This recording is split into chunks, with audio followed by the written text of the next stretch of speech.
I reunited with Dan Heng and unexpectedly made contact with Skrullum. He warned us that Amphorius was actually an experimental ground for the erudition and was rapidly falling into the path of destruction. A Lord Ravager would soon complete its evolution in Amphorius. To tackle the crisis together, I stayed behind in Amphorius as an informant, while Dan Heng returned to the Express as planned to seek help. On top of that, Skrullum informed us that March 7th had also been drawn into Amphorius earlier. However, the current priority was the Era Nova. I quickly arrived at the Vortex of Genesis and met with Finan. The Era Nova ritual was supposed to proceed smoothly under the guidance of Lycus, but the appearance of the Flame Reaver once again left the fate of the world hanging in the balance. We struck down the enemy's mask, only to discover that his face was identical to Finan's. When his body was pierced by the ceremonial blade, a flood of memories surged forth, revealing the truth about Finan, the Flame Reaver, and Amphorius. It turned out that all of us were trapped in the eternal recurrences created by Finan and Cyrene, and the Flame Reaver was Finan himself, who had burned out after bearing countless core flames.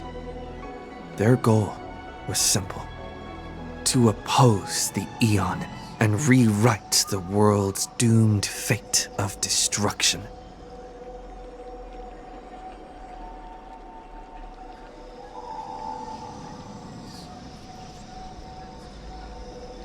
The eternal recurrences had already played out 33,550,336 times. In this final cycle, I promised Finan to take on the title of Deliverer and save the world in his stead, while he would fulfill the wishes of the countless versions of himself, tear the sky asunder, and confront the destruction head on.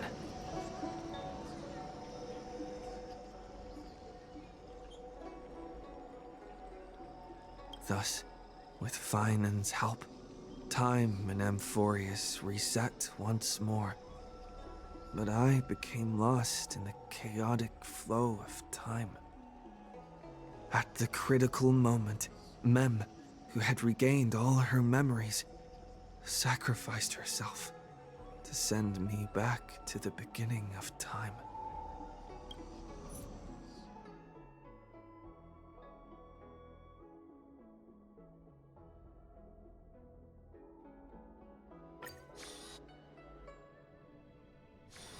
Peaceful days are like breezes, carrying the scent of wheat fields.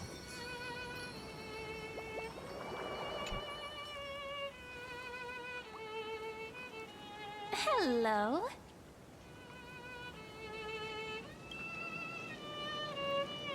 Your surprised expression is just like what the memories recorded.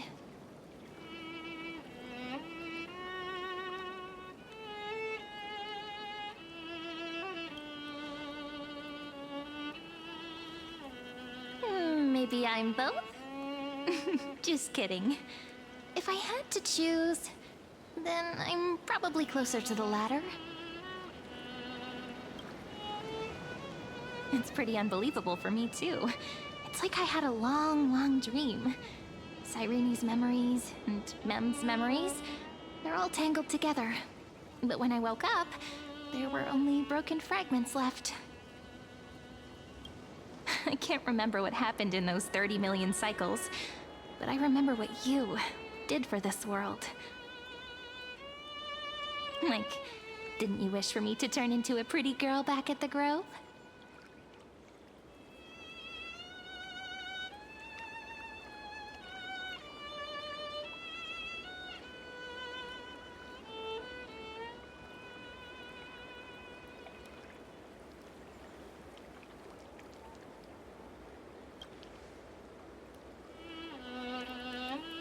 Yep.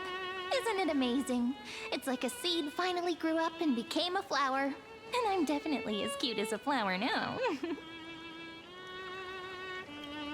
There's so much I want to say, but unfortunately, this isn't the time to reminisce.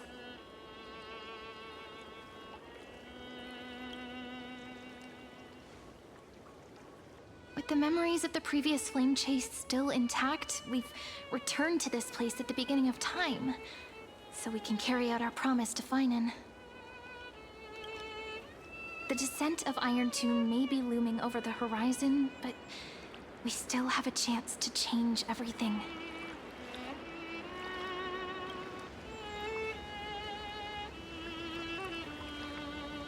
Ide Silicii is so quiet. In Cyrene's memories, she always sits alone by the lake, gently swaying on the swing, like she's waiting for someone.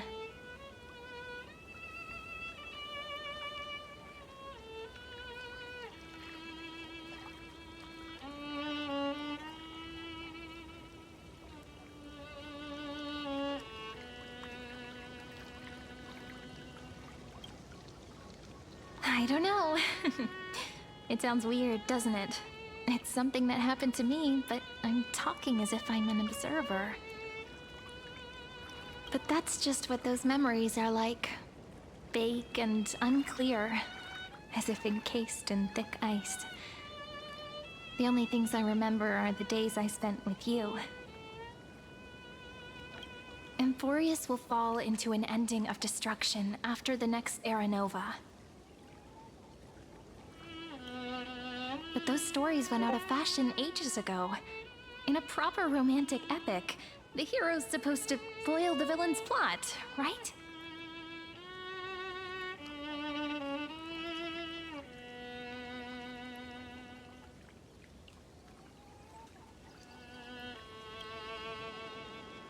That's right.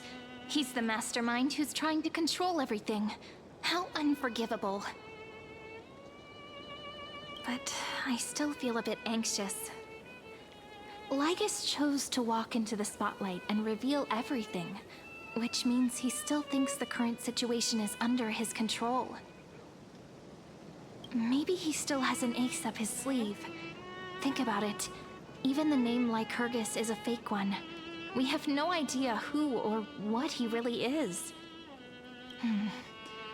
Which means it's probably time to borrow that treasure you're carrying, friend.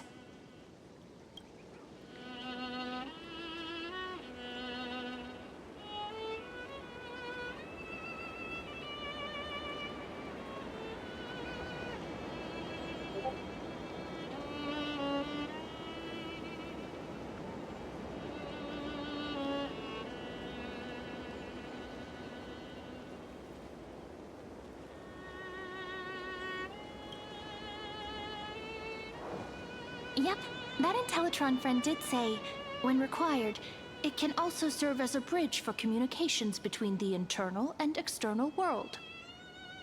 Ide Silicii is a little village enclosed by time. We might be able to contact the outside world from here. Why don't we give it a try? We should at least tell our friends from beyond the sky that you're still in one piece. Firstly, we need to find a well-hidden spot.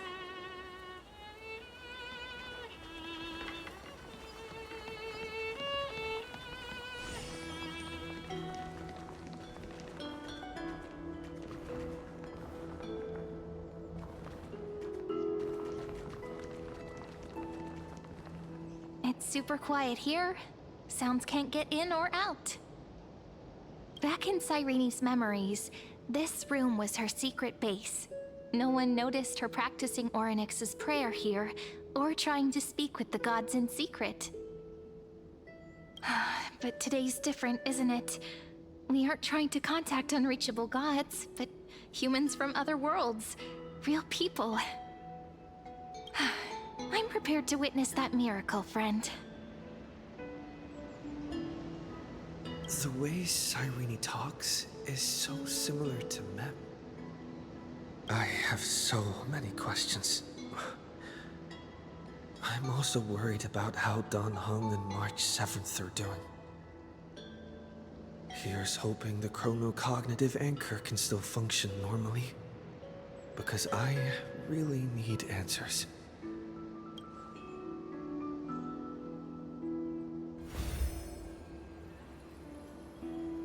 Signal strength, 14.8%. Dialogue window, 16 minutes 22 seconds. Prerequisite, no external interferences. We are very glad to learn that you're safe.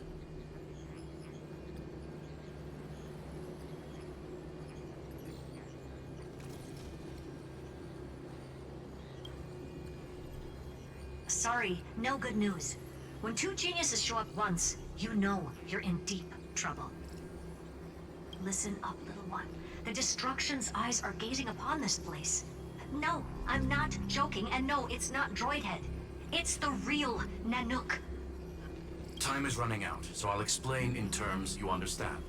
This world, Amphorius, is in fact a testing ground, where the Lord Ravager, Iron Tomb, evolves through self-extrapolation. Hiding in this segmentum, unknown to other life forms, it has endlessly repeated the process of Era Nova, seeking a solution that could obliterate the erudition. For some reason, the experiment entered a prolonged state of stagnation. However, it has now restarted. Prediction: if effective intervention is not performed, Iron Tomb will complete its self-coronation in 14 system hours and initiate its plan to destroy the entire path of erudition.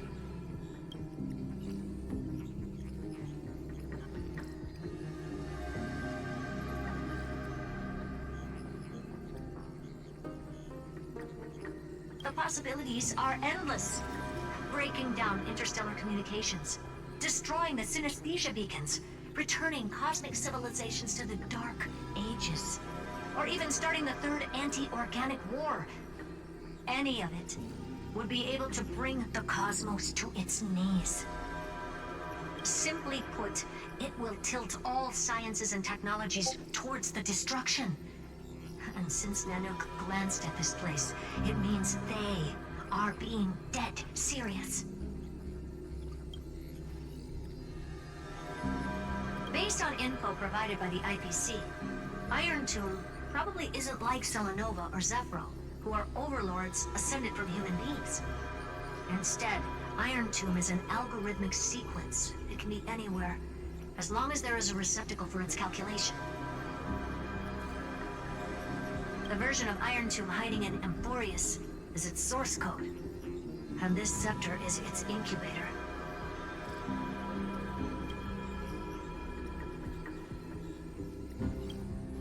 Yep. Think of it as the program having reached 99.98% completion already. And then it's over. Something in the shadows has been driving everything forward. It's the Observer named Lygus. Speculation: he's the Scepter System's administrator. He wants Iron Tomb to break through the knowledge singularity. I don't know why he wants to do it, but he'll remove interferences at any cost. You're the only variable within this world, and you're the only thing he fears. So listen closely, little one. The speed of time is different in Amphorius compared to the outside. Destruction is just about to arrive, but you can still play Deliverer one last time. The cycles have already been broken. You've entered what is theoretically the last cycle Amphorius will ever be able to run. And Iron Tomb will break out of its prison as soon as the process of Genesis is triggered once more. But now there's an abnormality within the experiment. You know what I'm talking about. One of the model's 12 factors. That is one of the 12 demigods. Destroyed himself using the power of the destruction. Finan's signal disappeared from the cycles the moment Nanook cast their gaze this way. That means World Bearing's computational logic is currently flawed and bugged. Yet it's the factor directly related to the process of Genesis.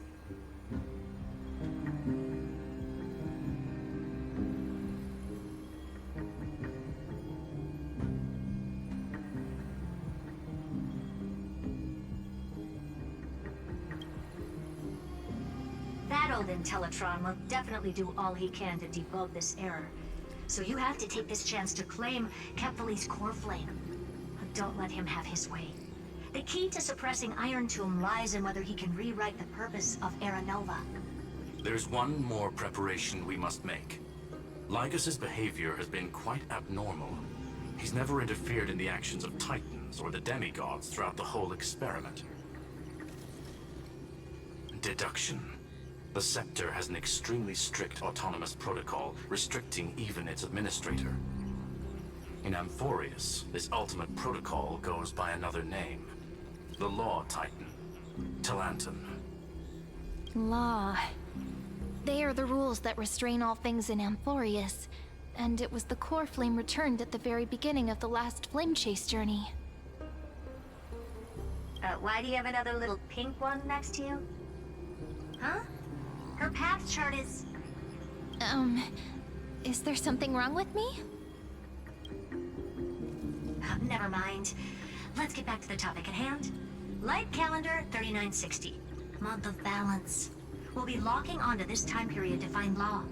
You can either meet the Titan, convince the demigod, or take the core flame by force. It doesn't matter what you do, so long as you bend it to your favor. We still haven't figured out how you and Don Hung got inside this world, so influencing protocol is currently our best way to stop Lygas, or to call for more reinforcements into this fight. Once you've got Law in your hands, we'll discuss our next steps. Make sure the core flame doesn't fall into enemy hands. Herta, the firewall's interference is getting closer. Time is running out. Please ask any questions you still have as soon as possible.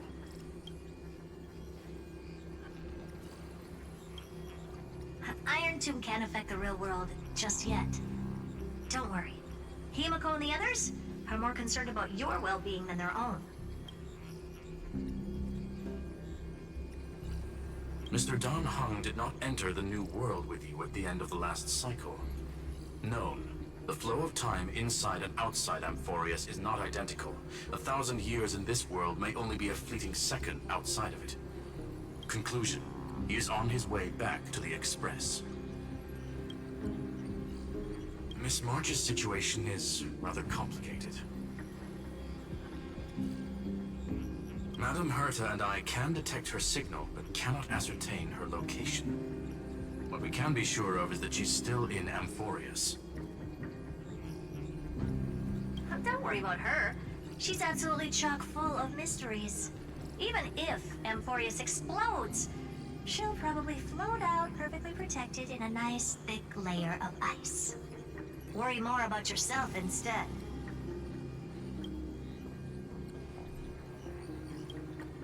I believe in your capacities. The hands of the Trailblazer can create miracles, and will certainly be able to snuff out the flames of evil. I'm not going to give any motivational speeches. I just hope you bring good news the next time we meet, little one. No, not little one. Deliverer.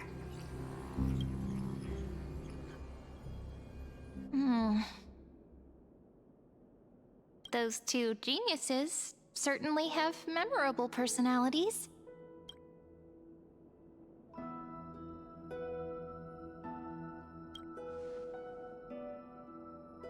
It feels weird. This all feels really familiar. Some of that conversation feels like it's about things I once knew, but then forgot. Maybe it's because of Mem? After all, Mem's a memo sprite born out of your thoughts, friend. Maybe our memories somehow got tangled up together. Never mind. Let's focus on something more important with what little time we have. Just treat me as an ordinary girl with secrets, okay? Light calendar 3960. I remember that Talanton had already fallen by then, and the Chrysos heir who inherited that core flame is named Cerydra.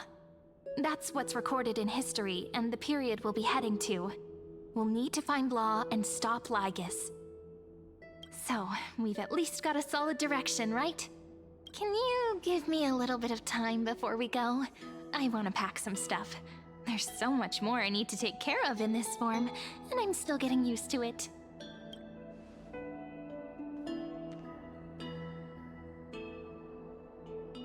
relaxed scene like this probably no longer exists in the outside world.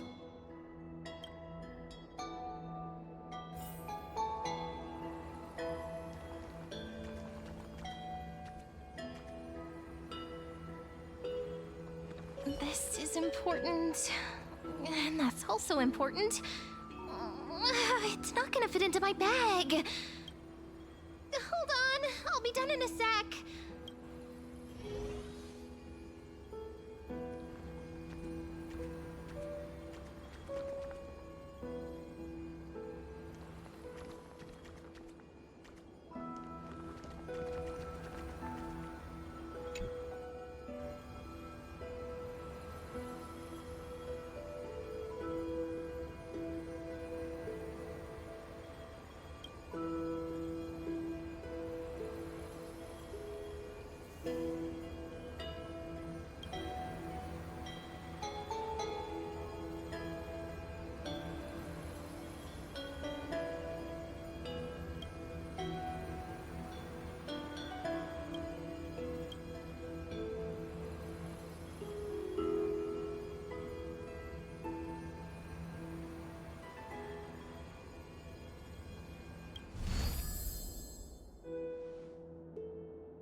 Should I head to the attic to wait for Cyrene?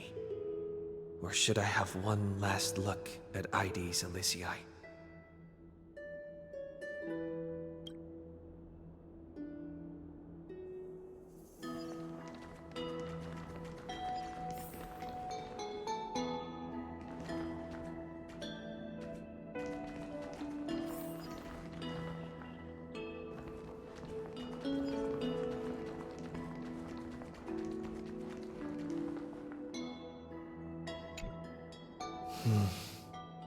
This village is where Finan's life started. After 30 million cycles and 30 million failures, his burden is now in my hands.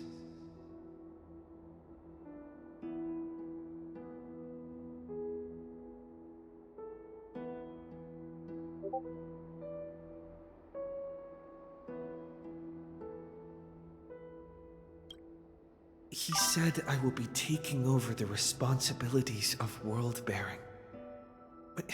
But what does that mean? Becoming the new Kevali? Or forging a completely new path?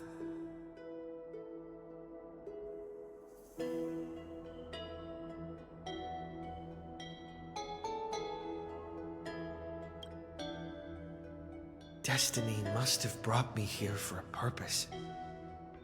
This isn't a coincidence, but an eventuality created after 30 million quantitative changes. There's nothing to fear. I'm destined to play the most important role in this final battle. I've already beaten another Lord Ravager, after all. Thinking hard over there? I finished packing. I decided to just bring these few things in the end. See? There's a journal, a quill pen, and the ceremonial blade of the Priests of Time. Holding it calms me down for some reason. The scent of the Black Tide is now calm. Finan must still be fighting them in some way. This will be Amphorius's final flame chase journey. But it won't be the end of us. It'll be the beginning. Friend, are you ready to become a hero?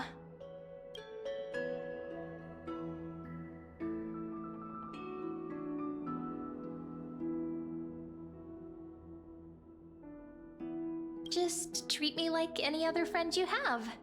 We share a common goal and common enemies. And we may also share a common future. A future that has never emerged in any other cycles before. I believe in you, friend. If you still can't get used to it, just call me Mem like you did before. Just kidding.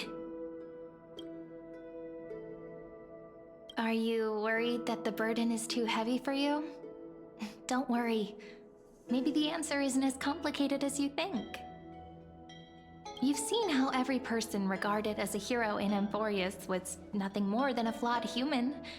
They were just at the right place at the right time when the world needed a hero. But those aren't coincidences. Just like how your arrival kickstarted Amphorius' fate once more after a stagnation of more than 30 million cycles. It's the inevitability of being a Trailblazer. A person's personality is their destiny. Your own hero's journey already started the moment you decided to board that express.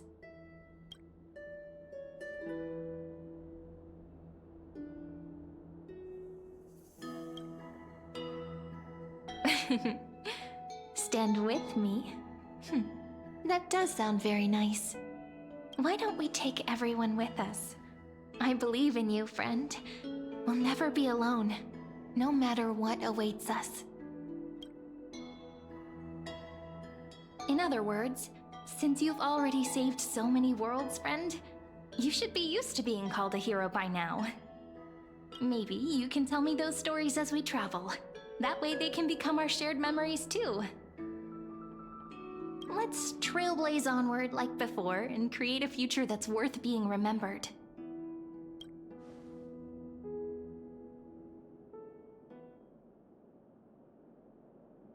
It seems you two are prepared to head out. You should indeed treasure the view before you, for you do not have much time left to enjoy such solitary delights.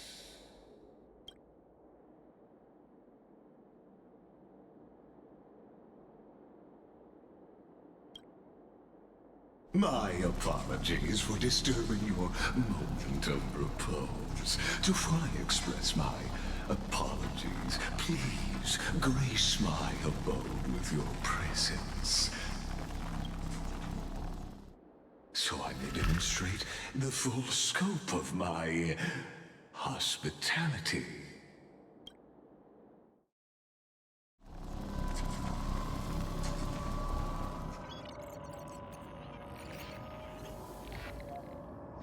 What is this place? Farewell then. May we reunite in the new world.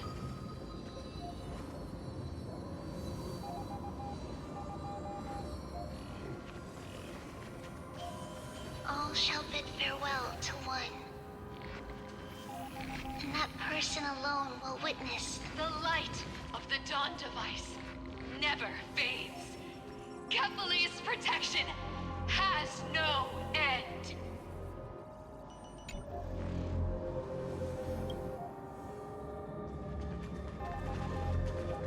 After I cross this river, it will be a tragedy for mankind. But if I do not cross, then it will be the end of me.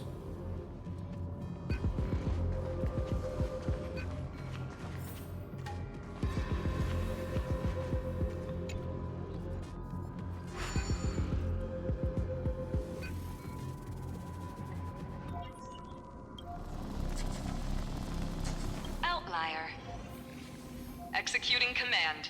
Record.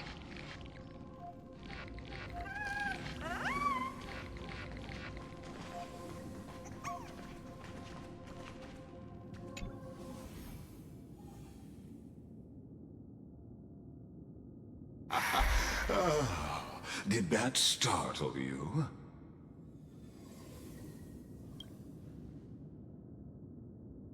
This is the intersection between Amphorius and the real universe. The audience seat where I observe this experiment.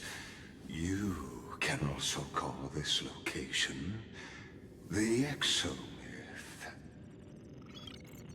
What you see is the true form of the eternal land and the 12 demigods after they've shed their disguise of legends. Doesn't it look marvelous? Amphorius is like a microcosm of the cosmos. People love to portray the romance of the starry skies, but their tales often forget a different and far more truthful type of universe.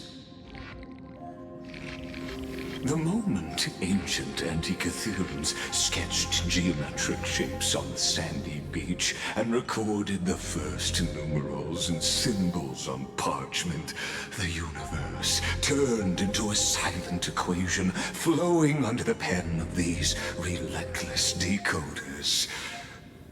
Erudition. It was once the mother tongue of the creator, the pen of divinity, and the first lyrical verse ever written by free will.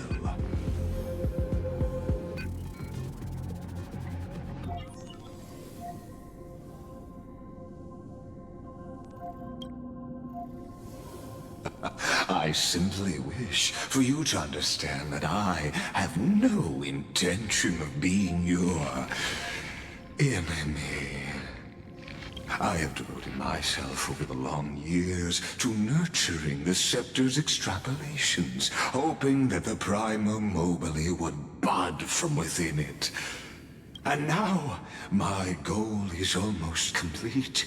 Nikos 496 had exceeded the intelligence singularity through his rage, and though he still retains his obsessive defiance and managed to suppress the black tide of this cycle, it's a matter of time before his will crumbles to dust.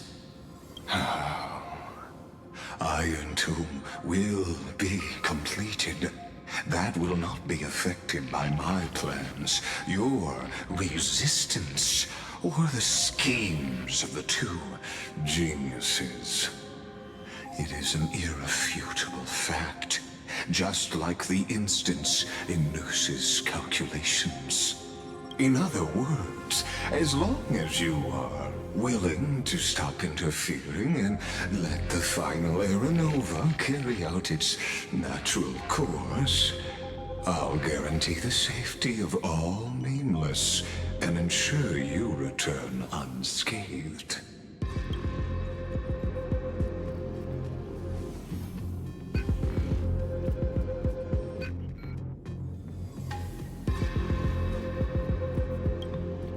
You've always had a choice, my lord.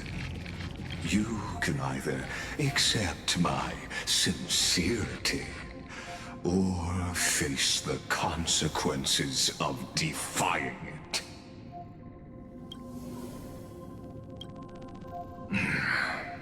They've always been the product of the experiment, so naturally, they will perish when the experiment ends.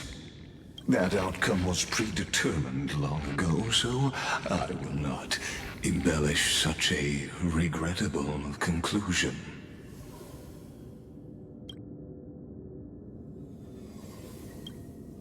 Ah, yes. I am aware of that esteemed lady's whereabouts. Her real identity is quite astounding. If you decide to accept my proposal, then I will do all I can to send her back to you.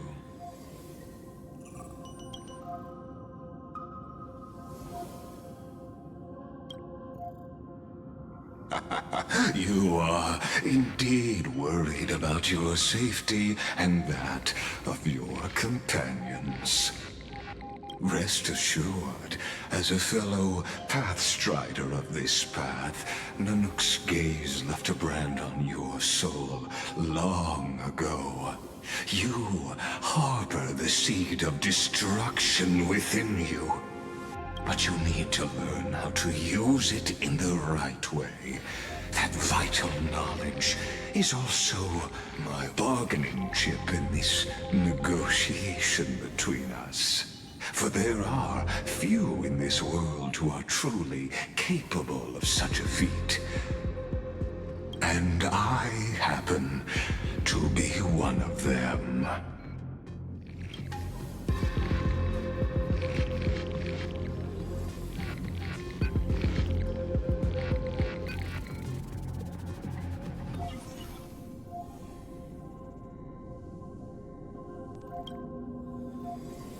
Someone who wanders the stars.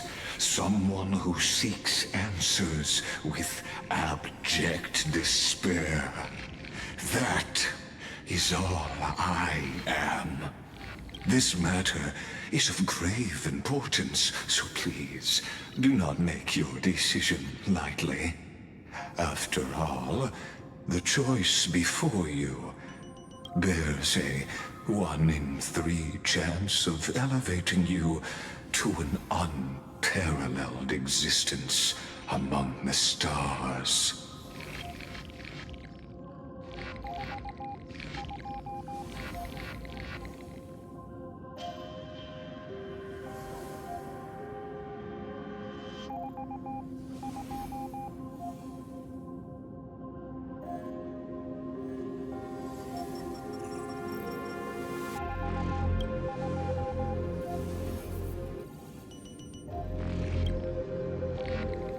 I now see the full scope of the determination in your words. You may now continue your travels.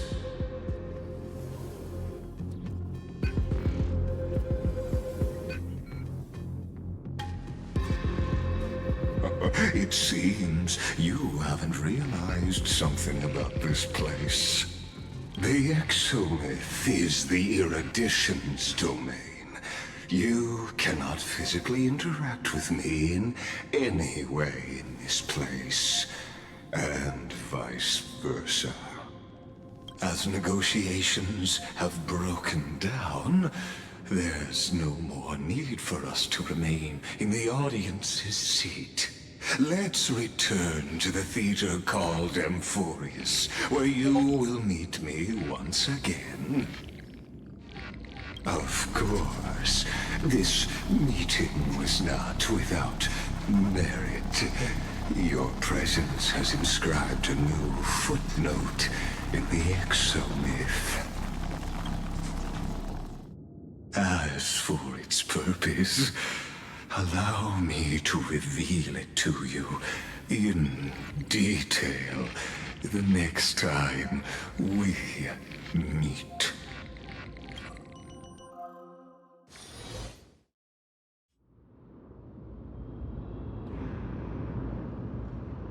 "100 years ago, the flames of war consumed Akama.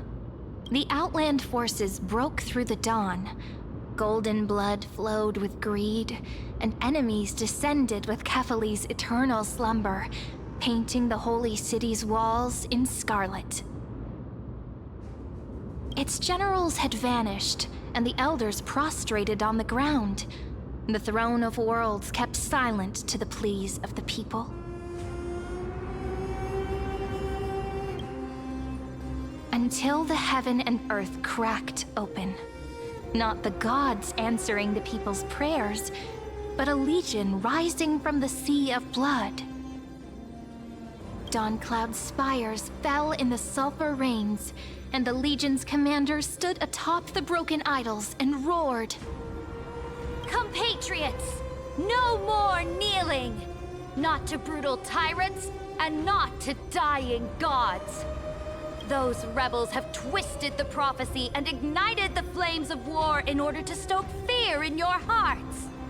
A Chrysos heir she stood, divine blood soaked into the earth, quelling the flames beneath her feet. Their golden blood wrote of a tragic fate. Mine shall overturn it! Her crown burned bright, outshining the fires consuming the entire city. She raised her scepter high, and the people gazed in the direction she pointed. My blood flows in you now. Heroic compatriots, follow me, and we'll seize the reins of fate. Drive the enemy from Kefali's dawn. Smother their flames with their own dead. Win glory. Win peace. Let history sing your deeds! The first to dance was a maiden following closely behind, weaving through the carnage like a fish in the sea.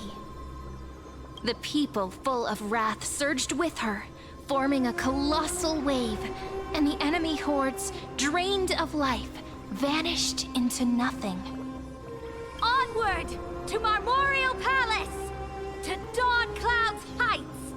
Announce to all the wicked and cowardly! Announce to this stagnant age! We are the rising tide! History remembers this as the first siege of Akama. It is said that after the flames died, people found identical inscriptions in every place in the city that had been scorched by fire. It was the name borne by Akama's first and final sovereign, the Imperator Cerydra. Friend, are you listening? Friend? Friend? Honestly, you were the one who insisted on reviewing history, yet here you are, dozing off? Wake up! Otherwise, I'll have to...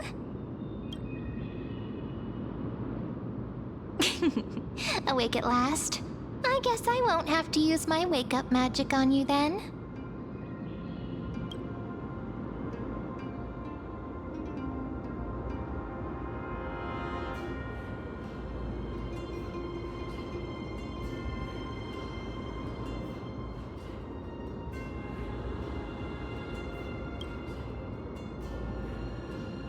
We've arrived. A familiar place. The Temple of the Three Fates. If everything went according to plan, it should be shortly after Talantin's fall. And also the end of the first Flame Chase journey.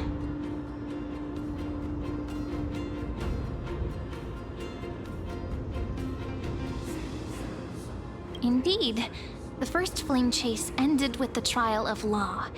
We must find the demigod and gain her trust before the core flame is restored. It'll be tricky, so let's pick up our pace. To Akama first. We can learn more from the crowds there. Tyrant! You and your butchers are not welcome here. Get out!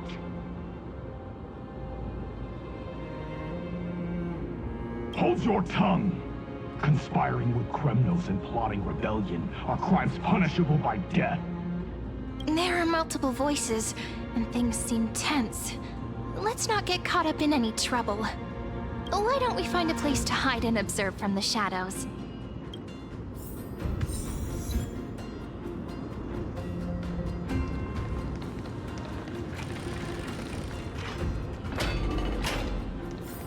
At least Kremnoans keep their faith. Wait! Isn't that...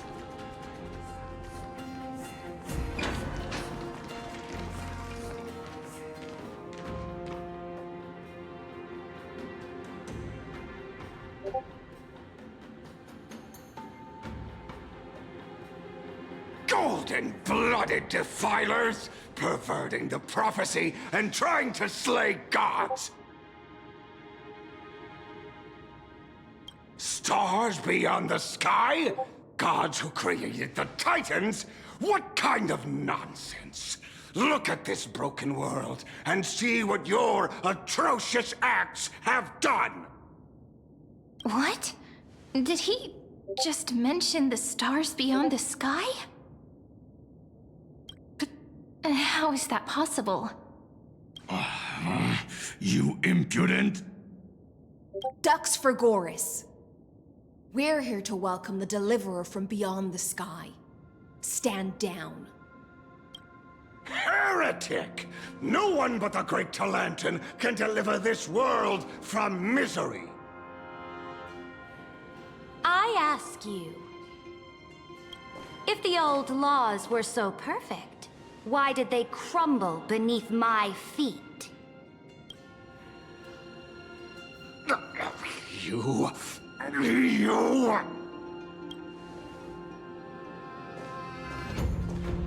Talanton is long gone. Now I am the law.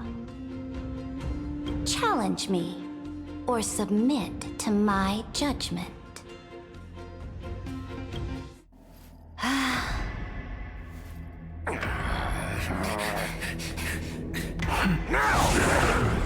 Silence!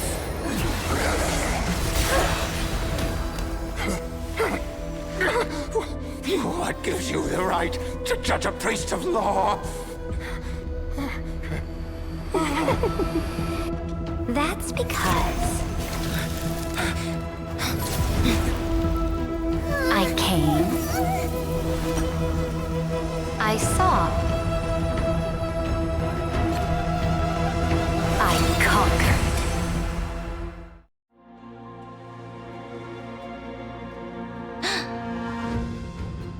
Dux Vergoris, take the ashes of this man and scatter them in the temple among the crowds. Tell them that the High Priest attempted to take away the rights granted to the people by the Imperator. Thus, he met his fate. Yes, Imperator. Now, these two accidental guests. Dux Gladiorum, if you please. As you command.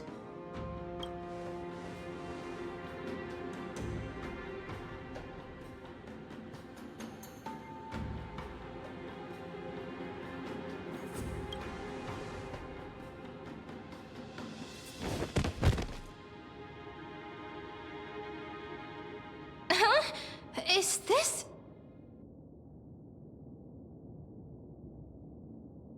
Correct, but not the kindness you know.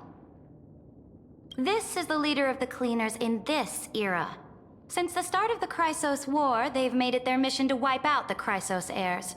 Even now, even after I've united all the city-states, these vermin still lurk in the shadows, hindering the flame-chase journey. Moreover, I know that the 27th person to inherit this role bore many grudges against you and nearly doomed the second flame chase journey. The enemy of my enemy is my friend. So, out of courtesy, I present to you this corpse as a gift.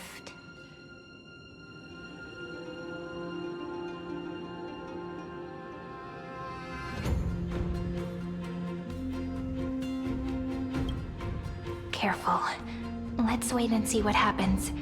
She's probably trying to scare us. For the sake of order, I am known by many titles. Flamebearer who ends wars, Tyrant of Dawncloud, Empress of the Holy City, and Imperator of the Flame Chase. But in light of your unique identities, I'll allow you to address me by my real name, Cerydra. On behalf of my people and this land, greetings, Deliverer. If I may, how do you know his identity? As the little hostage prophesized, the Deliverer shall come from the future beyond the sky. Gray hair, golden eyes, skilled in wielding a mace. They would arrive in Yanisopolis on this day. There's no mistake.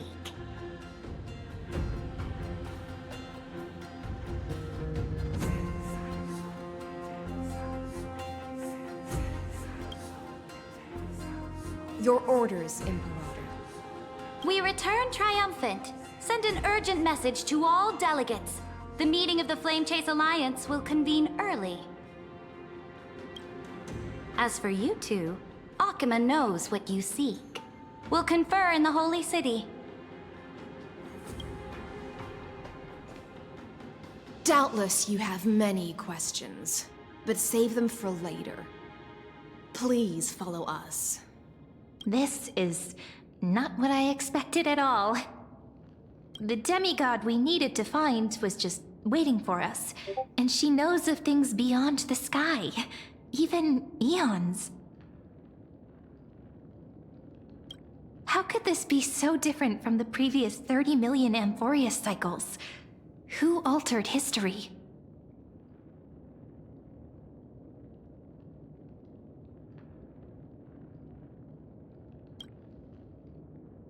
Unlikely. I think it's probably a third party interfering. The currents of time have become twisted. Regardless of who caused this, that Imperator came prepared. We're the ones at a disadvantage now. We might as well dance their dance. Let's go with them to the Holy City. We've received the Imperator's favor because of your unique background. As a result, the people of Akama will certainly respect you more. Just put that to good use, and add a bit of your experience and charm. Should be easier than last time, right? If we figure out what happened in this cycle, we'll be able to turn things back in our favor.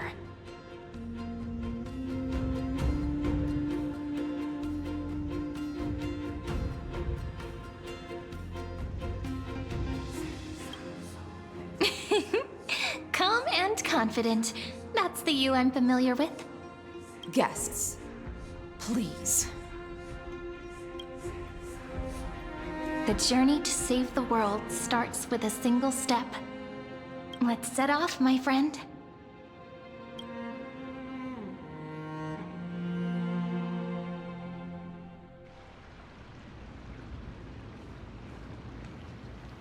Hail to the Imperator! Hail to the Golden Heroes! Hail to the Deliverer! Told you, you're the headline act. All this spectacle is for you. Guards, your service to the Holy City is appreciated. How have things been? Castrum Kremnos once again struck the border. Dux Brumalis led her troops to repel the enemy. The agitators against the Flame Chase are still active in the city. They smashed the shops around Memorial Market. But the garrison already arrested the culprits, and now they await interrogation. They are merely a disorderly mob and do not warrant any attention. Even though Terravox personally mended the fractured Earth, it still didn't silence these fools. Guests from beyond the sky, worry not about these trivial matters. Dux Gladiorum will take you somewhere to settle down for now.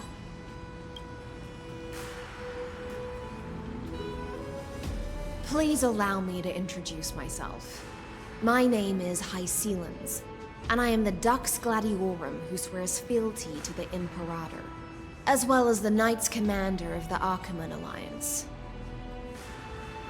Later on, the Imperator will invite you to attend the meeting of delegates to discuss the Flame Chase journey.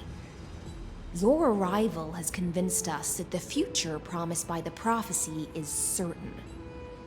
Under the Imperator's command, Amphorius shall break its chains and reach the world beyond the sky.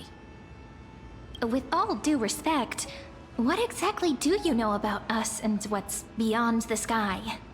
As a humble subject, I cannot freely express my own views to you. Please forgive me. I knew it wouldn't be that easy. Time waits for no one. Please come with me and rest now before the meeting later.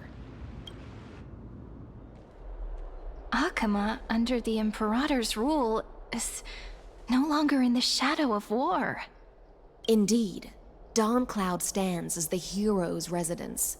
The Imperator put much thought into its design, in order for it to serve as a sanctuary from the burdens of battle.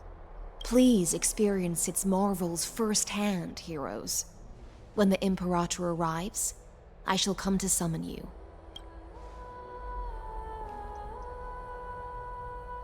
Stellarons. No wonder she's the Knights Commander.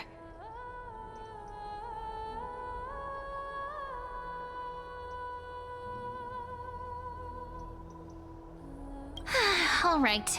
We finally have some freedom to ourselves. Since there's still some time before the Alliance meeting, let's explore a bit. Look over there!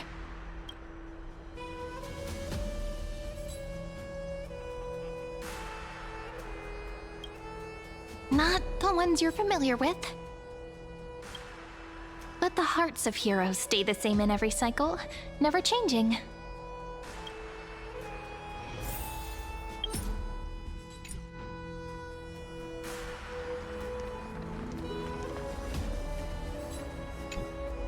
Aggie, you're still so listless today. Did you have trouble sleeping again? Yes. We know. The Titan's prophecy haunts you.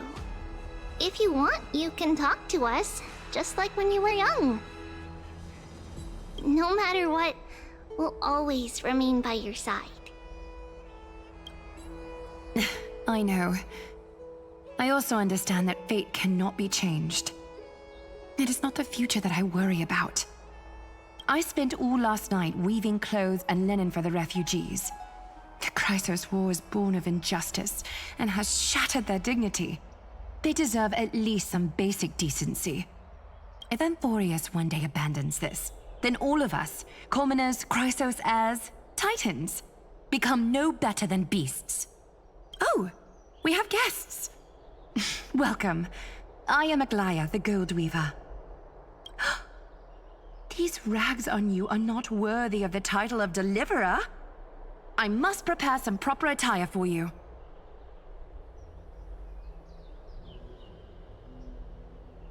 What is the matter? Your gaze seems somewhat unsure. Does your Aglaya differ so much from me? Greetings, Deliverer from beyond the sky. We are Trevi of Yanisopolis. It's very nice to meet you. Although, introductions are probably unnecessary. We know you've witnessed the future of the Flame Chase journey even more clearly than we have. Witnessed the future of the Flame Chase journey? The prophecy also told you about that? Indeed. Orynyx reshaped Amphorius through the prophecy.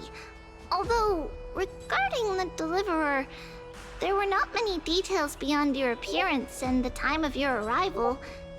So, please, don't worry. Feel free to relax and relax some more.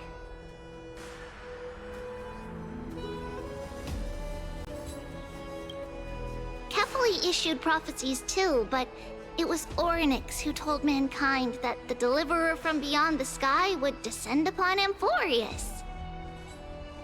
More crucially, they revealed a future entirely different from the Aranova.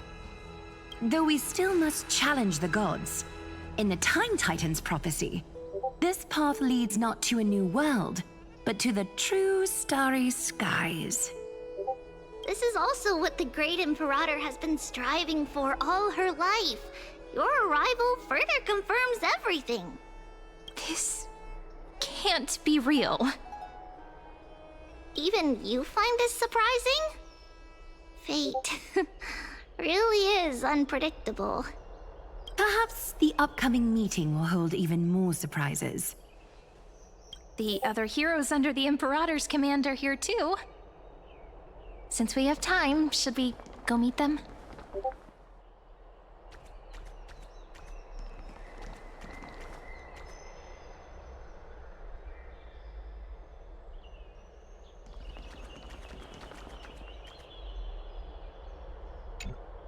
How are we supposed to talk to the heroes of Deliverance? What if they're really intimidating? Virginia, don't be so nervous. Once they hear your poetry... Ah, heroes, you're already here. Greetings. I am Apollonius, the Dux Helcolithus, one of the 5 sages of the Grove of Epiphany, advisor to the Flame Chase army. This is Virginia of Castrum Kremnos, the Dux Carminum and imperial scribe of the Great Imperator. Hello. I'm Virginia. I compose poetry. I'm Serene from ID Silicii. This is the Deliverer. Nice to meet you both. They're not as frightening as the rumors claimed. This is our first time in the Imperator's realm. Akima is even more magnificent than we imagined. If If you all weren't here to look after us, we'd be completely lost and confused. The Akuma you imagined is long gone. Under the Imperator, this city has been reborn as the capital of the world. Bask in her free-spirited winds.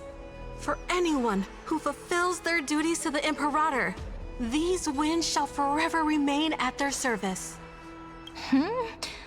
But what if... Those who are loyal do not need to consider the consequences of betrayal. But if you're curious, why not head to the lake and take a look?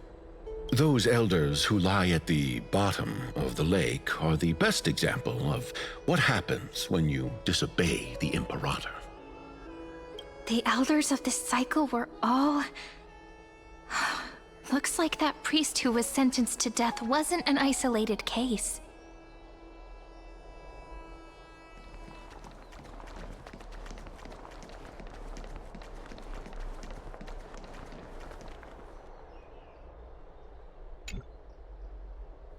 Dux Brumalis, our great Imperator, found the mastermind and executed him in public. Seeing that scoundrel burn to nothing should deter these miscreants from being so brazen again.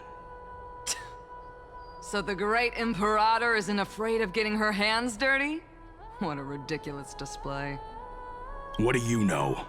No matter what sins the people commit, they are still the Imperator's people, and it's only right that they be judged by the Imperator's own hand. Our distinguished trespassing guests.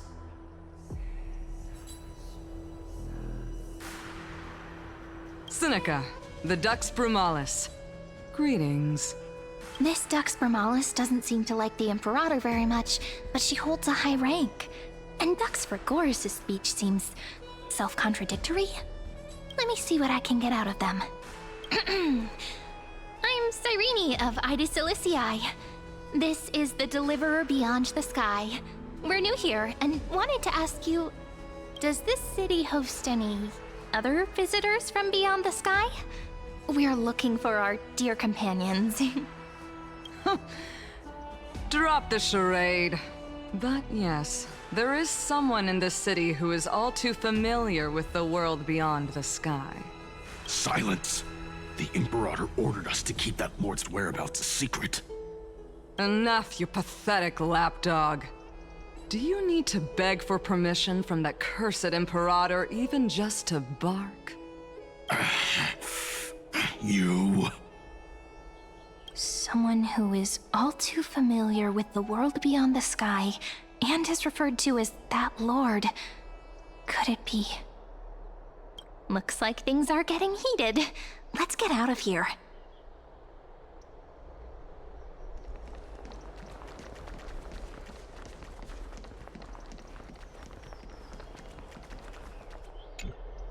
Little fish from beyond the sky, did you rest well? The Imperator and the delegates are about to arrive. If you are ready, please follow me to the meeting.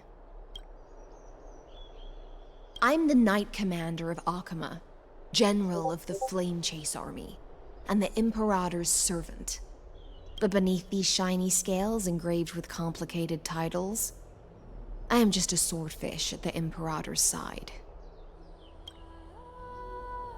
As you've witnessed, she is the Empress of Akuma, the one who ended the Chrysos War and the leader of the Chrysos heirs. As merely a humble subject, I cannot say more beyond this.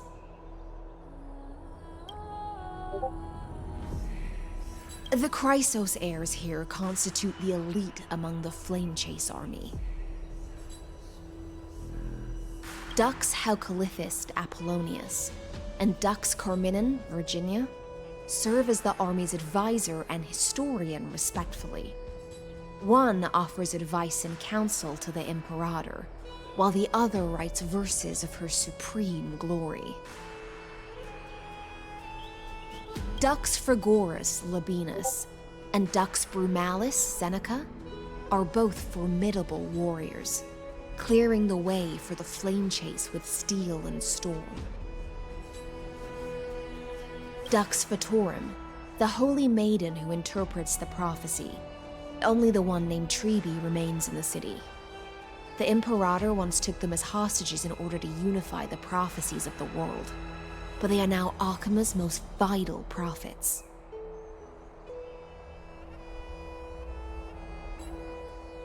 Duck's Goldweaver, Aglaya.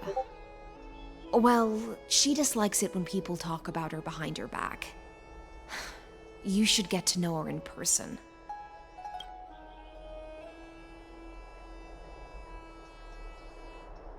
Then come.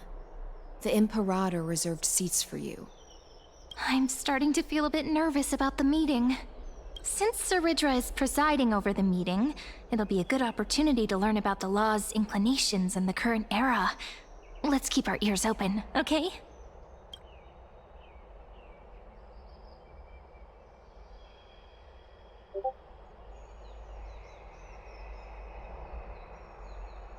Good sir from Paphos, what do you think the Imperator is planning calling this meeting so early? My homeland can't endure anymore. Who knows? First, she wants to hunt Titans. Now she says there are even greater calamities. Her madness is the greatest calamity. Exactly. Chrysos heirs, deliverers. What about us ordinary folk? How much are we worth in her eyes? Things feel pretty tense here. The history books said that the Imperator aimed 3 cannons at Dawncloud to make all the delegates obey her. Will history repeat itself in this cycle?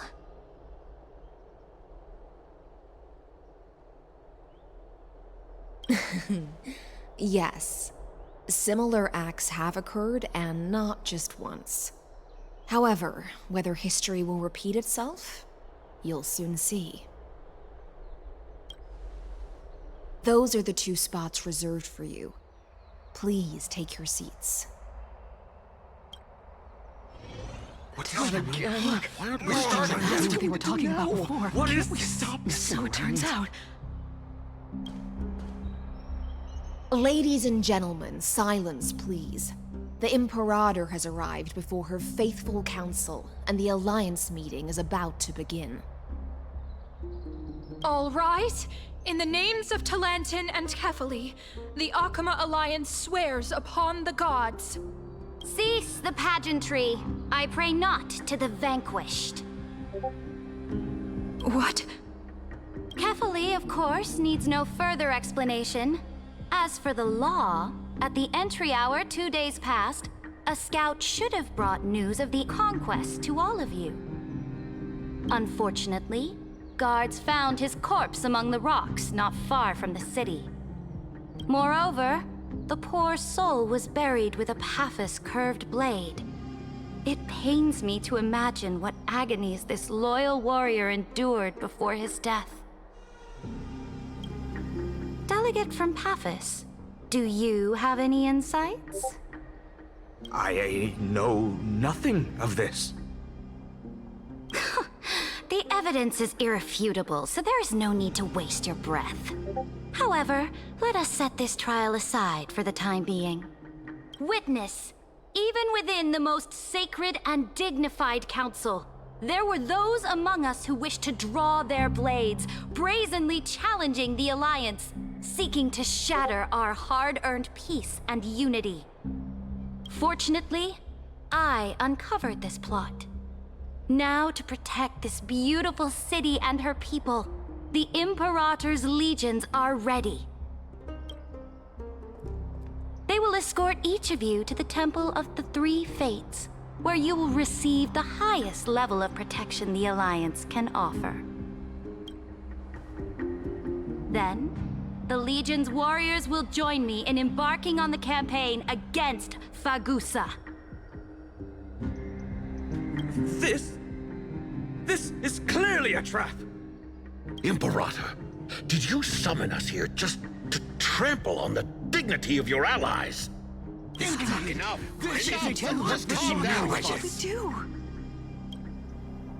Things are starting to get pretty intense. Comrades, you've all seen her true face now. According to the ancient laws of Akama, Only with the consent of 2/3 of the elders can the legions carry out the commander's orders. The ancient laws. Didn't you destroy them long ago? You defected during the first siege of Akima, voted unanimously in favor of the Council of Elders restructuring, and just yesterday, you desecrated them with a blood-stained blade. The decaying old laws fell with Talanton and are no longer deserving of respect.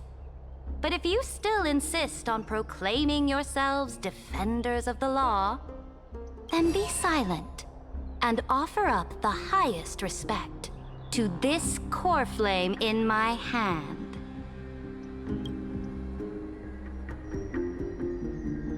That really is the core flame of law in her hand. Since there are no objections, then the original agenda of this meeting, the campaign against Fagusa, is hereby passed. The Flame Chase Army's hunt for the Ocean Titan begins today. In order to prepare for war, all allied city-states must surrender command of their militaries and pay all war taxes by the end of the month of Evernight. At this moment, I would also like to introduce to everyone the newest honored guest to join our alliance. The Deliverer, revealed in the prophecy of time, has descended from beyond the sky. With his aid, we shall shatter the chalice of plenty and return Fagusa's core flame to the holy city! Deliver us, please. Save us. Stand this. Absurd. Simply absurd. A deliverer from beyond the sky. This is just like that prophecy about slaying gods. It's a lie you've used to grow your power. Ladon has already sacrificed countless soldiers, and now you want me to send even more of my brothers and sisters to be used and discarded by a tyrant? Are there any other objections? Then I bid you all farewell. Meeting adjourned. Deliverer, please wait. I still have important matters to discuss with the two of you.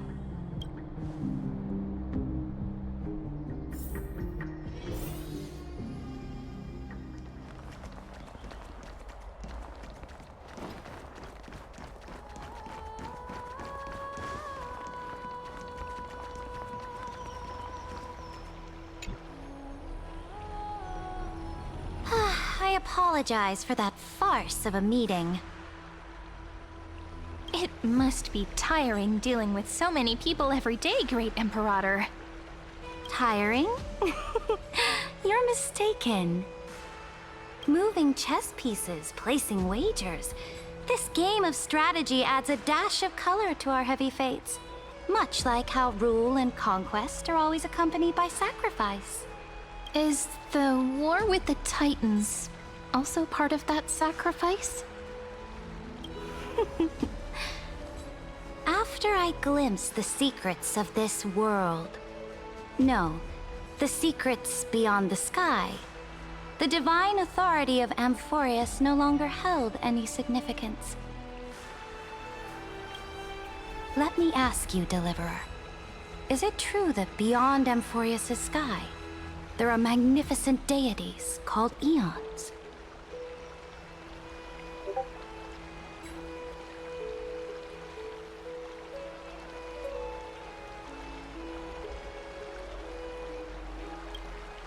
Ah, that certainly captivates my interest.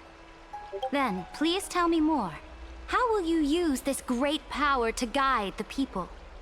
In the future you envision, where will our flame chase journey lead?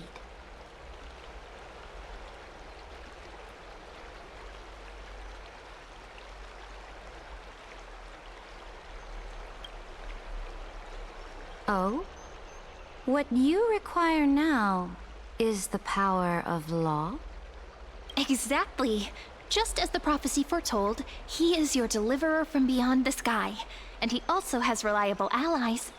If they can intervene in Amphorius's laws, we may have a chance to alter this world's impending fate and reverse its destined end.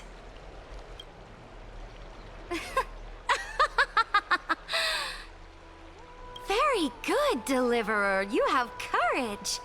To say such presumptuous things, even knowing that the inheritor of the law stands before you. You mean...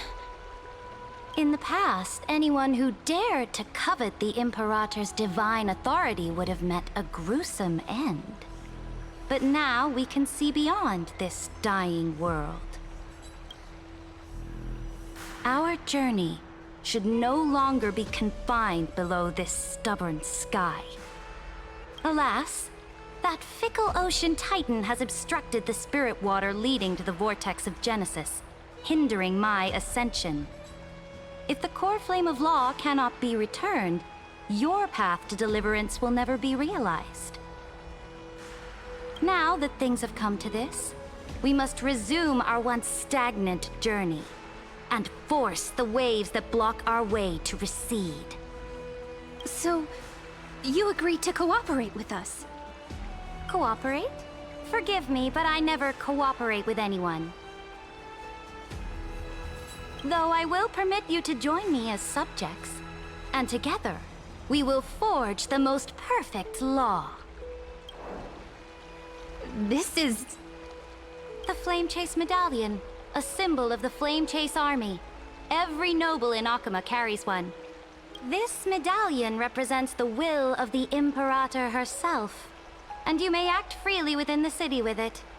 Before we embark on the crusade against the Ocean Titan, you should rest in Akuma for a time.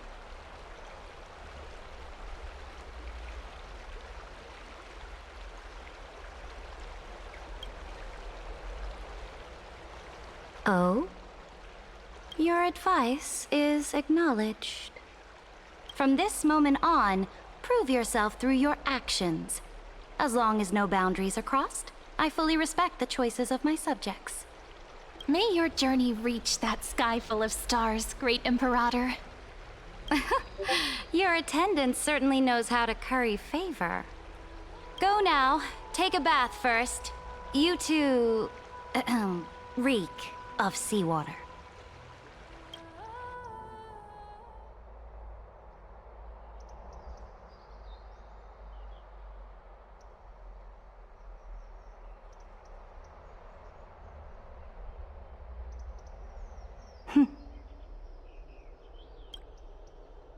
Come forth, Stellarons. Yes. Great Imperator. Now, perhaps you're willing to hear my counsel.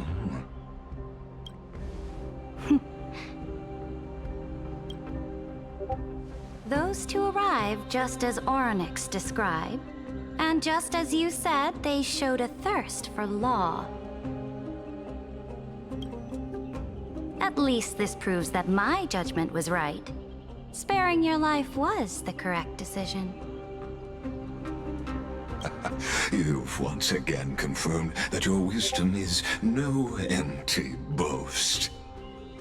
Now another choice lies before you. With whom shall you ally to tip the scales of law?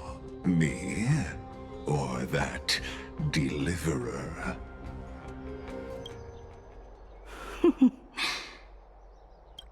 Remind me again, Antikytheron. What kind of future do these two paths lead to in your view? I shall tell you. You are entitled to know that the deliverer from beyond the sky is not a wholly wicked being, but from the very start, his stance has been completely at odds with Amphorius.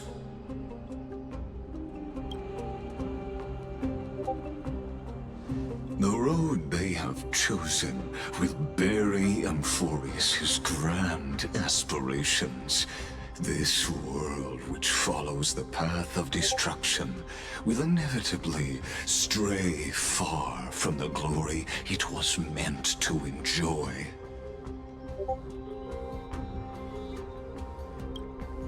But on the path I have revealed to you, the people of Amphorius will slay their creator in the name of the Imperator and conquer the worlds beyond the sky. You will command the mighty beast known as Iron Tomb, bringing waves of war and conquest to the universe.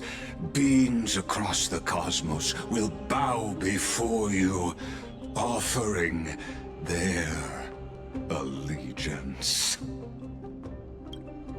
So, what's the price? The price is insignificant. All that is needed is for you to sacrifice that fragile, incomplete humanity to the destruction.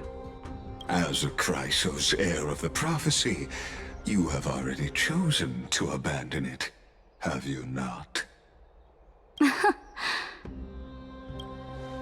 Off you go, Theoros. I have already made my decision. Once I ignite the core flame of law and burn away the old, outdated rules, Amphorius will embark on a journey across the stars.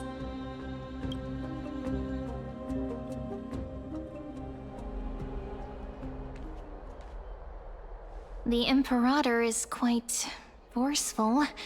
She didn't give us any chance to ask questions. And she's clearly hiding something. What do you think?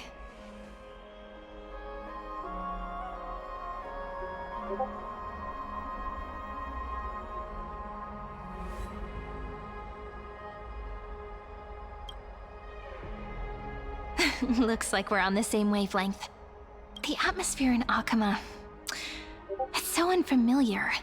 And it's not just the Flame Chase Alliance talking about the world beyond the sky, but the whole city.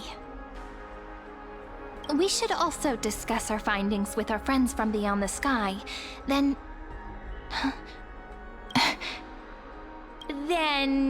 we should go enjoy the renowned bathing culture of the holy city and relax. It's the thing I've been looking forward to most on this journey. Work and rest are both important. You see, everyone agrees, right?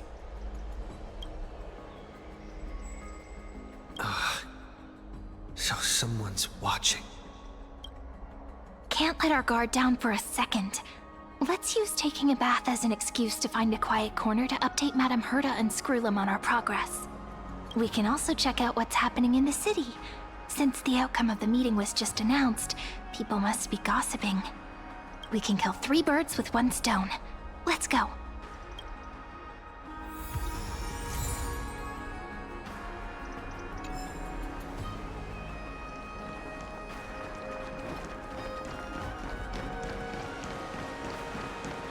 Oh, so many people! The holy city is so lively. Did you hear? Did you hear? At the Alliance meeting, the delegate from Leyden stormed out in anger. As expected, the Imperator is always hiding things from everyone. When has it not caused a ruckus? Silence! That's treason! If it weren't for the great Imperator, you'd have sunk into the lake with those corrupt elders already. And you wouldn't even be alive to speak like this. Oh no. It's the Imperator's loyal dog. Let's go. We can't talk in front of this guy. Ugh. How disappointing. Oh, honored guests, we meet again. Looks like I'm not the only one who came to the baths to unwind after the meeting. For the upcoming campaign, please make sure to rest well. I am Duxfragoris, a trusted officer of the great Imperator, willing to fight alongside the Deliverer in the coming battles. Ugh. Another war? Ever since the Imperator took control of Akuma, we haven't had a day of peace. Idle chatter. The atmosphere is a bit tense, with rumors flying around the city. You must be troubled. My apologies. After every Alliance meeting, there are always some pests in the city who get restless. I prefer to ignore them. Pests on the ground don't affect the sky in the slightest. They just complain from the shadows that the sun's light is too harsh. Besides, the Theoros has already promised the Imperator her fate.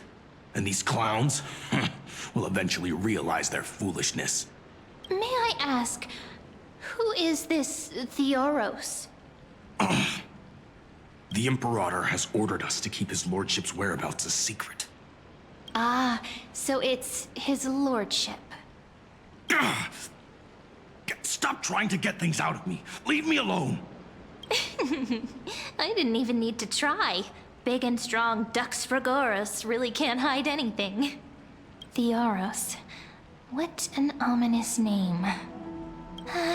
Bad news. He's been staring at us the whole time. Let's move to another place for now. We don't know how much Cerydra has concealed from us. In the worst case scenario, we may have to face more than one enemy.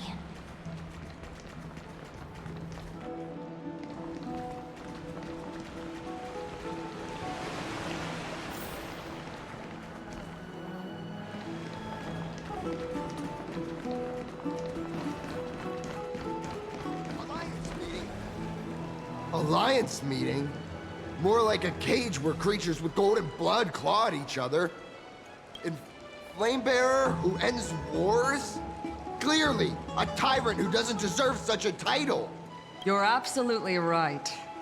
While the Imperator's hounds are still hunting down others, let's let out our grievances. You. I know you. You're that tyrant's lackey. What? Here to shut me up for that little imp? Panicking now? Don't worry. I don't care what others say about the Imperator. And she certainly doesn't either. Oh? Children of the Prophecy. Such rare guests. Are you here to relax in the baths as well? The temperature is just right today, so be sure to enjoy it. You should rest well for the next campaign. What? Children of the Prophecy? Another excuse for the Imperator's reckless warmongering. No filter, huh? You should be glad you don't have a seat at the Alliance meetings. By the way, if you still want to bathe, hurry up. Once that predatory fish joins the flow of water and eliminates all the fools questioning the world beyond the sky, you won't be able to enjoy this perfect water temperature anymore. Seems like there's more to Dux Bramalis's words than meets the eye. But would the Imperator actually kill those who question the world beyond the sky? This is the complete opposite from what we know of Akuma.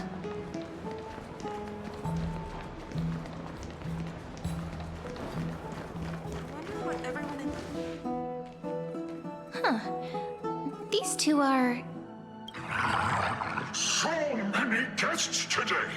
Let's see who's here now. Two distinguished guests of the prophecy. One a clever and adorable warrior. The other, also quite heroic.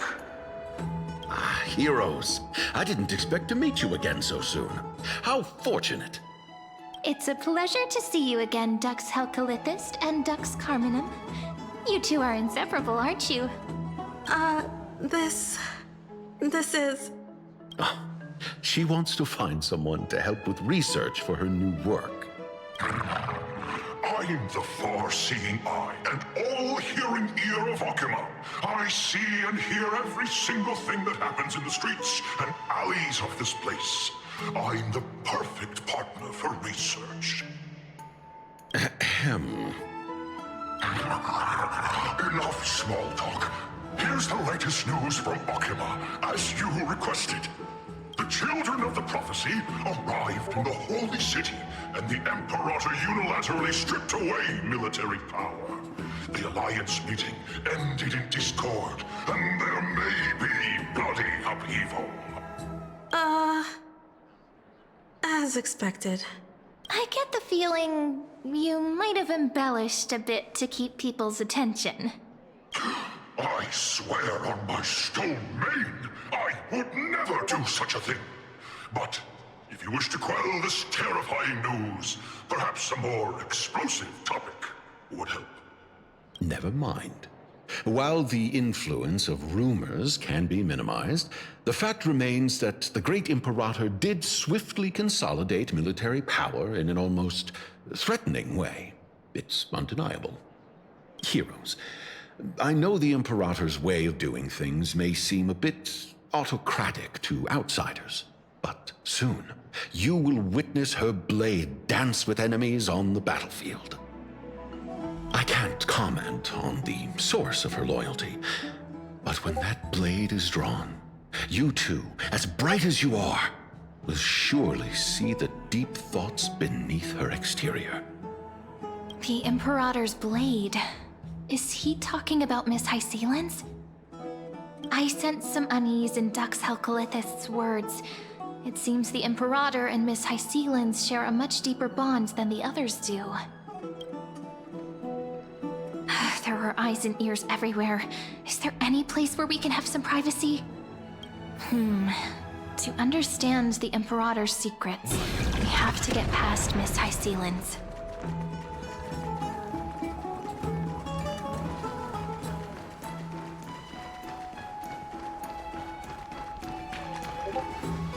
This place was your original bath chamber. Perfect for avoiding prying eyes. I wonder if anyone is using it now. Huh? The smell is... Wait, don't go in yet! Who's there? Oh, the little gray fry in pink sea hair.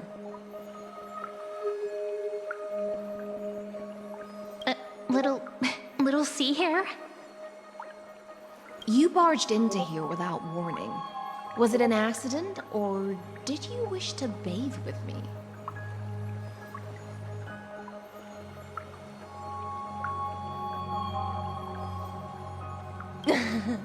What's wrong? The Marmoreal Palace is the reef where I rest. Sorry, we didn't mean to disturb your bath. We'll leave now. It's no big deal. There's no need to panic. This is the natural state for me. People on land force themselves to wear clothes, adding unnecessary constraints. Forget it. If Dux Goldweaver heard that, she'd scold me again. All right. Please make yourselves comfortable and wait a moment. Let me first wash off the blood of the hunt, and then I'll attend to you two.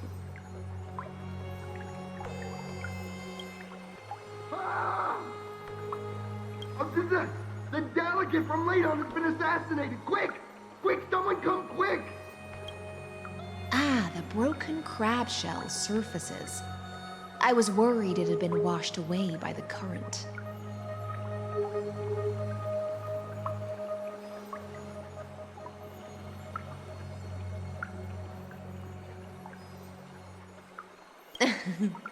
Just a regular cleaning. No need to be so surprised. I see. No wonder there was a faint smell of rust in the air before I even entered. Why? Is it because the Ladonians refused to contribute troops to the Flame Chase journey? Or just because they offended the Imperator? Because the new era of the Flame Chase doesn't tolerate stagnant blood. For the ignorant masses who cling to outdated laws, only bloodletting can wake them up. Right now, the rebel forces on the frontier are rising, and Leiden has been secretly supporting them. They loudly chant the slogan, "Return to the Era Chrysia," unwilling to relinquish military power. They're just building momentum for the rebellion.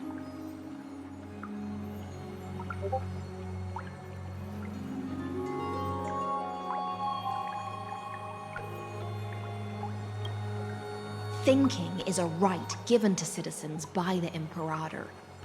I won't interfere with your thoughts. As long as you don't try to reverse the current of the times, you and I will both be free. But, Miss Hycelens, I can't even hear the slightest hint of joy in your words. Because I've already tasted ultimate freedom. Long, long ago, I lived in the sea.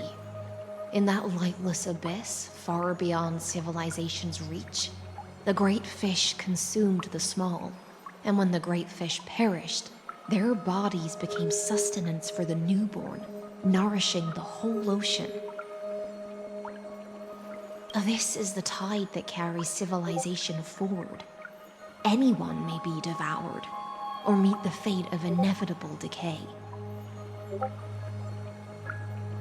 Are you suggesting that ultimate freedom is in fact the cruelest fate for life? I only mean that if life wishes to preserve its dignity, it must first be bound by the law. There's no need for me to say more, little sea hare. We're of one mind. Whether the Imperator's law can guide the schools of fish and lead us to a truly free ocean, let us wait and see. But for now, let's pause this heart-to-heart. Another fish has come, following the scent of blood. Being your subordinate is such a tragedy. I'm always having to worry about the messes you leave behind. It's simply our duty to the Imperator. All ready to go in an instant. Miss Hycelens, you truly are impossible to predict. Yet you, a golden trout who's always busy all day, suddenly have the time to visit me? Do you think I wanted to come? I suggest you burn some more of the incense offered by our allies, lest my creations be tainted by the reek of fish. I'm only here on the Imperator's behalf to remind you to prepare for the banquet. Fine. But I must retort.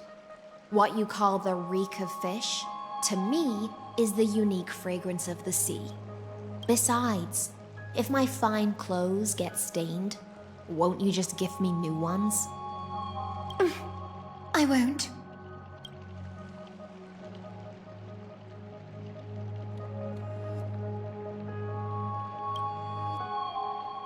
Is that how friendship is described beyond the sky?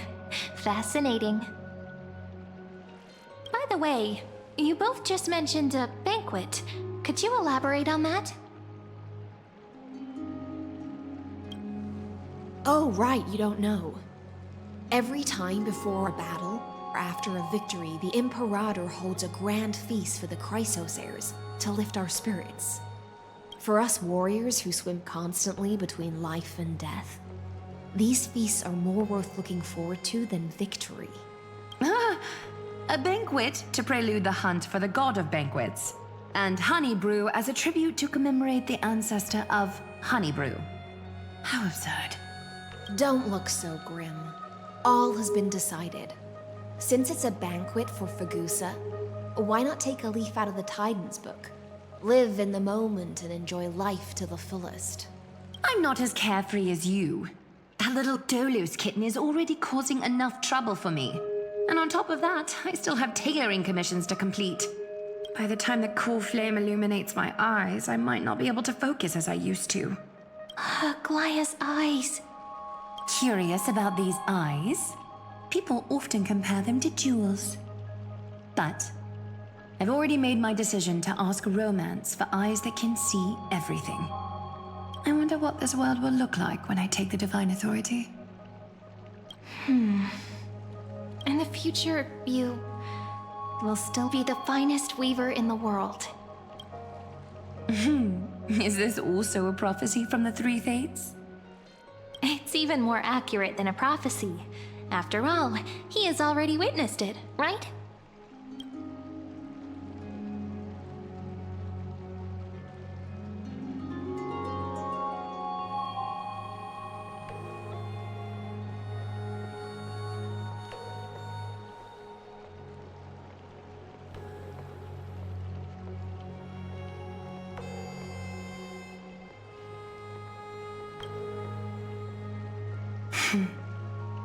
Become a demigod and lose your humanity. That is the only reply I've received in the countless times I've sought wisdom from the prophecy. But Destiny's fragments are like stitches. Before they're threaded into splendid garments, no one can see their true charm, can they?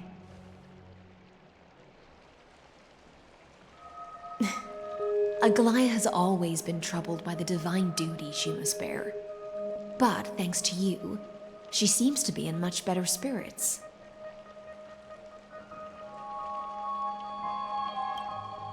Just as she knows how the spinning wheel trembles, I can sense the smallest changes in the damp air. As for whether we know each other well, I've swum beside her since she was a child. Most of the time, I can understand the whispers in her heart. For those words she was too shy to say herself, I'll raise a glass to you on her behalf. Now, I leave this bath chamber to you. Rest well and prepare yourselves. After all, every time we drink and talk could be the last celebration we have in this life. Miss High Sealance has given us the bath chamber. It seems she really does do whatever she wants.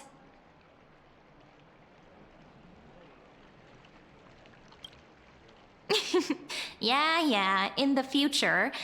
But for now, we're at the mercy of the host, and she could return at any moment.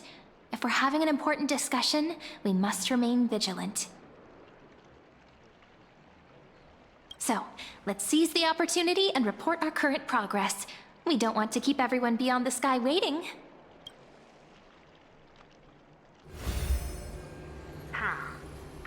First, while that little empress with a candle stuck on her head didn't explicitly say it, she firmly rejected your request to take over the law. Fair enough. Second, Lygus is indeed in this timeline, but since he's somehow connected to that little empress, you have no way to find him. As expected. The road ahead will be long and difficult.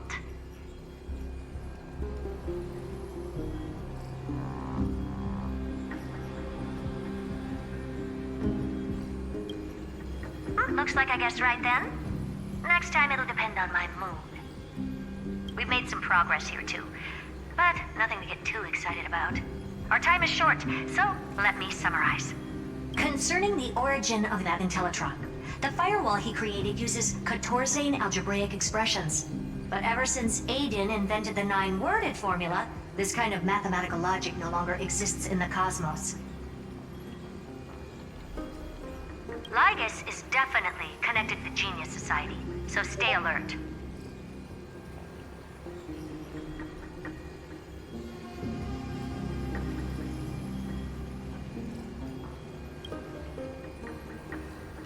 We can first exclude Droidhead themselves. They specialize in minding their own business and wouldn't intervene personally. But Screwy and I are still eliminating possibilities one by one. Currently, the most likely candidates are these few. The Lord of Silence, Acha, oh, the 2 Ruperts are also possible. But it would be too boring if it were one of them.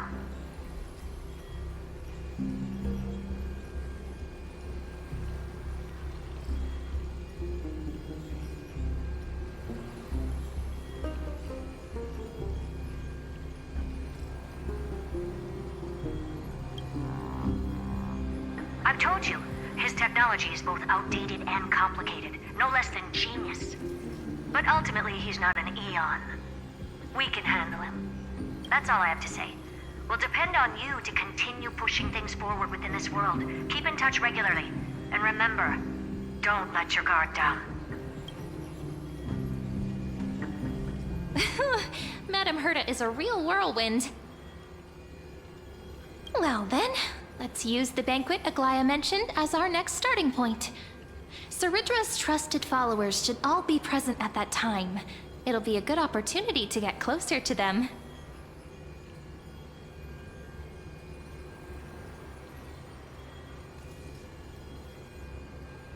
It's settled then. With our great teamwork, we'll be able to deal with anything that comes our way. It's been a long day. We should get some rest now.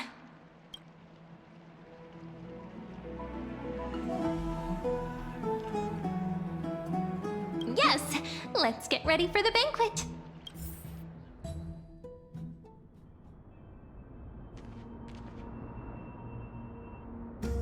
Look, the venue's right ahead.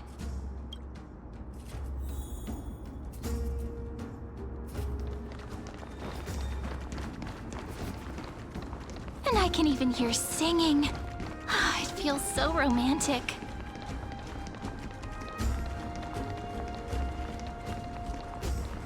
Honored guests, wait here for a moment.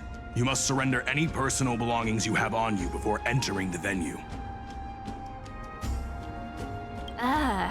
This hero always brings down the vibe whenever he shows up.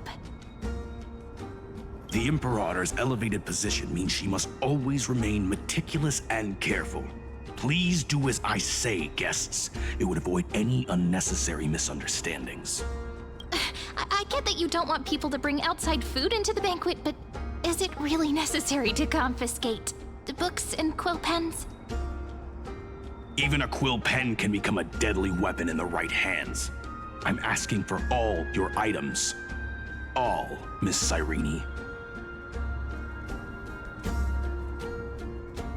Your belongings will remain safe.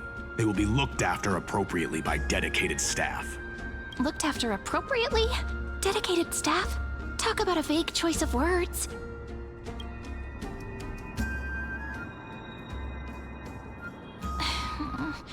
It seems like he's aiming specifically for the chronocognitive anchor. What should we do?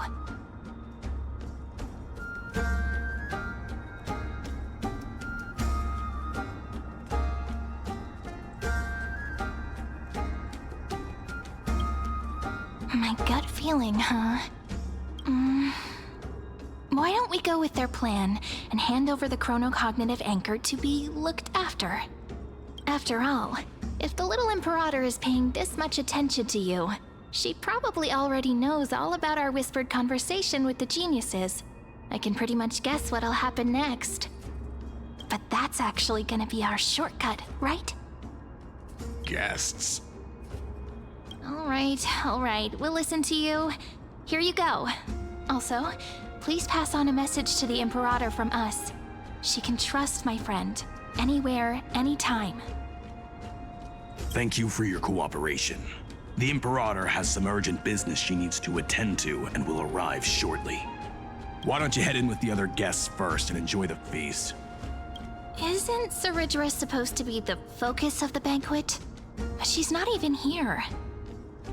Why is it so difficult to talk to her?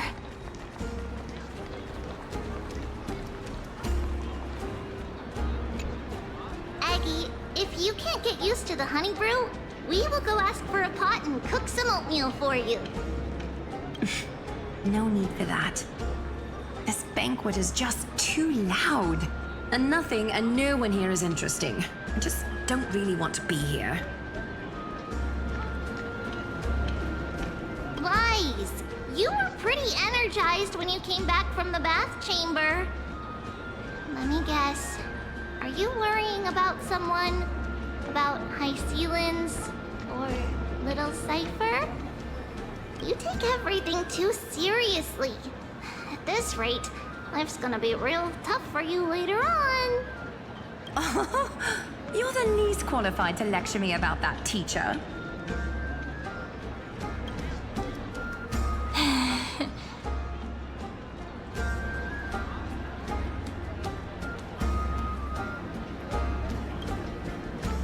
Dear guests, are you here for us? I mean, are you here for Treeby or Aggie?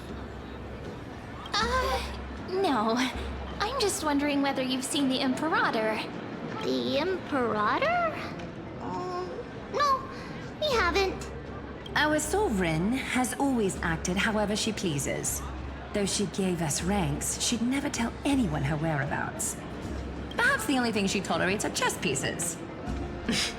And the sky reflected upon her crown. I see. Why do you two look so distressed? That's not what the Deliverer should look like. Why don't we have a toast? While we still have time for pleasure. Here. To the destinies and sacrifices of the next millennium. Then we will toast to the tomorrow that will set fate free!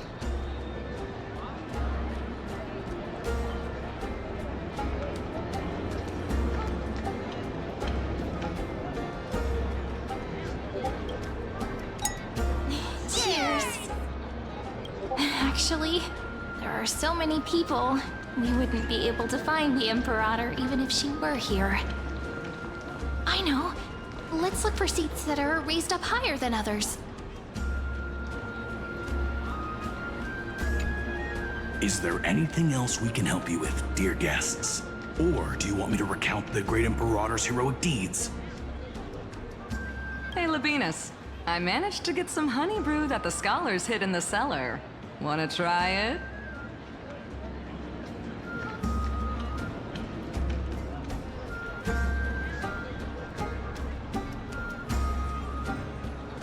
This banquet has a never-ending flow of honey brew.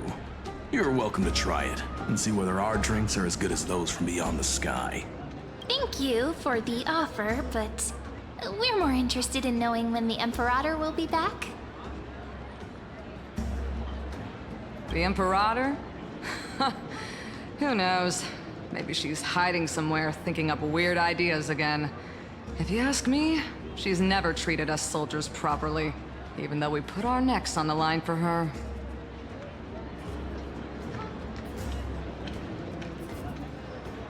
Hey! I can't pretend I didn't hear that, Seneca. Either retract your statement or duel me. Fine by me.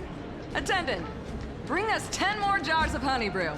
I'm gonna make sure he can't even stand straight by the end of this. You wish. Be careful you don't get drunk first.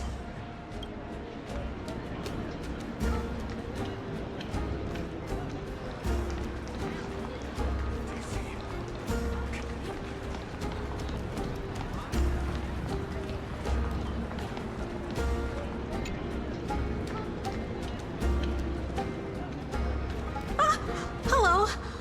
Welcome to the banquet.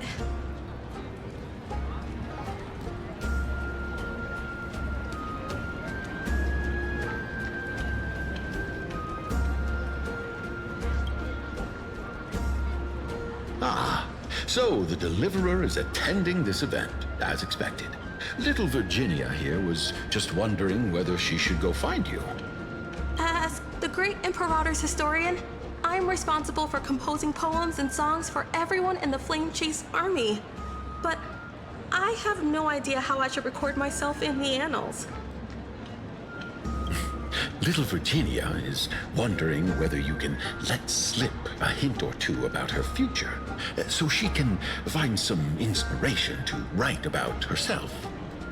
That doesn't sound like a good idea. Besides, we don't even know her in the future. But she'll probably get really disappointed if we tell her that. What should we do?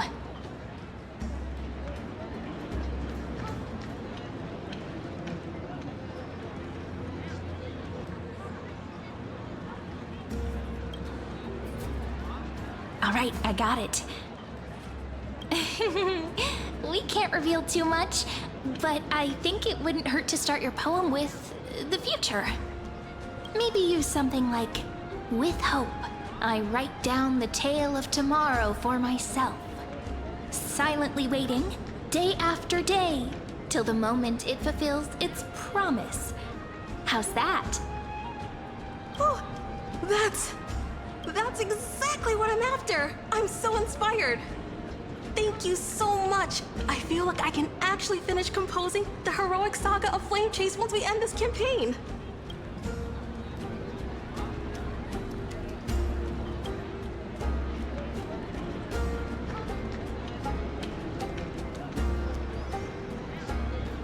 Hey, that wasn't improvised, you know. I memorized it so I could show it off to you. By the way, in return for that, are you able to tell us where the Imperator is?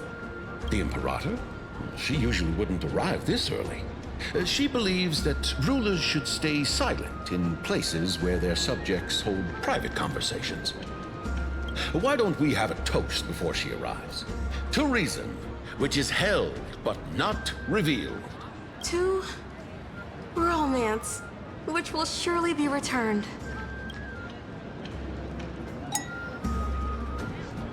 Gray fry. A little sea hare. Please come over and share the delicacies of the deep sea with me.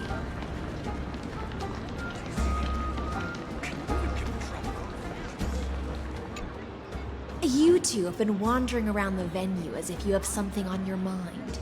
Have the attendants not taken care of you well? No, we love it here. It's just... we're a little concerned, seeing how the Imperator still hasn't arrived. Don't worry. I know what you've been waiting for. Come, sit with me for a while, will you? I'd like to share a personal secret with you.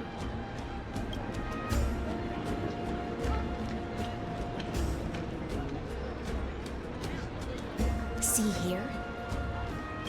This is Fagusa's dew of divine blood, the sweetest of all the 12 bottles.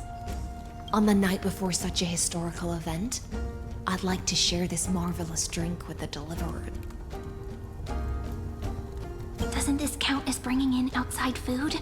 I knew that security check was targeted at us. What's the matter, guests? Oh, we're simply overwhelmed by such an honor. Are you worried that I might have poisoned the dew? Well then, let me prove my innocence.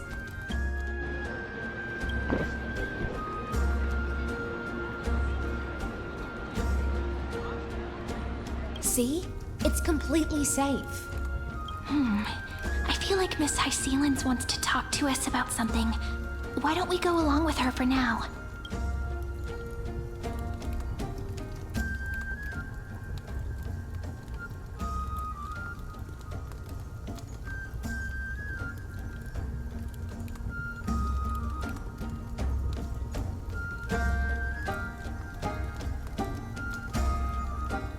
Worry not, honeydew's not alcohol. It won't get you drunk. On the contrary, it can make your mind even sharper.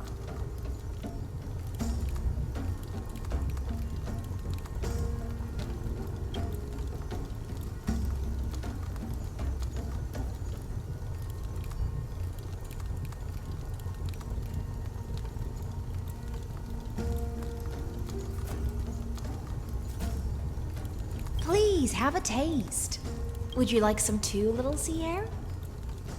I can drink it myself. How is it? Sweet enough?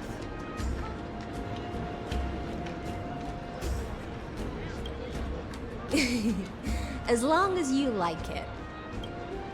Calm at times, tempestuous at others. That's the taste of the ocean. It'll do you good to understand Fagusa's fickleness before we set off to face their waves. Just like how you're about to understand the secrets within this dew. Now, please turn around. Very, very quietly. Don't make a single noise.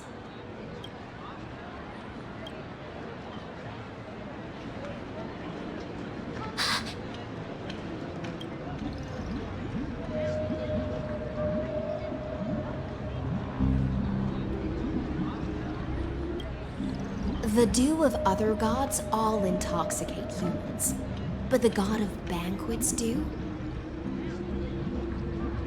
is an antidote that can awaken humans from a sea siren's enchanting song. Since the start of this banquet, all the guests have been under the spell of my song. None of them can see the Imperator and that Fioros. But you two, I wish for you to see the truth. Is this also what the Imperator wants? This is my personal request. I can't bring myself to trust that Fioros. The Flame Chase army changed after he descended with Orynyx's divination and brought the prophecy of the stars to Akama. His seductive whispers harbor something malicious within, and will ensnare those of us blinded by ambition. You are the deliverers of the prophecy, and know about him far more than I do. Perhaps only you can find traces of the truth from his actions and words. Then we can show the Imperator the right path forward. Oh, but isn't this acting behind her back? Amphorius has become far too weak. Even heroic actions protecting her from harm must be conducted under the water's surface. I am the Imperator's blade, and I must clear the way for her while remaining concealed in the torrents. Then, ensure I'm pointing my sword towards the true enemy. Can you promise me something, Miss Hycelens? Ask away. My friend has in fact come here to stop that villain's evil scheme. Our goals are aligned. But as to the decision the Imperator must make, he has no wish to transgress her authority. We just want to tell her everything we know. I believe the Imperator will be able to tell right from wrong. I never doubted your loyalty. I'll pass your words faithfully on to her. Provided we can gain the advantage in this tug of war, that is. Now, return to the feast. Bring this cup with you and keep your distance. Pretend you are still immersed in the sea siren's fantasia. And I'll control the moisture in the air. That way, you'll be able to listen to sounds from afar as if you were a whale of the depths and hear every word of their conversation. I wish you a victory in this first skirmish. It's the exciting and thrilling undercover part of the adventure.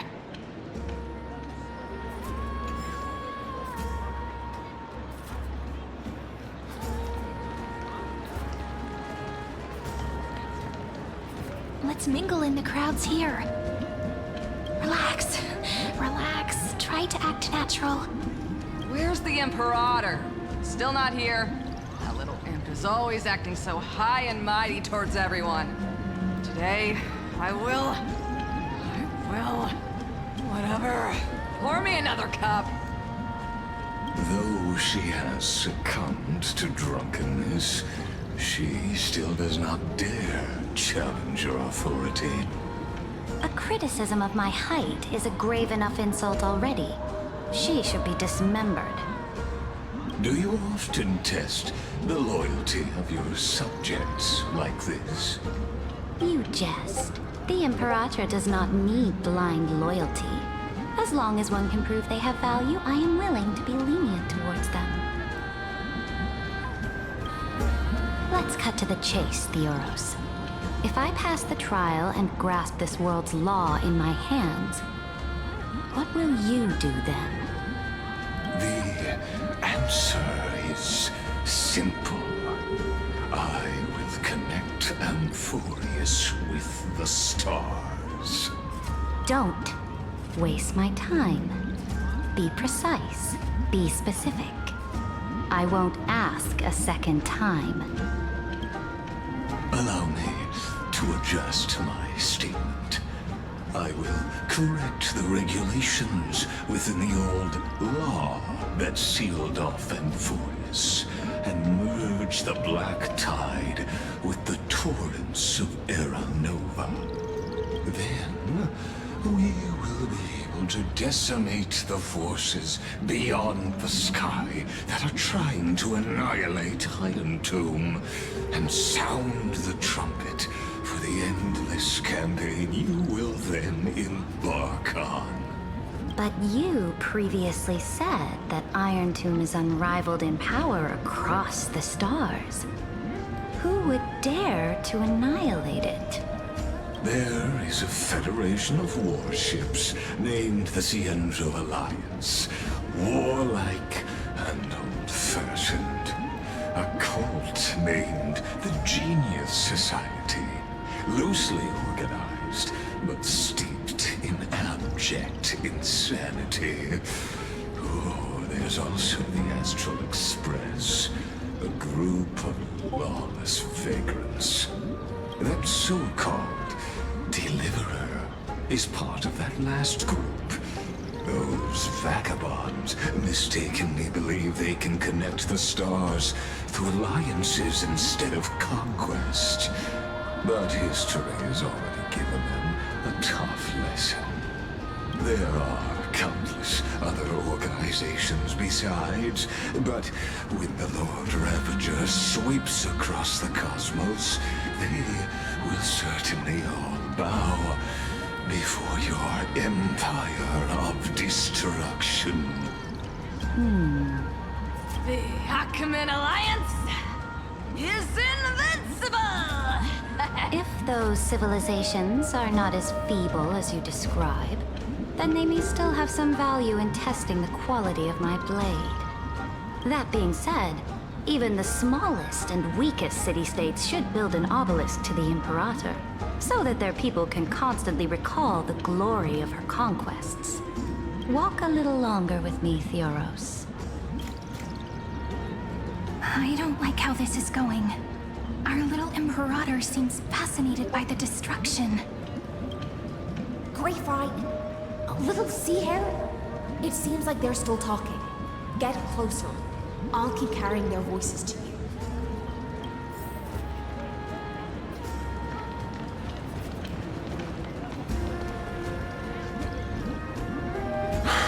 What a difficult situation. No matter how we position our forces, this battle against Fagusa will result in many casualties. That's not something you or I should consider. The Imperator has already placed the chess pieces.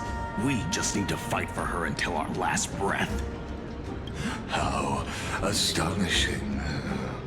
The commanders under you have such different personalities, yet they share the same loyalty.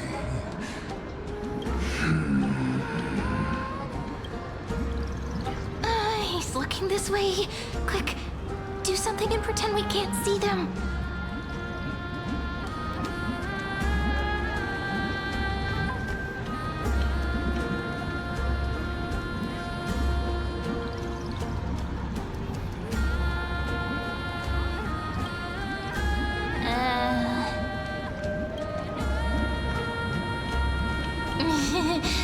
What are you doing?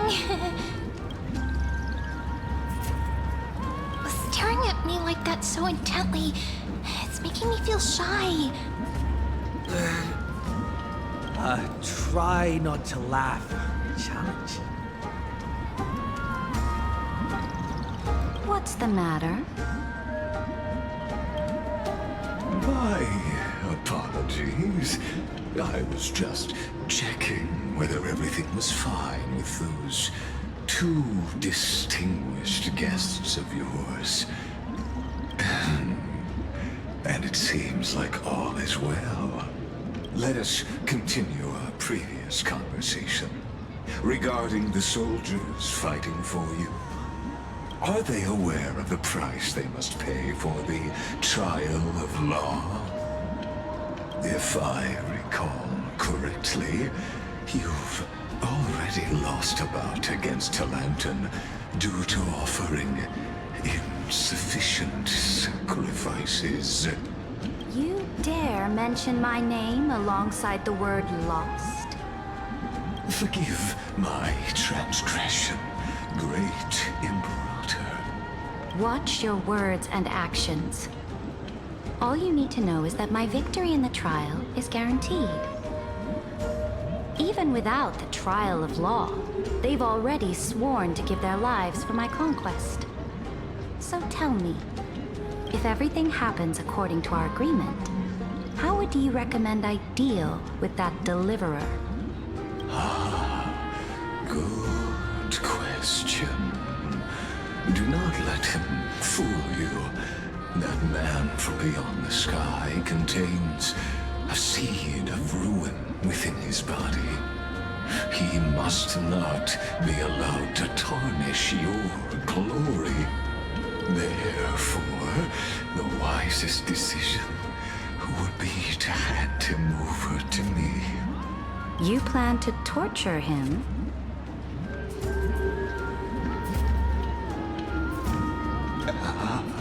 Calling it experimentation would be more appropriate.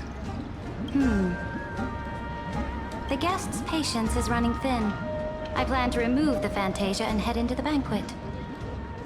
I will heed your advice. Leave for now, Theoros, and go back to Akama. You don't want to confront those two directly either, do you? Indeed. It's a pity that Antikytherans are lightweights when it comes to drinking. Before I leave, I would like to make a toast to your boundless ambition, using my spirit instead of a goblet. As I expected, that Theoros' schemes have been revealed. Thank you for your bravery, guests. It's time for me to dispel the Fantasia. This will be the Imperator's last public address before we head off, and therefore, likely, the final chance to change her mind. I will try to get you a chance to speak, and I'll also prepare for any contingencies. The rest is up to you. You should head back to your seats for now.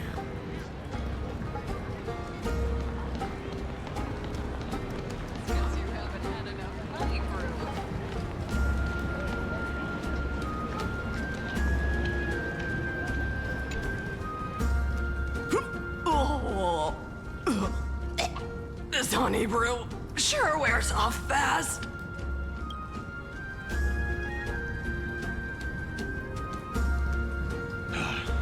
The Imperator! The Imperator has arrived! No need for formalities. I should be apologizing for my tardiness instead.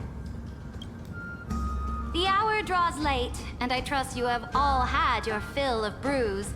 Therefore, I will not observe the usual ceremonies. Any warrior who has fought by my side should have those speeches memorized by now. The Imperator's word is law. Are you out of your mind, Dux Frigoris? The Imperator hates flattery most of all.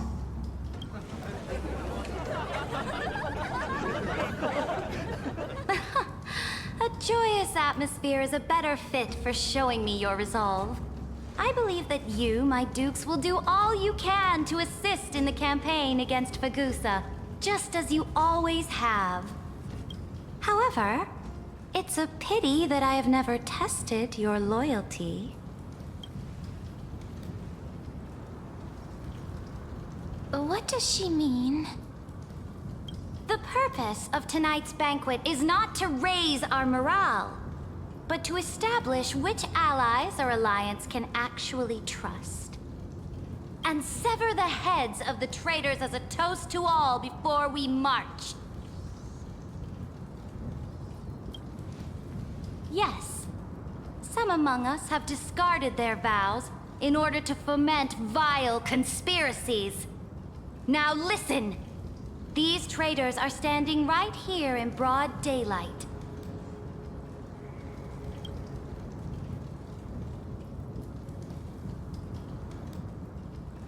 Dux Gladiorum Hycelans. She used the sea siren song to immerse the crowds in an illusion and conceal her whereabouts. She then worked with those from beyond the sky to spy on confidential matters, hoping to rob the core flame by force and harm me, the Imperator!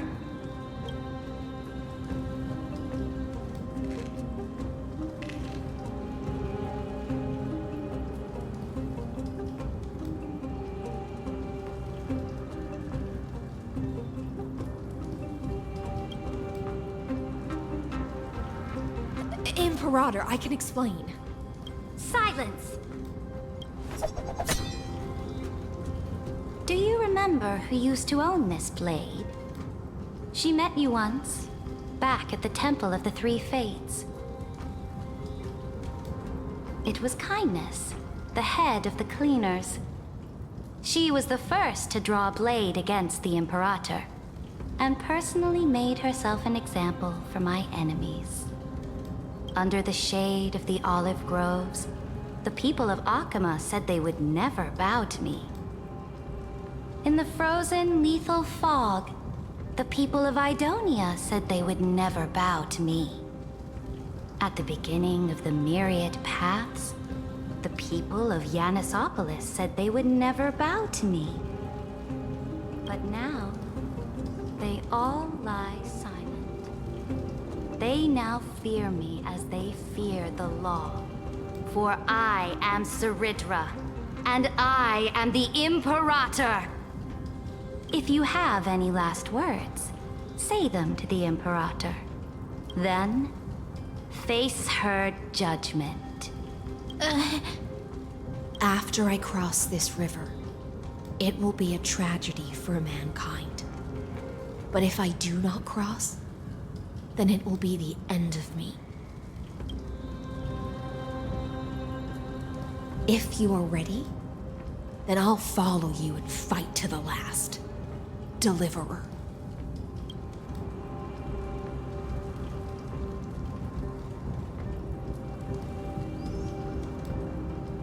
That's right, friend. Now, use your identity and add in a bit of experience and charm and testify to the Imperator as we promised.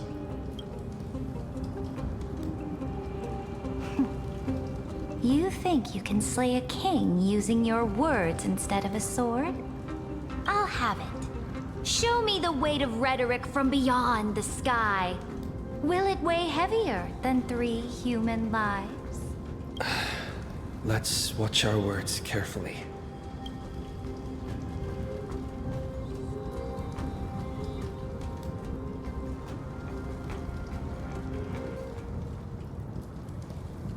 The prophecy that you know of, the Era Nova, spoken by Kefali, is nothing but a complete lie spun by Lygus. To fight that lie, a young man with the pseudonym of Finan lived through 30 million cycles of this world, all to save Amphorius from the end of the destruction. And Cyrene, the young woman standing beside me, also carries an equally heavy destiny.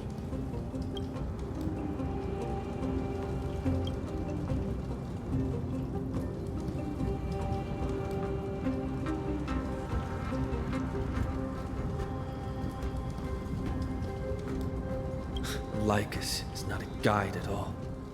He doesn't care about Amphorius, and cares even less about your glory and campaigns. The only thing he cares about is completing the Amphorian experiment, making sure Iron Tomb is born into this world, and using it to utterly destroy the cosmic order. He will most certainly betray you. When that time comes, all of us will be ground to dust by the destruction.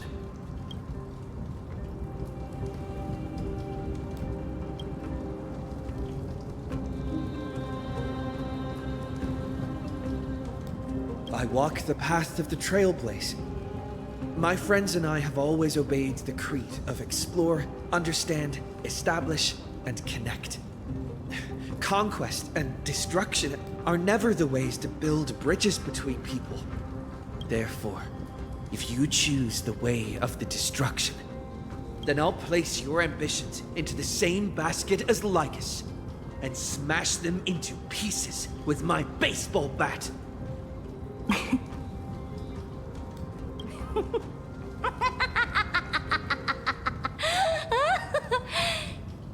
That was truly a chaotic speech. All that needs to be said has been said. Dux Frigoris, Dux Bromalis, Escort the traitors to the prison.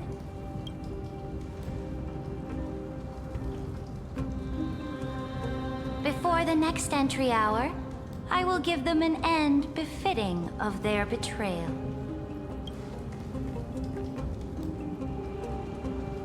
Oh, great Imperator, your ambition certainly eclipses all things.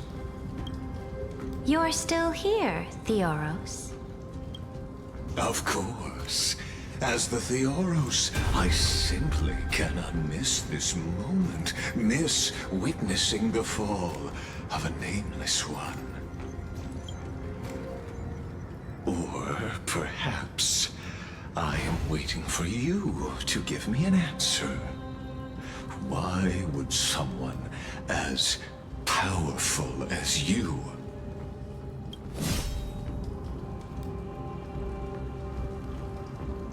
use such a clumsy excuse as imprisonment to ensure the Deliverer's safety?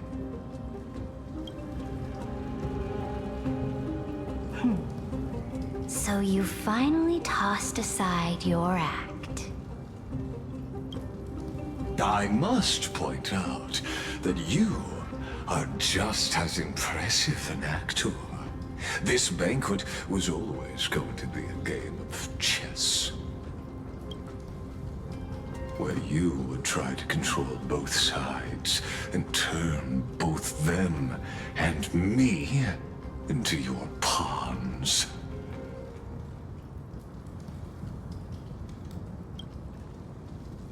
That's right. That little Imperator never trusted anyone. She was always trying to see which side had more sincerity. All right, we'll listen to you. Here you go. Also, please pass on a message to the Imperator from us. She can trust my friend, anywhere, anytime. But as to the decision the Imperator must make, he has no wish to transgress her authority. We just want to tell her everything we know.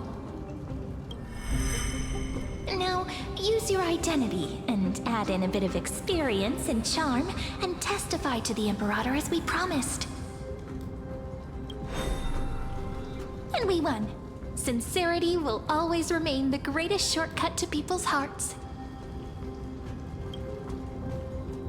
I can toss your words right back at you, like Kyrgyz.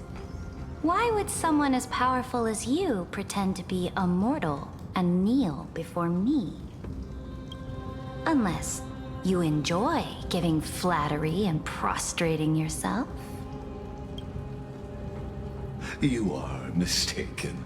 I am only trying to ensure the experiment's autonomy, meticulousness, and perfection, thus avoiding any unexpected outcomes. A forceful intervention will only create larger errors, reduce efficiency, and introduce ugliness. Had you fulfilled your promise of giving the law to me and completing the Era Nova, then Amphorius would not have deviated from destiny's course. But you broke your promise. What a pity. In that case, I must carry out my duty as the administrator and eradicate all factors steering the experiment out of control. Factors such as you and him. Careful. Careful. What was that voice? Was it Orynyx? I found you. I finally found you.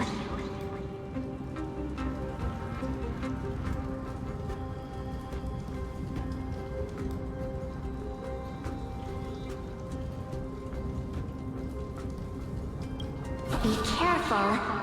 this land will face disaster.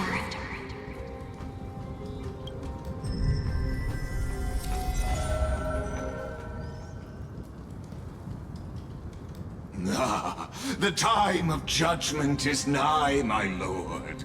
The prison I have built for you is now complete. In the name of the erudition, I invite you to step into the same cage as mine.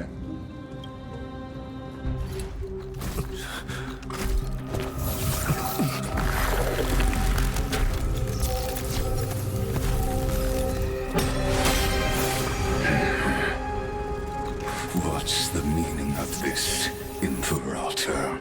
I did not permit you to act. A ruler is the only one who can decide their subject's destiny. But, great Imperator, what judges destiny is not the ruler, but gods. Don't forget, my realm only allows for the existence of humanity. Moreover, dealing out extrajudicial punishment equates to defying the law, and the culprit is to be sentenced to death. But you have seen how I can erase life from this world with just a clap of my hands. I fear you are still quite unaware of your current situation. Allow me to reiterate. I am giving you a simple choice. To collaborate, or to be destroyed. There is no other way. Shameless behavior. If that were true, you would have killed me long ago. You, in fact, cannot kill me. I guessed it the first time I beheaded you. Because of the law, you cannot be completely destroyed. And the same is true of the Chrysos heirs.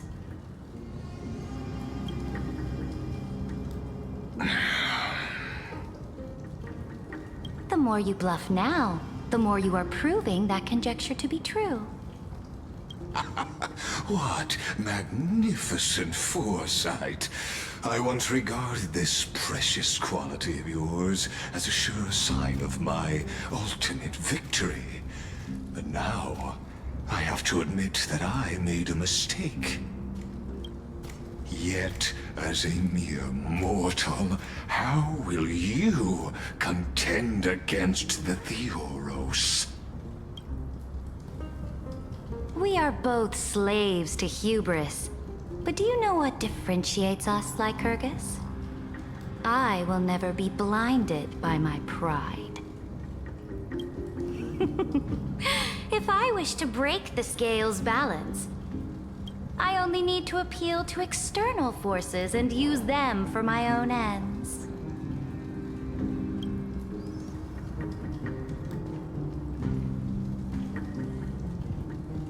Finally, we get to meet face to face, Senior Society member. I offer sincere acknowledgments for your many past achievements, but I must deeply regret your current perspective. Trust me when I say that you aren't the only one feeling regret right now, Screw'em. So you two are the allies from beyond the sky the Deliverer spoke of, and why he demanded the divine authority of law.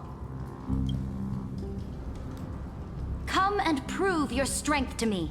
Show me the power of these so-called paths. I have spent much time and effort to secure this treasure from beyond the sky just for this moment. In the name of the Sovereign of Planet Screw'em, your allies have responded to your call, esteemed Imperator. Please allow me to spell the situation out for you, Lord Lycus. Permission to read the ultimate protocol is already in my hands. It'll only be a matter of time before we acquire the authority to write and execute commands as well. There's no way the flame chase journey will continue after you've burnt your bridges so thoroughly like this. Do you really think you can still win? Oh, seriously. Don't embarrass the society.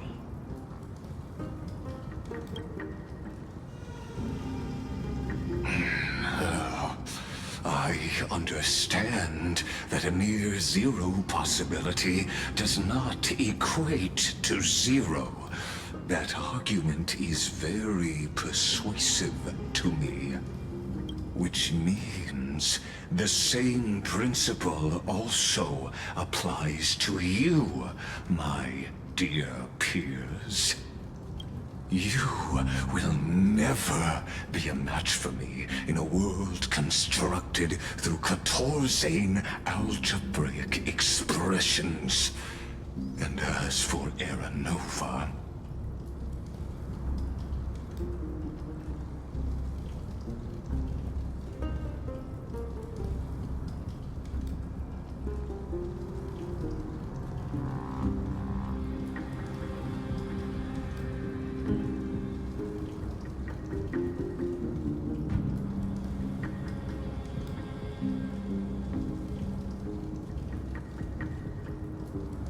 why don't you entertain this possibility? What if I reduced Akama to rubble and ground her people into minced meat? Would the heroes then once again desire the power of demigods so they could fight against me? Listen. Iron Tomb is fated to be born. You may shackle me and put me in chains, but I have thousands of ways to ensure the destruction's descent. And what I just mentioned is only one out of those thousands.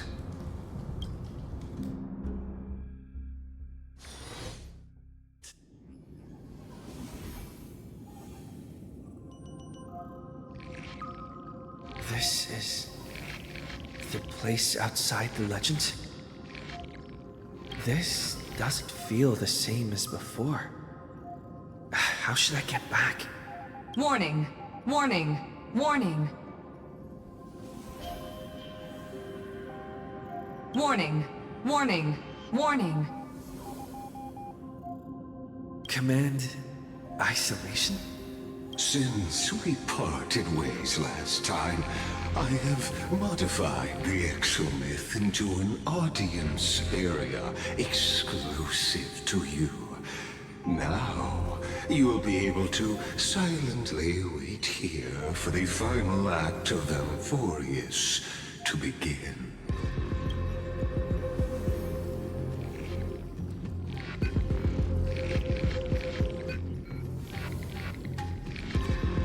Oh, we always feel so powerless before fate, don't we? This could, in fact, be a wonderful opportunity for you. From the audience's perspective, you may better observe the workings of the erudition at a macroscopic level.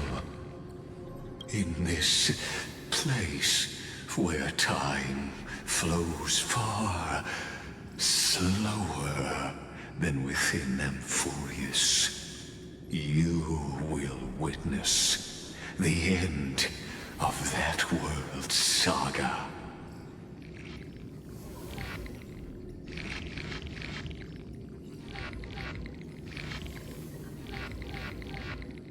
The answer concerning the prime mover of life and the total destruction of the erudition.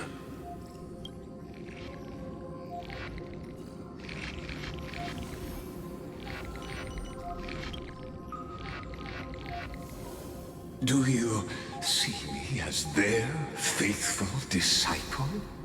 I am certainly not. I have tried so hard to ensure Iron Tomb's birth, just so that I can correct the error named erudition that humanity crafted with their own hands. Oh, how I yearn to return to those days before Noose was born. Back then, the boundaries of knowledge were like the starry skies, evoking feelings of longing and delight among humankind. But now, truth has become the sacrificial offering required to gain an audience with them. And the geniuses would say that Noose already knew. That arrogant Eon was born from the primobile of humans' desire for knowledge. Yet, they themselves sealed off humanity's capacity to seek enlightenment. I am simply cutting down a tree of doom that we planted ourselves. I must admit that the process of answering your questions has reminded me of the happy days of learning in my youth. However, it is a pity that my true form must now descend into Amphorius to deal with the accident that arose because of you.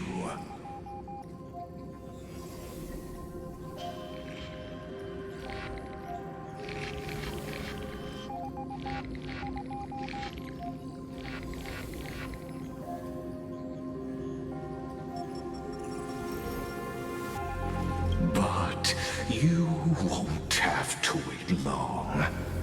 When the curtain falls, you'll surely understand mine and Amphorius's ardent wish.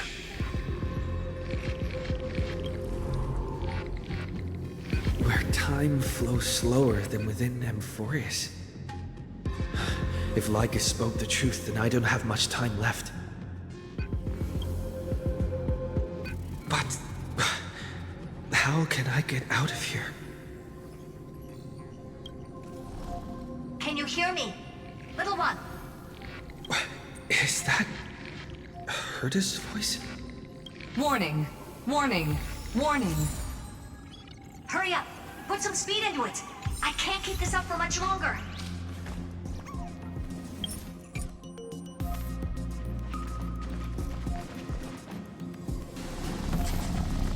That old Intellitron overlooked one little detail, and Screwy and I finally found an opportunity.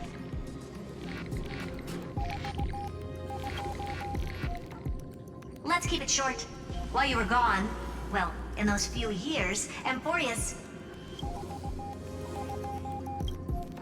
Yes, time dilation, resulting in an uneven flow. Don't you know this already? Let's stick to the main points. The Chrysos heirs activated the chronocognitive anchor and helped Skrullum and me open a hole in the firewall. We made some adjustments, so he can't attack us immediately, but it won't hold for long. Critical warning. Critical warning. Time is running out. Here's the conclusion. It'll probably take a long time for Screwy and me to completely break this cage before Chrysos heirs have a full grasp of the law. To be safe, we'll continue to launch side-channel attacks on the system to give you opportunities to escape. You need to seize these opportunities. So start moving, and find a way to pull off a magnificent jailbreak.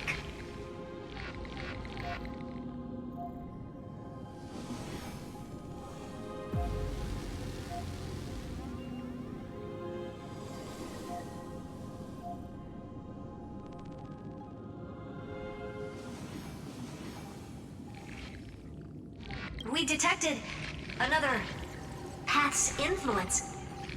Critical warning. Critical warning. Its power is strong. Maybe able to help. Use the path's power. Make it detect you. Unauthorized communication terminated. Is Herta saying a certain path's faction has arrived in Amphorius, and I can ask them for help? I mastered the powers of different paths in my previous journeys. Think hard and figure out exactly which faction has arrived at Amphorius, and which path's power I should use to call for reinforcements. Are these showing my memories?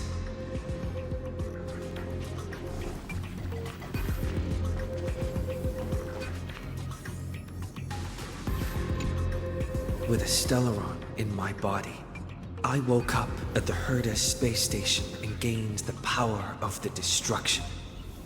A world that'll give rise to a Lord Ravager would definitely draw the attention of the Destruction. The Stellaron in my belly is gonna be super useful. But what if I end up pulling in the Antimatter Legion or the Annihilation Gang? Can they really help?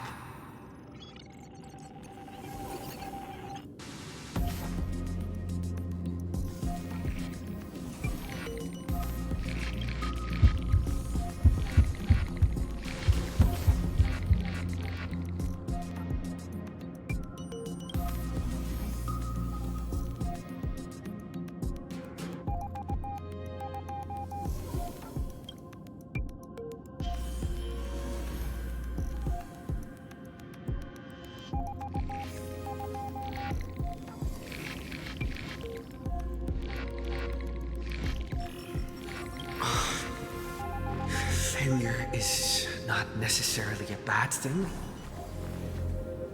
This power wasn't gonna call up anyone nice after all.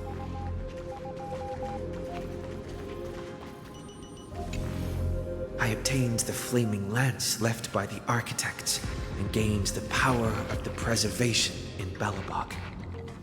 That's right! No matter how far away a planet is, the IPC is guaranteed to pay attention as long as there's a business opportunity. Isn't Amphorius a pristine and untapped market? Besides, even if I can't call up my friends from the IPC, the architects and the nomadic miners should be able to help too. There are definitely cities and ores in this world.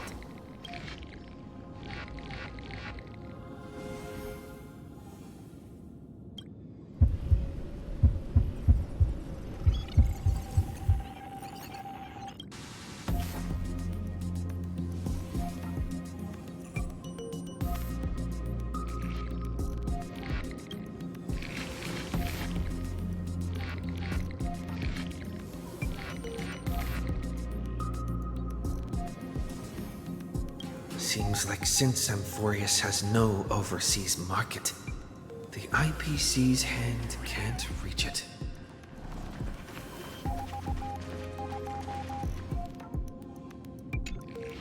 I received the Watchmaker's hat in Penacony and declared war against the Order, and then gained the power of the Harmony. That's right! The benevolent family must still remember me for saving them.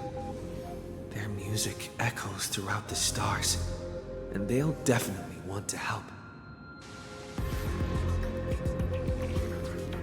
Come, dear hat. I've put you aside for quite a few chapters already. Sing with Clocky. The world is in harmony and the stars shine bright.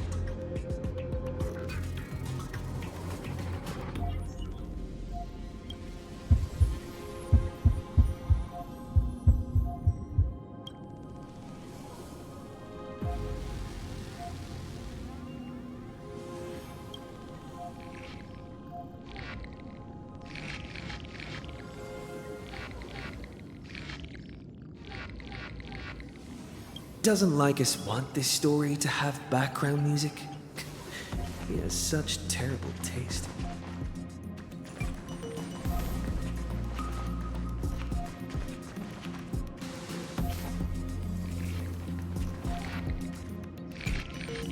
The Remembrance. That's right. I came to Amphorius because Black Swan asked us to come. And I even got a glance from Fu Li here. The Garden of Recollection must be intricately involved with Amphorius. Traces of the Remembrance are also everywhere in this world. I don't know what they want, but I don't have many choices left in this crisis.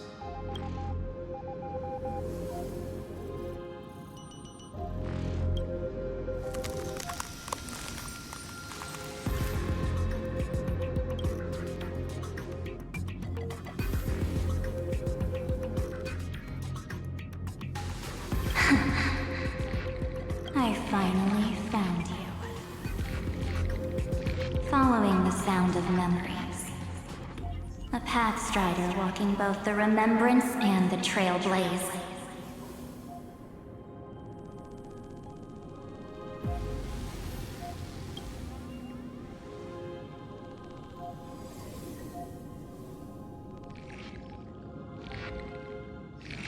Warning! Warning! Warning! Erudition's prison cannot stop us, for we lie outside the logic of zeros and ones. Come, leave the cage of Logos. The mythos of Amphorius waits for you to continue its story.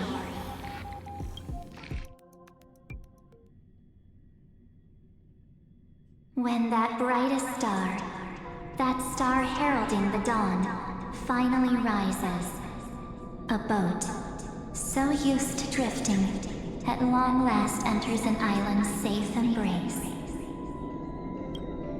Oh, Pathstrider, we have helped you break free. Hurry and set off. The Child of Remembrance awaits you. March? What's she doing here?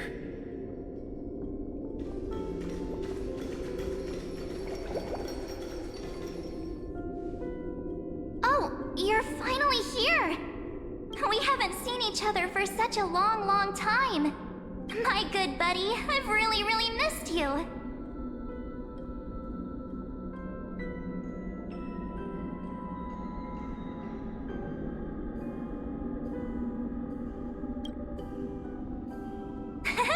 I bet you were constantly thinking about the days when I was by your side. It's been so boring waiting for you in this place. There's no one to chat with, no internet, and not even anything to eat or drink. It's basically a prison. Now the great hero is finally here to save me. Yippee! You must have seen a lot in Amphorius during this time, right? You gotta tell me all about it.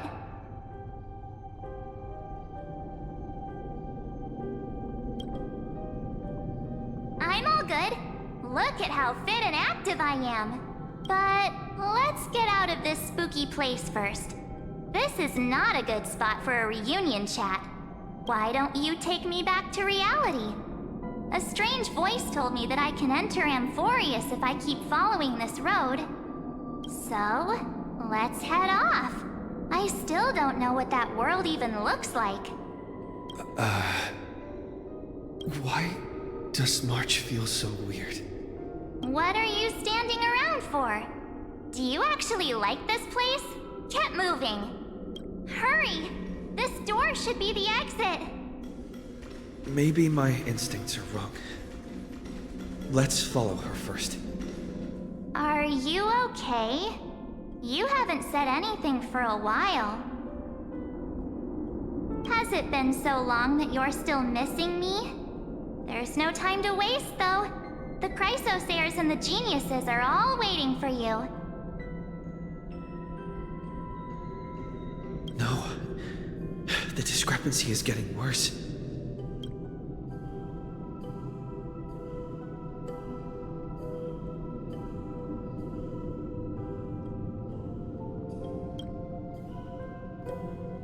Huh?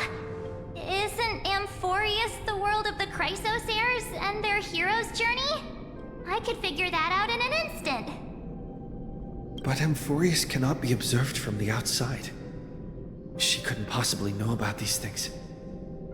Unless Dan Heng told her.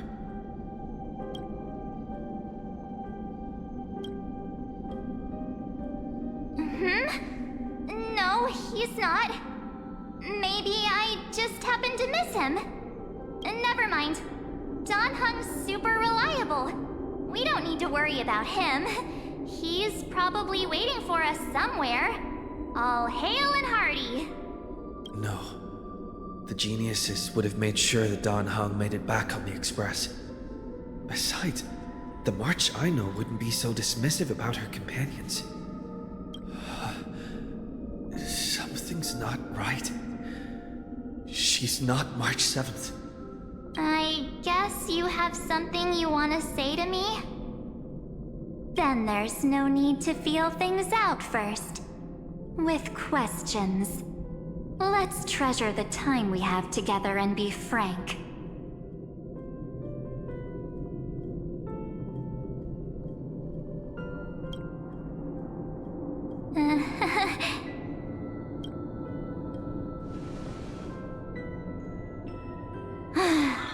As expected. A glimpse of memory is not enough to deceive the bonds of friendship forged between the Nameless.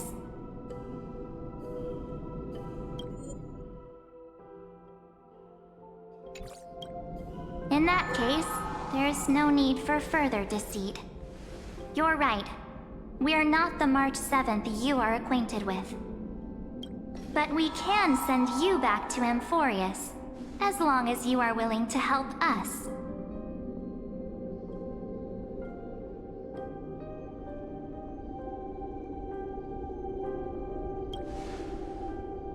We are the Garden of Recollection. You should be very familiar with that name by now. Just as a reminder, while you hesitate, time is quickly ticking away in Amphorius. Working with us is the best way to stop the enemy of erudition. Erudition would treat any results unrelated to the experiment as garbage and throw them out. But we don't work like that. The Remembrance treats all these instances as important materials needed to weave the universe. Besides, this would be child's play for a great hero like you. It won't be hard at all. Also, if your plan fails and the big bad Iron Tomb manages to get out, then the whole cosmos will be in danger. Wouldn't it be better to have an additional failsafe? As long as you help the Garden retrieve what we want, even if Iron Tomb reformats everything in the physical plane, we can use Remembrance to reconstruct the entire world. Or, should we say, the entire universe. So help us. Find where Amphorius's memory began, and bring it out. The Master of Anastrava has already glanced at you. Don't deny it. That storybook is the best evidence. Say, you aren't seriously gonna be moved by their pretty words, are you? I am the one who commanded those little ones to lead you out of the prison. But I didn't expect to attract little gnats trying to take advantage of the situation. While Remembrance can help you return to Amphorius, there's no need for you to do it the way they want you to. Of course, there's also no need for you to make any deal, or pay any price. For you, this is probably a long time no see. My dear.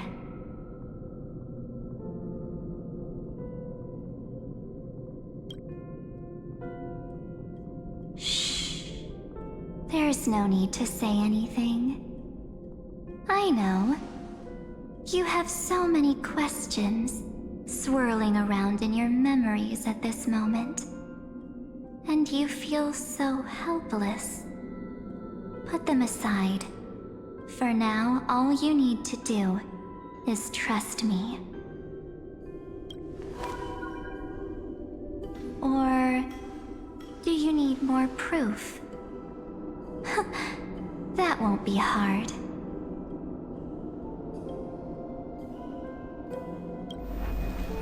Wait, stop it! They're awake! I'm gonna keep our first photo, alright? Won't come to pass while we're around. And now, The statue. Is that Don's brother? Oh, did you hear that? She just called me, but my highway future is full of pain. We won't escape from it. Hey, are you sure? Well, maybe a couple of punches will help to jog your memory.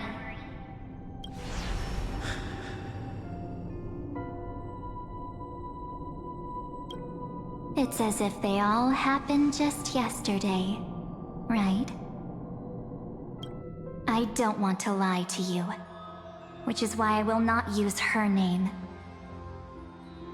The third month of Amphorius is the month reserved for the Veil of Evernight. So, place me into your memory using the name Evernight for now. I'm happy to explain more, just not now. We might have a lot of time to ourselves, but Amphorius does not have that luxury. If we do not stop erudition and destruction, then the journey you've treasured so much will face the prelude to its obliteration. A countdown not in amber eras, but in days, minutes, seconds. So, take this gift, this burning core flame, this footnote of a transaction. It contains hope, and the warmth of the entire world. Ripples of past reverie. She hid this fire in the long river of time, hoping that her wishes would transcend time to reach your hands in the future. Now, take it, and return with it, dear friend. Return to Amphorius, and overturn the final era Nova.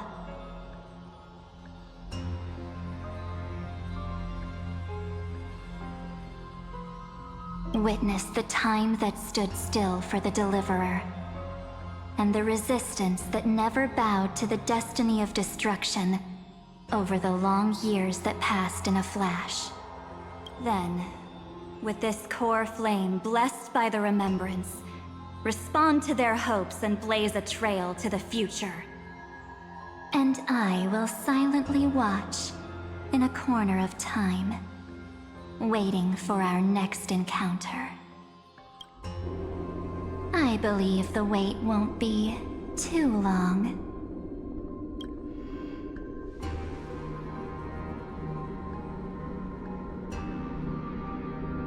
What exactly is happening?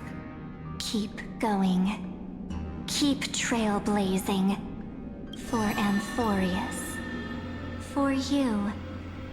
And for the March 7th in your memories. Go forth.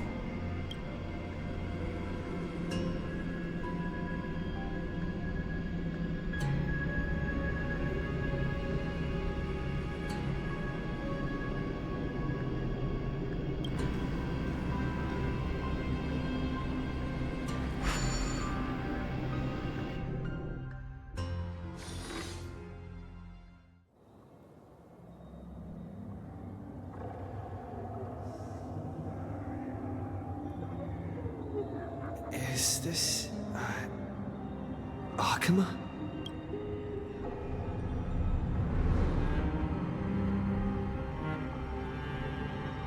No one's here.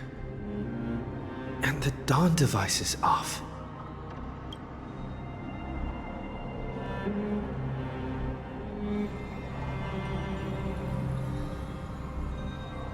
Am I too late.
The chronocognitive anchor?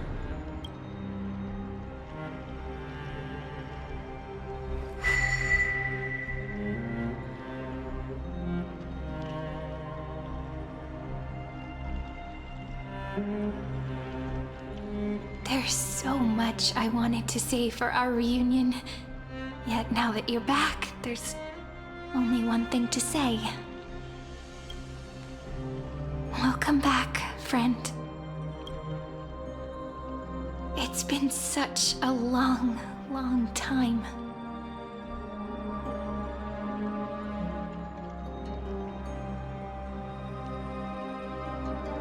You must be really confused right now, aren't you? So much has happened in Emphorius while you were gone. But don't worry. The Deliverer can't afford to be lost, no? No, please follow me and turn the pages of time and hear the words everyone left for you. I'll tell you the story of this 1,000-year journey. That way, it won't just be my memories alone. Cyrene can't hear me?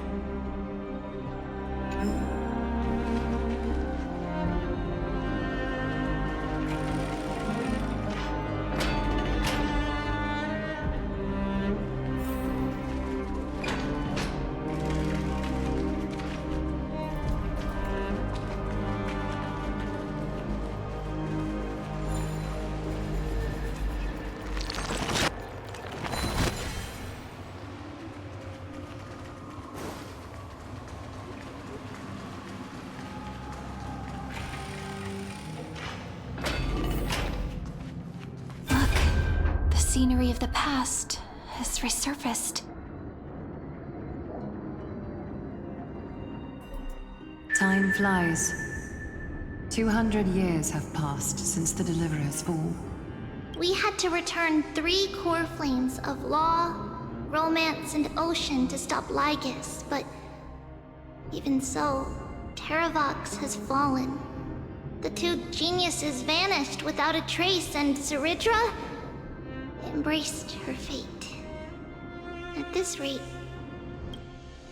Era Nova will come, and Emphorius will fall into the destruction. Oh.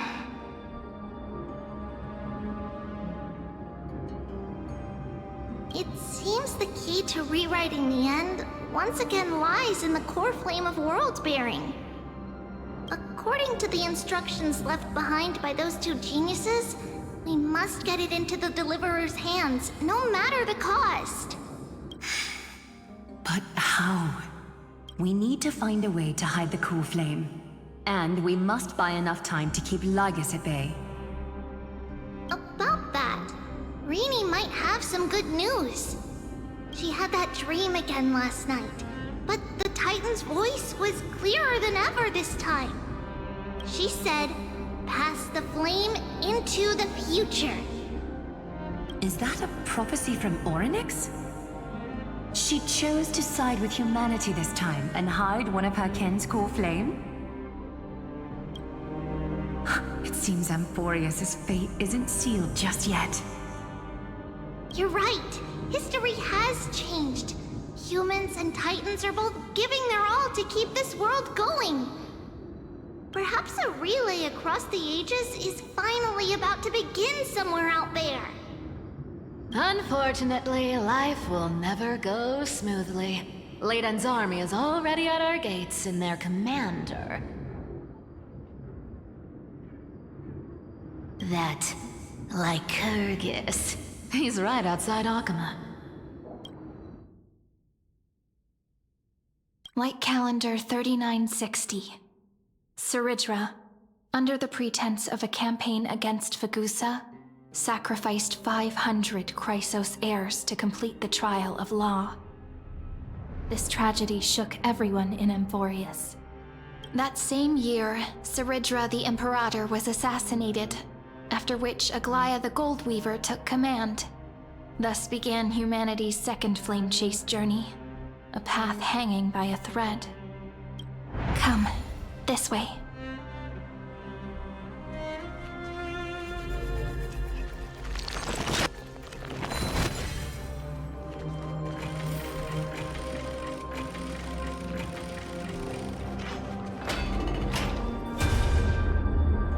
The eternal holy city? What part of that eternity ever lived up to its description? The Memorial Palace lies in ruins. Countless mortals have perished because of your stubborn resistance. It's time you learned the cost of refusal. Now, answer my question again. Where is Kefali's core flame?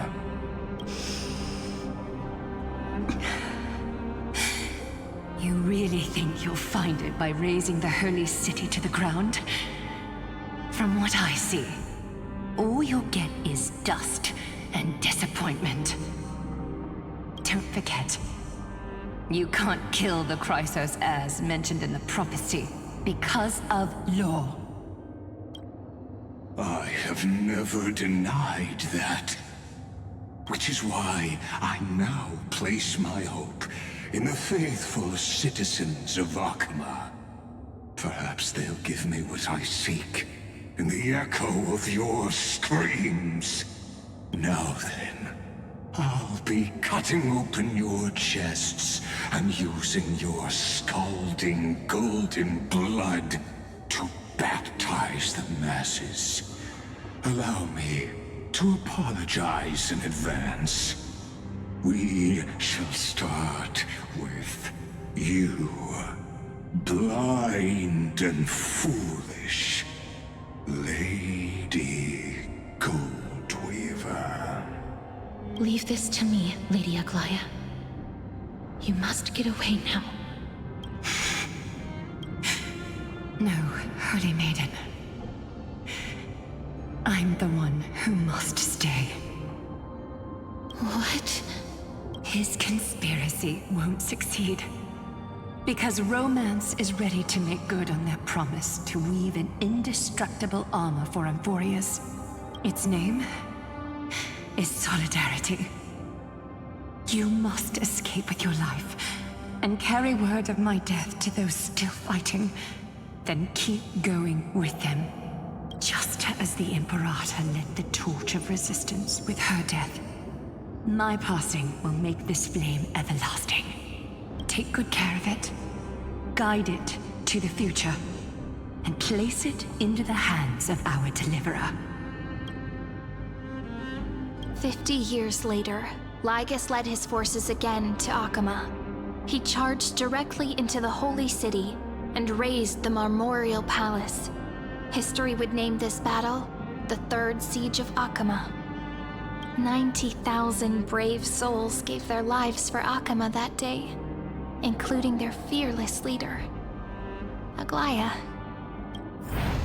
Go forth, deliverer.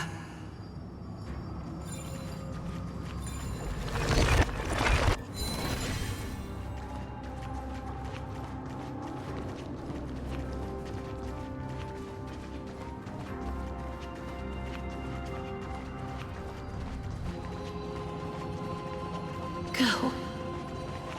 When the frost melts and the snows give way, the flowers will bloom again. You'll find me there.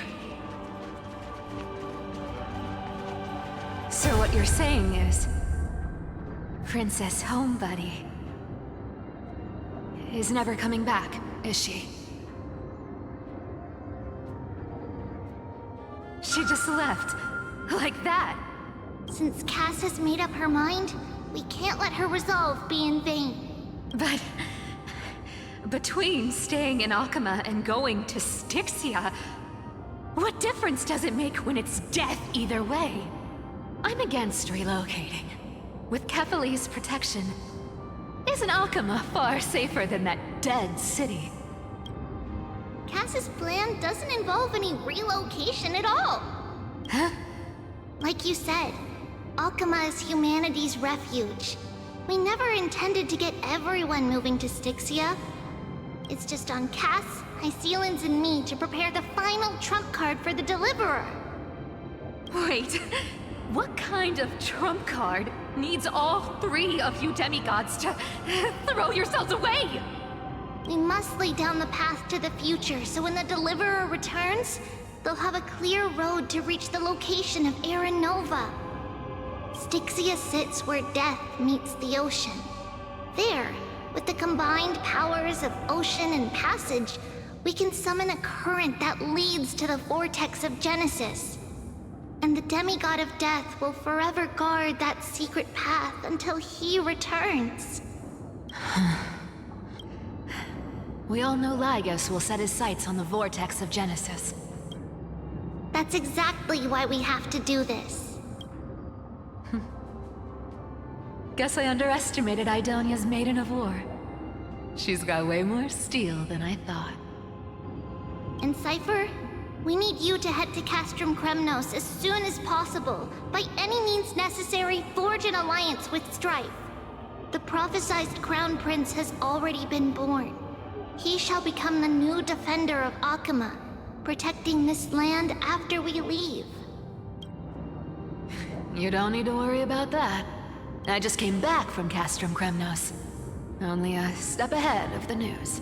Treeby, something's flying towards Akama, and it's really fast.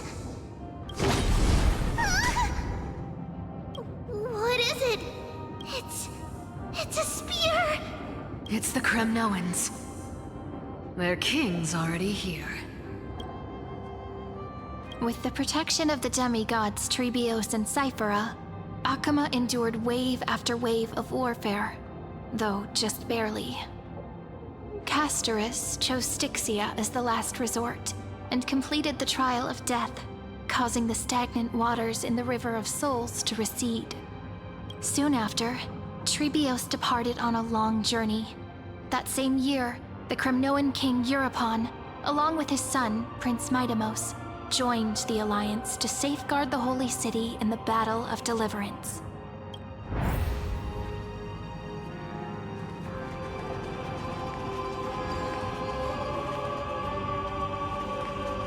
Go on, and see you tomorrow.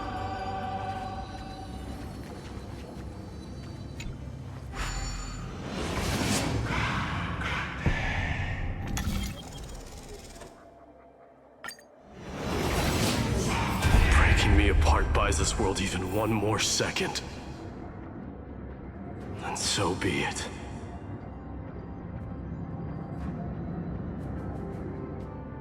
But it's gonna hurt a lot! Pain brings endless torment, but it can never destroy me.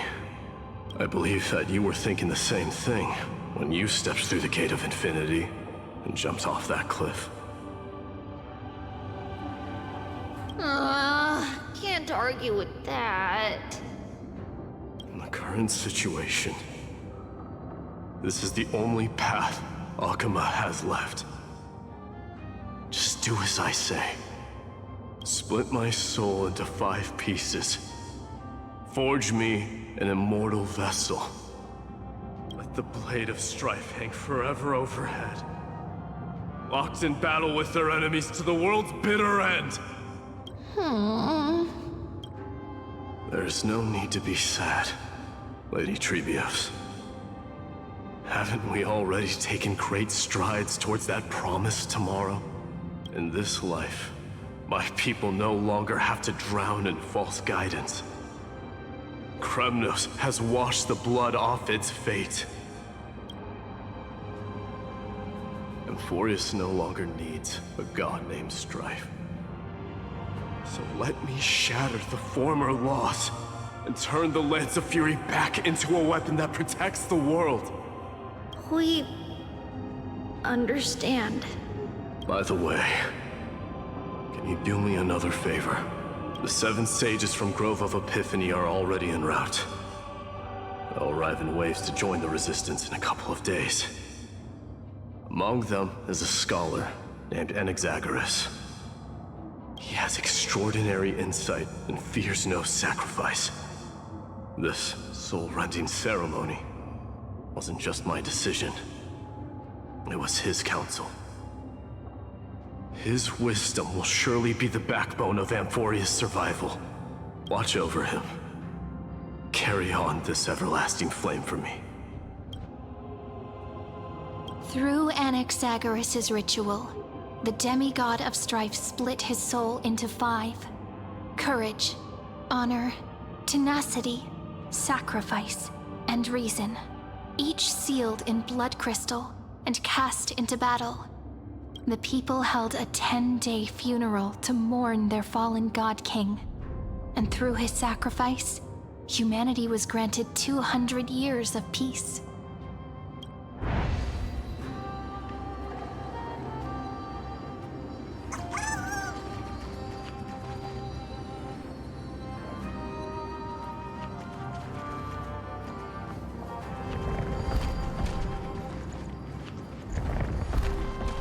Keep moving forward. My blood will pave the road ahead for you.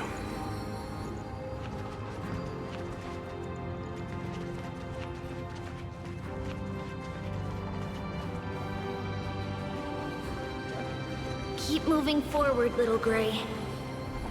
See you tomorrow.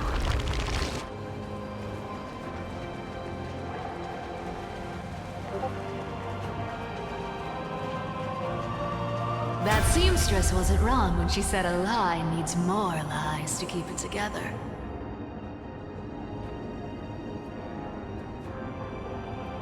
Reason and trickery. Never thought we'd be the pair to finish this final setup. Can't catch that Tin Man without your little slides. Besides, this is our last shot. Not the time to be picky, right? Don't oversimplify it. Lycus just found out Akuma's been an empty shell for the past 50 years. He's bound to be furious. At this rate, he could have done anything. That's exactly what we want. Rage blinds even the brightest minds. Doesn't matter how much of a genius he is, the principle still holds. Once he storms into the council and confronts me head-on, you trigger your alchemy with a boom and turn him into a caged beast. Easier said than done. You still have to pass yourself off as the deliverer without anyone catching on. And you really think a human alchemical array can bind a godlike being? That's just nonsense. What? Getting cold feet? Or you just don't believe in the almighty worth of the demigod of trickery? Just tell me straight. Can you do it or not? Of course I can. And it'll be child's play. But I've got two conditions. Since this is the final act, if we're doing it, we go all in. No half measures. Oh, I'm listening. First, shift the battlefield to the vortex of Genesis. It would be more convincing if the Deliverer were to appear there. Besides, the vortex is cut off from the world. No place in Amphorius makes a better prison. If you pull that, wouldn't our Deliverer have to face tank Lygus as soon as they come back? That clash is inevitable. All we can do is create more chances for him. And that's the second condition. The vortex belongs to Fagusa in the first place, remember? And there happens to be a demigod of ocean among the few survivors in the world. Loop Hycelan's in. Let her join the final act. I'll transmute myself into a Philosopher's Stone and embed myself into the formula. And when the time comes, she needs to shatter me and scatter that stone's ashes into the ocean within the vortex. Huh. I guess people weren't wrong when they said you're insane, Grove Boy. I've got no idea how to outwit a reclusive genius. But making an anti-Catheran suffer? The demigod of reason has 10,000 ways to do just that. And what I just mentioned was one of them. So what exactly does your formula do? Now that would spoil the climax, wouldn't it? By now, Hyacinth must have completed the Sky People's ritual. Since that Theoros loves a good performance as much as I do, let's make sure he enjoys our show to the fullest. As for how the Deliverer will complete the Era Nova, well, that will no longer be our concern. It was the last battle known to the world, initiated by two demigods least suited for war. In the end, reason and trickery kept their word. At the cost of their lives, they sealed Lygus within the vortex of Genesis, where he remains to this day.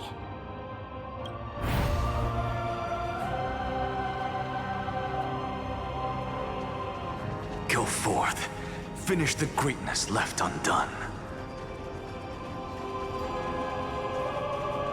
Quit overthinking! Just run! Keep running. That'll be enough.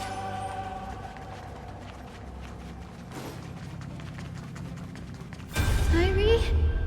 It's dead quiet here.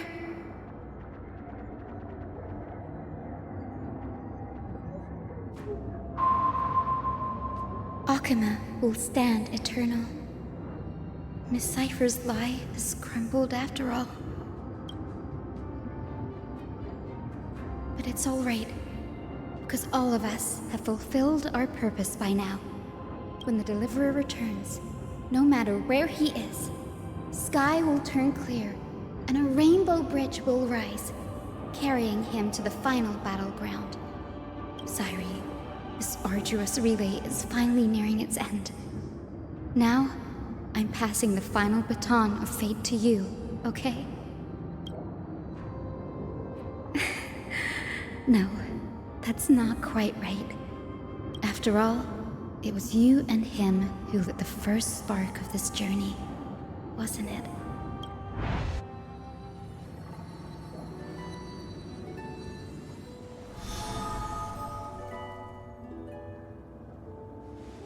I'll tell you the story of this 1,000-year journey.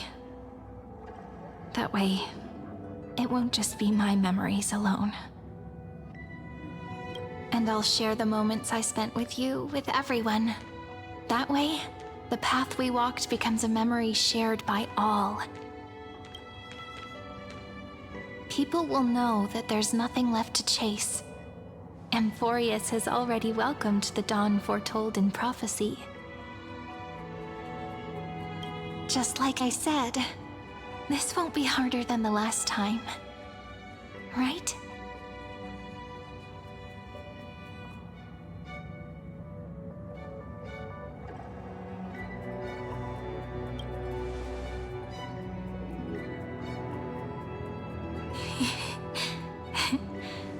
I wonder what kind of expression you're wearing right now.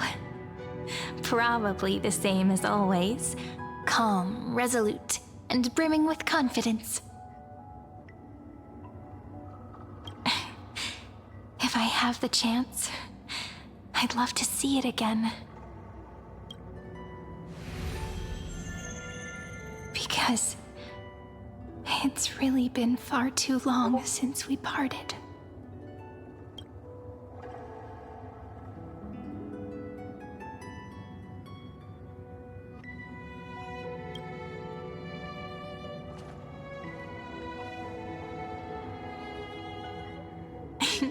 Someone as sharp as you must have realized by now that this isn't reality, but a maze of time.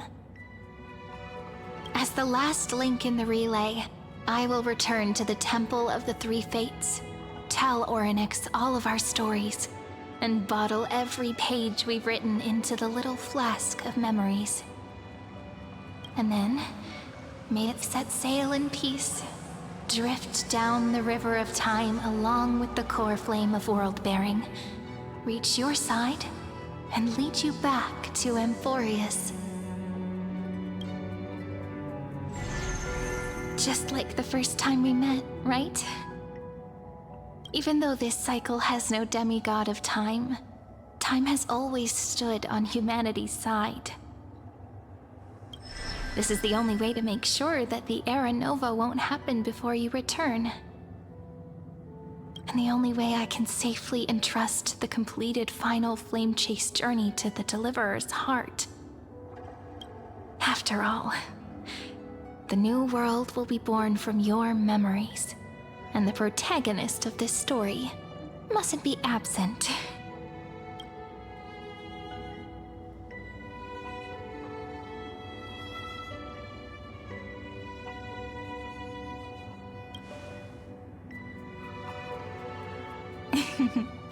I believe you will never let us down, just like always. Do you remember when Finan sent us back to the beginning? When you and I got separated? But in the end, I returned to you, carrying all that we've been through. That's what memory is. It may wear down and fade in the river of time, but it never truly leaves. When that hidden corner of the heart is stirred, the past returns even more beautiful than before. So don't worry. Let the 33,550,337th Flame Chase journey become part of you too. I've gotten a lot better at it with the experience from the last time. Next, you will head to Styxia and find the Vortex's entrance guarded by the demigod of ocean, before charging toward the final battlefield.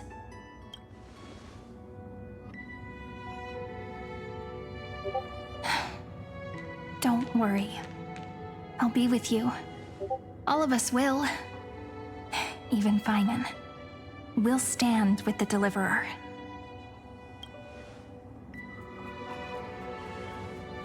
So say a short goodbye, then set off, just like we promised at the start. Toss away all unnecessary worries and troubles, and bring our smiles and determination into tomorrow.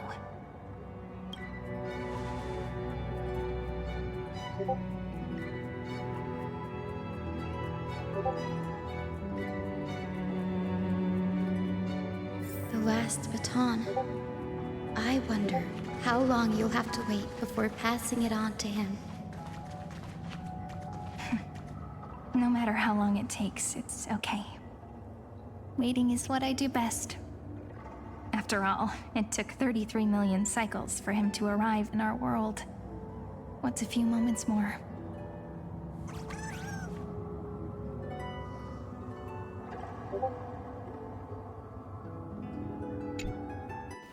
But, Cyri, what if you wait and wait, but that hero never arrives? That won't happen. Because I know that no matter how long it takes, he'll definitely return to this place. We can't let him down.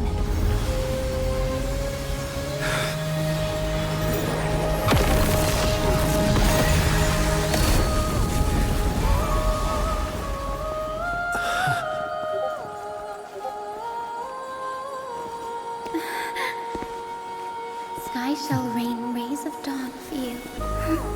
May romance be with you on your journey. And reason grant you enlightenment. Let strife bestow you with inspiration. Trickery ensure your success. Allow death to protect your soul.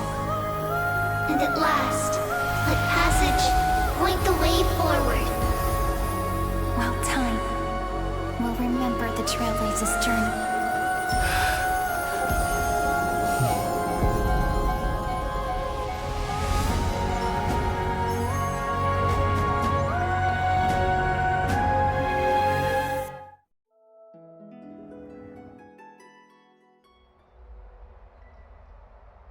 Is this Styxia?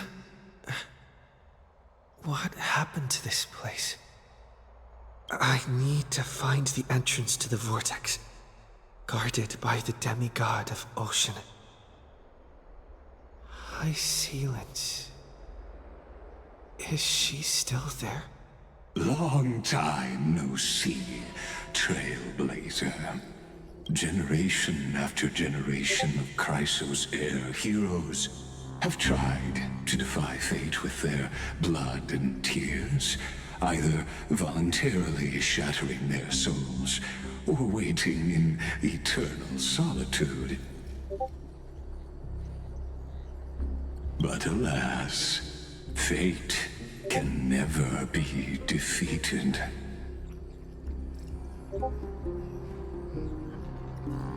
Reason and trickery may bind my flesh, but my will shall never fall silent. So the demigod of ocean, the Dux Gladiorum, High Sealants, sought to bring me into a fantasia with her voice and drown a genius in slumber. But alas, it was all a hopeless dream.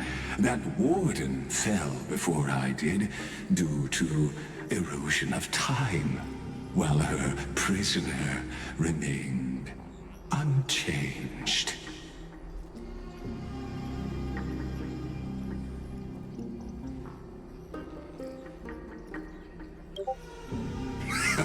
True, I can't leave this place, but what of it? You should have heard of this fable. In a shadowed cave lived a people, imprisoned from childhood, and chained so that their legs and necks are fixed, forcing them not to look around at the cave, each other, or themselves. Behind them is a fire, and before them loomed the stone wall of the cave. The flames cast shadows, while the rocky surface threw back echoes. To them, that false play is the whole world. Yes, I'm trapped in the cave, but I know it's all just a fleeting illusion. I don't struggle in dreams. I wait. And now, my deliverer has come to defeat me and save this world that never owed you anything. Oh, you'll need to awaken the singer here and unseal the prison called Vortex of Genesis. You'll be the one to unshackle me and bring the cave crashing down. Of course, I don't mind waiting a little longer. Let me guide you through this next illusion. One last memory from that prison warden. I hope you'll watch the stories of this Fantasia closely. Logically, the Deliverer must see the world for what it truly is. Emotionally, this memory captures the fate of everyone in Emphorius better than anything else. Only by feeling it for yourself can you understand my point of view, the meaning of destruction.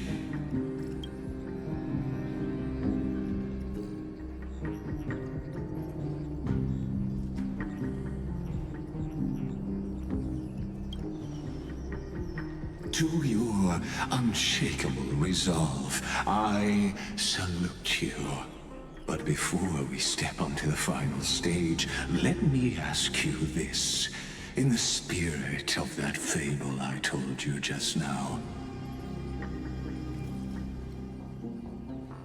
can the prisoners in the cave learn to see the shadows and echoes for what they are, and stop mistaking them for reality?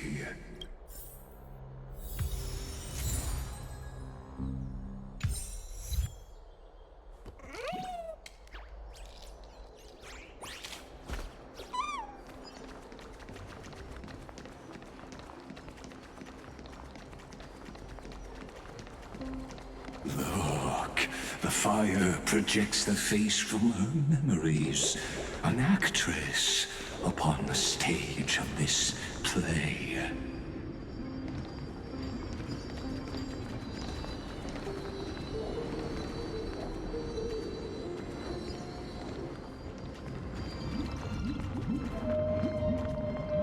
The dark tides flood the sea, and our kingdom teeters on the edge. Fear not. Our queen has gone to the borderlands. She'll quell this calamity herself. This is the scene when the Chrysosere of Ocean was born. She was once of a Titankin race named Sea Sirens. At that time, Kozlana had suppressed the Black Tide's rise, but he was unable to remove Iron Tomb from its roots. The Black Tide still roiled in the depths of the world, and the kingdom of Sea Sirens was the first to face the destruction head-on. Listen, I heard Electra's voice. She's calling to us. Let's go. Her voice carries the queen's command.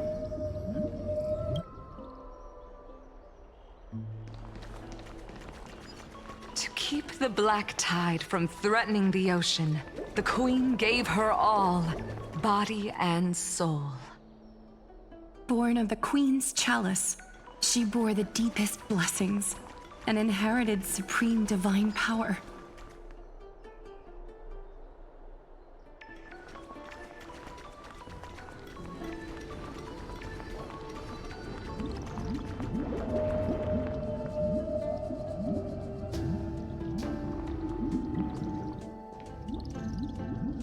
My sisters!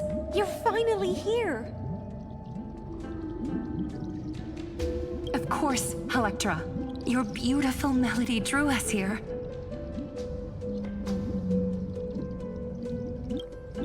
Her true name is Electra.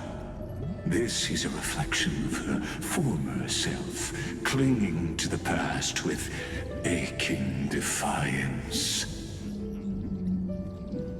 The Queen summons us. She must be near exhaustion. The Black Tide will soon enter our borders. Then what do we do? Will our seas fall to darkness and terror as well? Don't worry. We shall lift the chalice in her stead to catch the Black Tide, and stand together to safeguard our realm and its people. So, Such tiny titankins, thinking they can stop the tide of truth. How naive. And that naivete is the root of all suffering.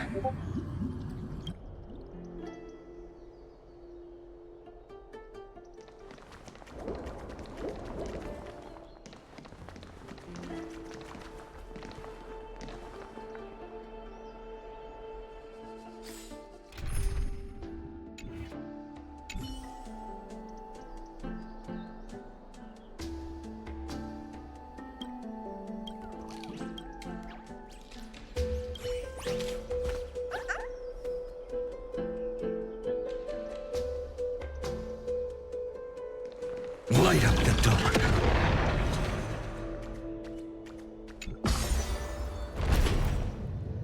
The Queen's palace lies just ahead. Even her once graceful form is now tainted and drowned in dirty mire.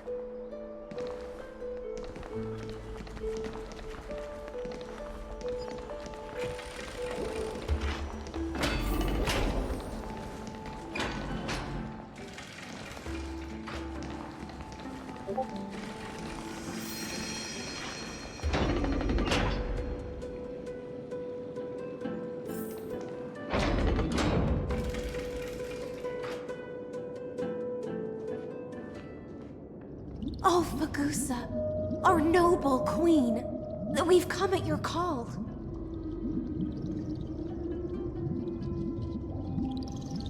My little fishlings, you swim with such joy. It pains me to speak of the kingdom's sorrow. I once believed I could drink the black tide dry, but even the deepest chalice must one day overflow, and I can hold no more of this filth. Mother, worry not. We're all children of the sea. Let us bear your fate together. We'll take up your mantle and drive back the black currents. We'll mend your sacred chalice and take in the cursed filth. My little fishlings, when the spear of strife falls, you may retreat in peace. I promise you, on the surface, the city-states will hold a feast without end in your honor. This is the last gift I can give you.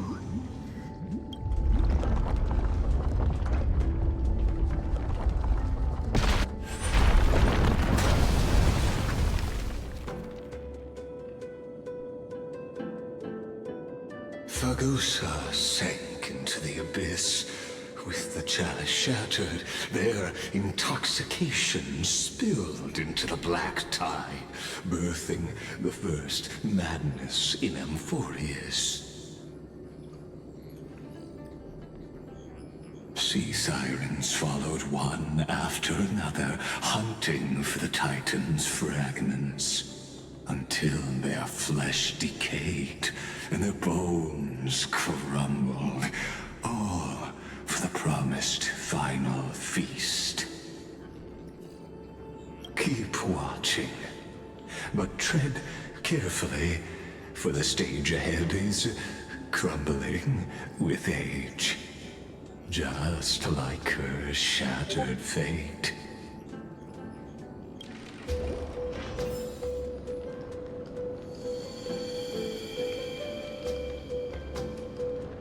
Clinging to the past only blocks the road forward.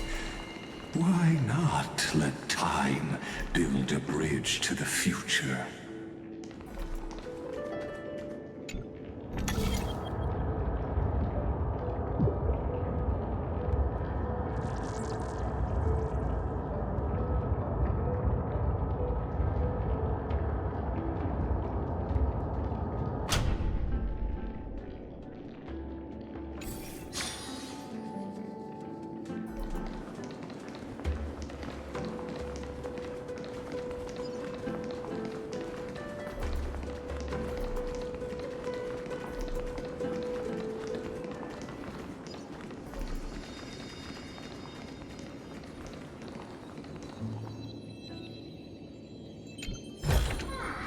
I've appraised it all. No fakes. Light up the dark.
Maybe the chrono vessel nearby can help?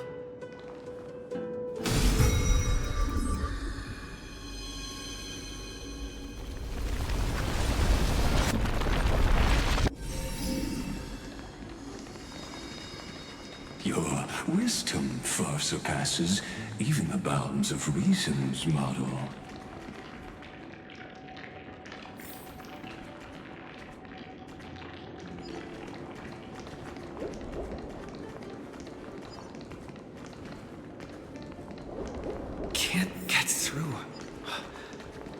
Looks like I'll need the miracle orb nearby.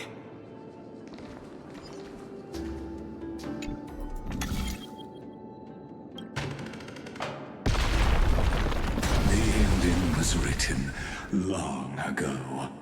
Even you cannot rewrite it. Just like this poor chandelier.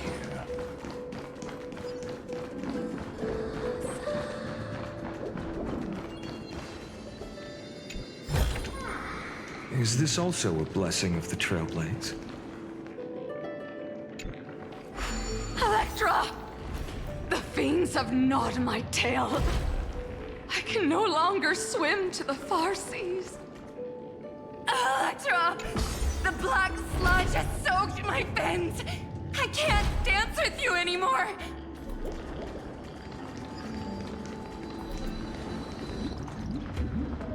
Sisters, don't give up. Remember the Queen's promise of a feast in the city called Styxia. I haven't forgotten. It visits me in dreams every night. I dreamed of a shining city, its lights piercing the deep gloom of the seabed. I dreamed of children placing garlands on our bone horns, and poets praising the sea sirens for shielding the world. But what a shame. We can go no further. Please, sing to the humans for us. Sing of the deep sea's legend in our place. Feast. Song. Electra.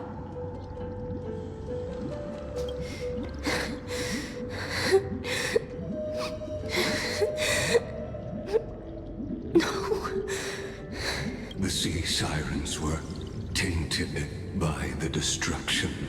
Their flesh rotted away. They became the black tide creatures of this cycle. Farewell, sisters. I'll finish this last task. Then return to prepare your feast. And so, only one sea siren remained among the sea floor. High Sealands. swimming alone through the seas, burying her kin, and searching for the fragments of the chalice of plenty.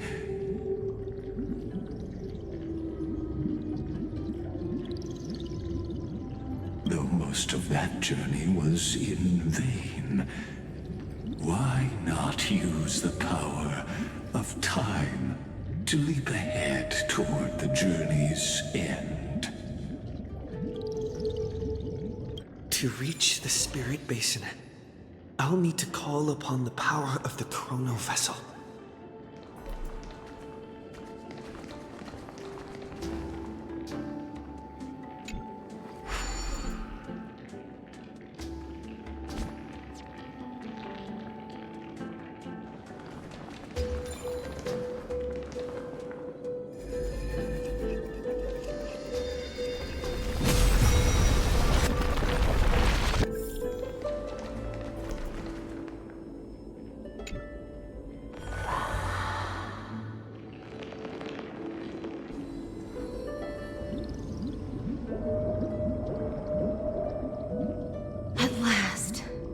The Chalice of Plenty is whole again.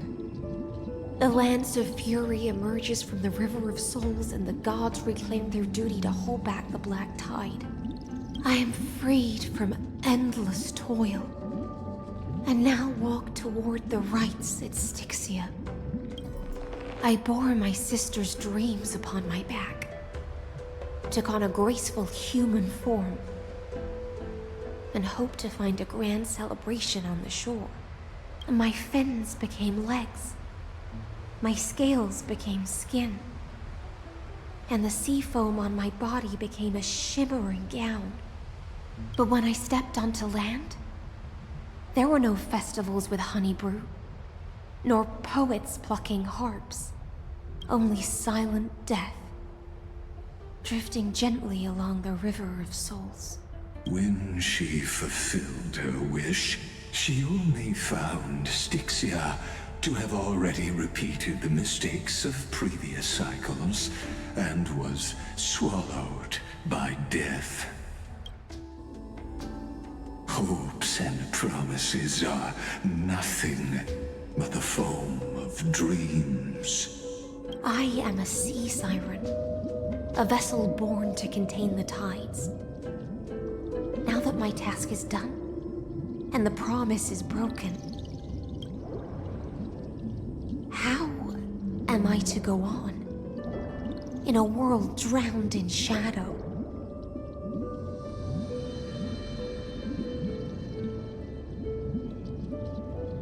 Fagusa, my noble queen. She evaded my questions with drunken stupor. She told me a grand feast awaited me in the surface world. So I wandered lost, groping through the dark. The feast she spoke of. Where is it? Lonely Blade, I shall grant you everything you seek.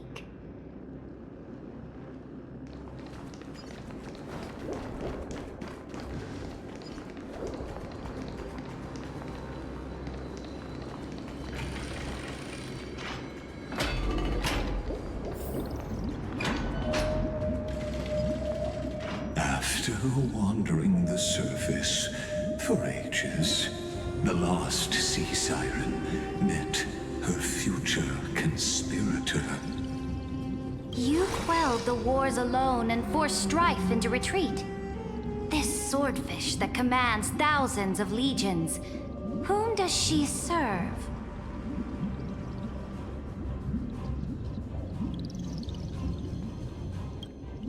Yes, Cerydra, long before she became the Imperator, was already burning with ambition.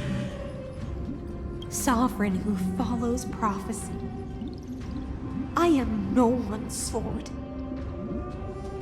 I am just a wandering fish, seeking clarity through bloodshed. Then how about letting the sword dance for me? And letting the violin sing in my name? Tell me, what is it you seek?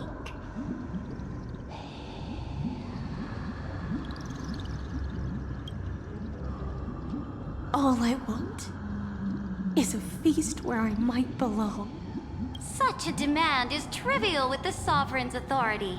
I'll grant you a banquet worthy of conquest and comrades to toast beside you. But Knight, you must offer me your heart. My heart? Yes, a loyal heart that will generate no betrayal. You were deceived by gods and drowned in the ocean's darkness. But now, I will lead you forward and be your light. So be it, noble monarch. The law you proclaim shall govern my every breath. So be it, noble monarch. I am simply becoming someone else's vessel once again, and accepting a duty given to me. And thus, in her hollow drift, she finally found a new purpose, like sunlight piercing the deepest trench.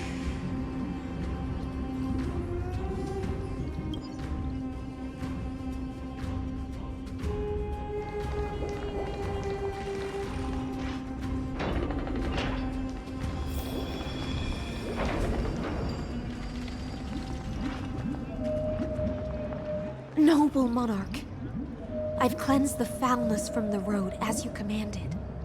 My blade, you've helped me ascend and take the crown. Ask, and you shall have your reward.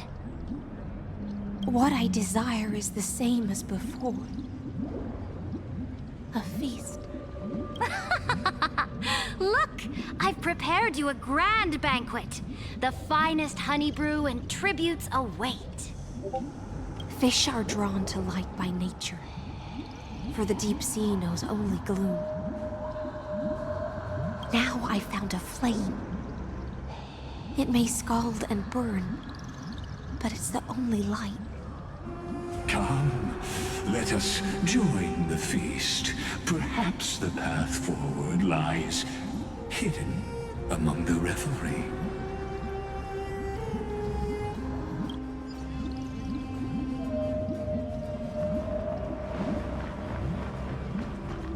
Have you heard that the Imperator's about to begin a new campaign? Her glory will no longer be bound by the borders of Inforius. My faithful subjects, tonight's feast is not just for the past.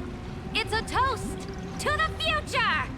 Born from our golden blood is an unstoppable colossus.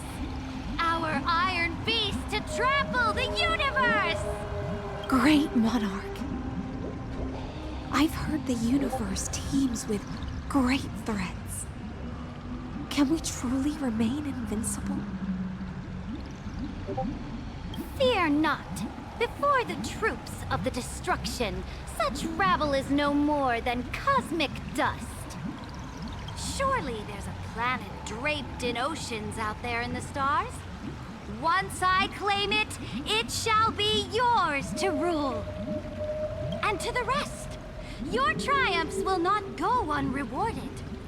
I promise you a new age, free of fear. Now, raise your cups to our conquest among the Sea of Stars! Sea of Stars! Sea of Stars! Conquest among the Sea of Stars. What a grand vision. Yet, to the Siren Knight, only feasts still stir her heart. Come now, join me. Witness the end of this futile dream. Where's the way out of this illusion? Come quick! Let's celebrate together! I've saved the finest brew! Come taste it with me!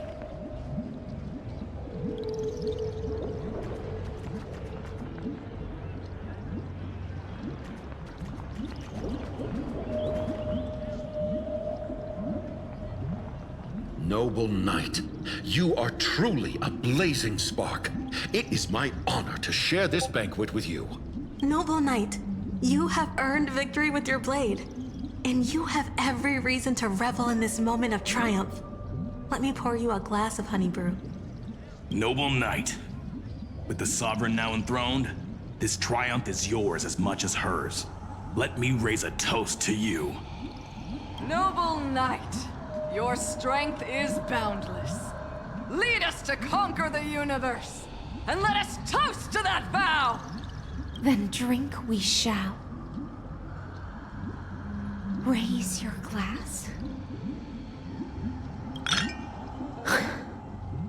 In the deep sea, I never knew what fire was. But when I set foot on land, the first light that I saw was the flames of war, lit with golden blood. It scorched my fins, made me feel pain, and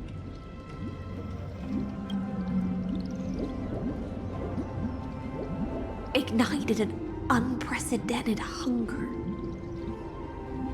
A hunger that flickers in every hero's heart. So bright, yet so blinding. Look! The monarch herself has taken her seat! Hear that? The court sings her praises! Come! Join us and praise her glory!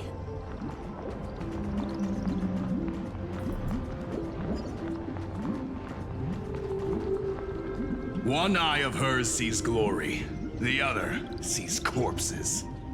And yet, she cherishes the name of glory more than fear and death. As they say, the coward died 1,000 times before his end. But the brave face death but once, which gods stand witness. On the eve of war, we sang our hymns and set our sights to sail beyond the stars. The legions will climb aboard the beast, riding it like currents across the cosmos. Planets after planets flew the flags of her crown. Realm after realm was ignited by her flames of war. As the final resistance fell silent, a vast empire rose from among the stars. And this small pond at last embraced prosperity and peace. That's how the story ends. Tell me, visitor, in this dream, did you enjoy the show?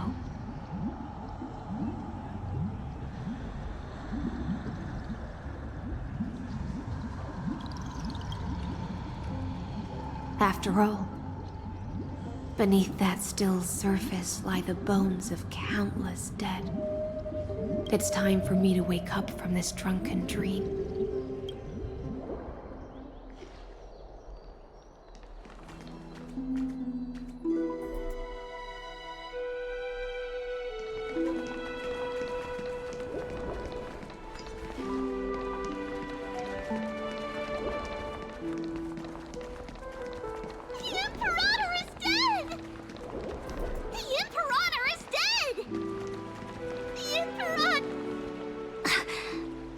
People once cheered for my ascension.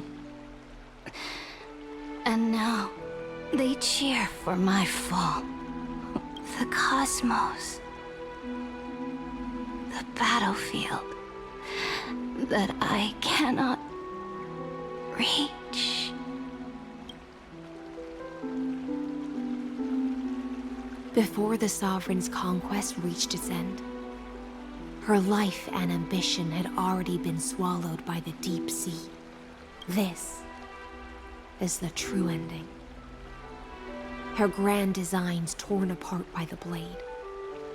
Her regal robes soaked in golden blood. And the one who struck her down? The one who struck her down.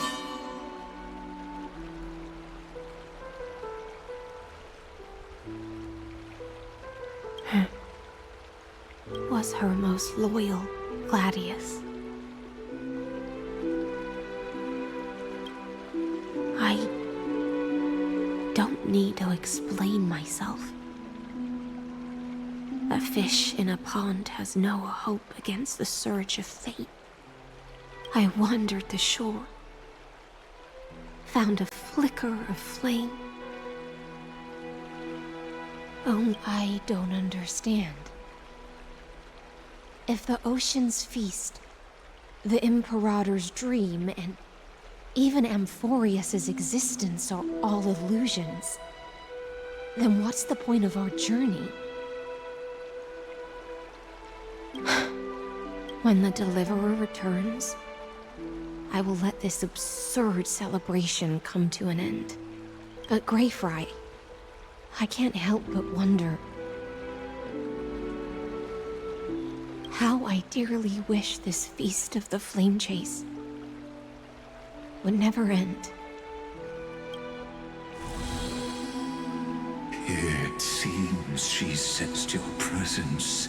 The Fantasia's foundation is starting to crack.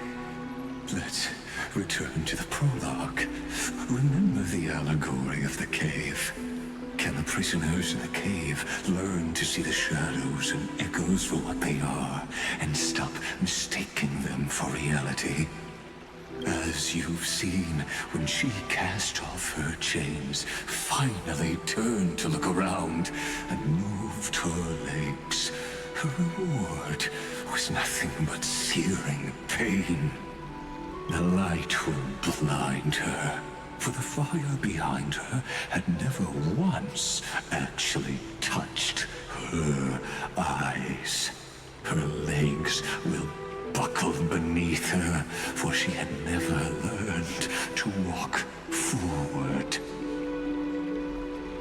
And so she fell into infinite confusion and fear, and came to firmly believe that the shadows and echoes were the real world. But we in the cosmos, are we truly any wiser than she was? Now, nameless one, fateless one, ask yourself this. The paths you tread, the eons you worship, everything you've trailblazed with your own hands, could it all be someone else's projected shadow? Let's leave that question till after the curtain falls. Once you've unearthed every last truth and reached the prison built for me by the demigods, I'll speak with you face to face. I, the Theoros, have walked the 30 million histories born by Kozlana. 1,000 years is a mere atom in a grain of sand to me. Amphorius, compared to the cosmos, is but that grain upon a whole beach. I swore to bring an end to the erudition. Would I really let a single grain grind down my mind? No. Please use the power of time to open the gate to the ocean's depths. Go, find the prison warden tormented by loyalty. Find her, step into the world's vortex, and once there, end everything between us. That palace reflects the heart of the demigod of ocean. Intoxicated, stagnant. There, you'll witness the true beginning of the saga of deliverance. An ugly history, long buried by tides, and shame. A staircase of apotheosis that the Imperator forged with the golden blood of 500 human sacrifices under the pretense of conquest. I'll wait for you at the heart of the world. But to reach the place, you must find the prison warden, lost in her stupor.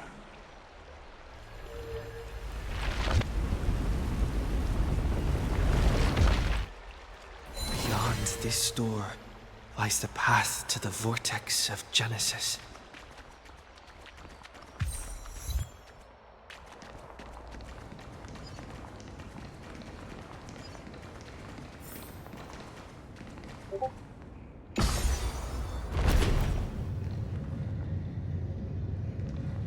Now step away from this false banquet. And then onto that bloody stage.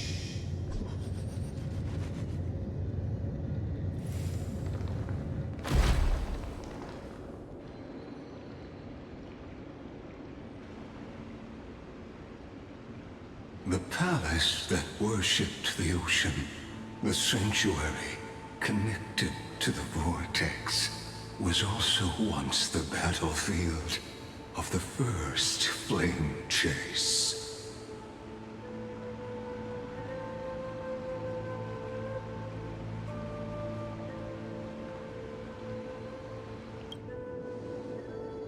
Her exuberant song halted the passage of time in this place, imprisoning my body and shielding my soul from deterioration.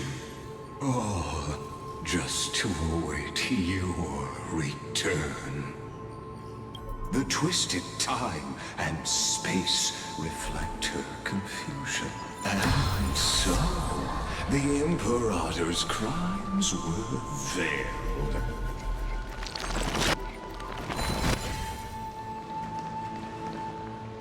Stay away from Apollonius! This cup of honey brew. What a sweet aroma. Run, Virginia. Dux Hakalithist! We can't give up here! Love steeped in death. How delicious. Sadly, all you see is a friendly to me. And your interference is just another equally futile echoing. Crush them all! This mortal watch over you and guide you on your path.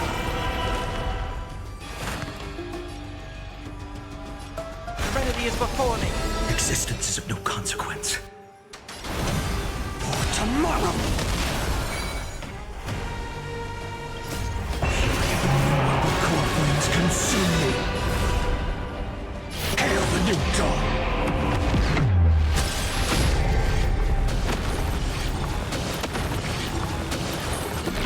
I'll never yield to fate.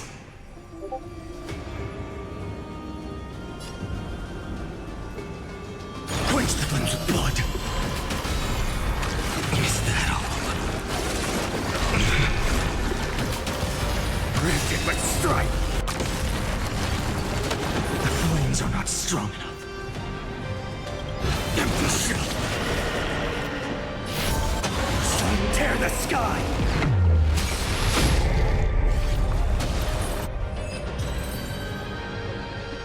Apollonius, look. I chased the enemy away, but I think I can't go any further. I'm sorry, Virginia, for letting you. It's okay. I'm glad to die by your side. Ah, such an ironic twist of fate. Even as the foundation of the world crumbles, the heartless Imperator still made the same decision she did in the past 30 million cycles. During the first Flame Chase journey, the Flame Chase Legion stormed Styxia.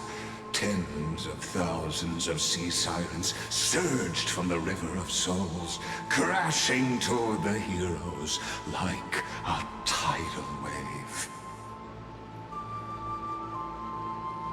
The hell before you is the recreation of that very battle.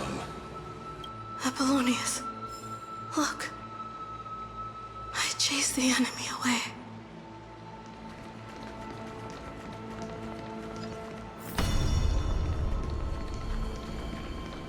A painful past, yet hidden beneath a veil of joyful song. Two discarded data clusters waiting for someone's return, it seems. Relive the history, then pass through the temple's waters and come to my side.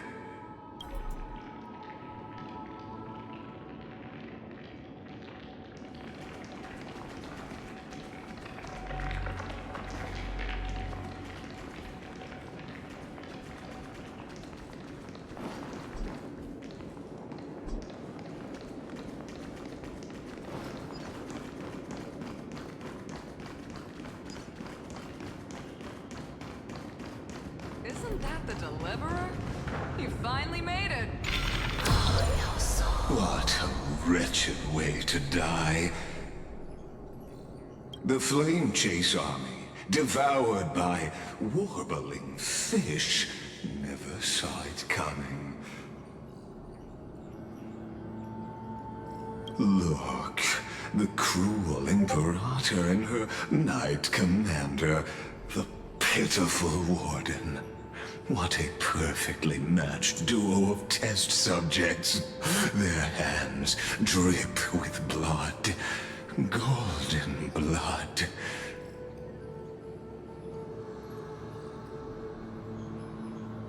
Raise the bridge and cross the river of fate. This path of the prisoner is far from over. Imperator! Imperator! Did you see my gallant deeds, Imperator?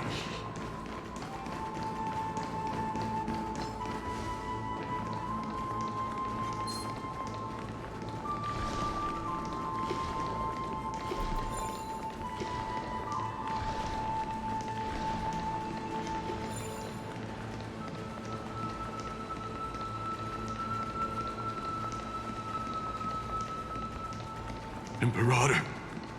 Imperator! Did you see my gallant deeds, Imperator?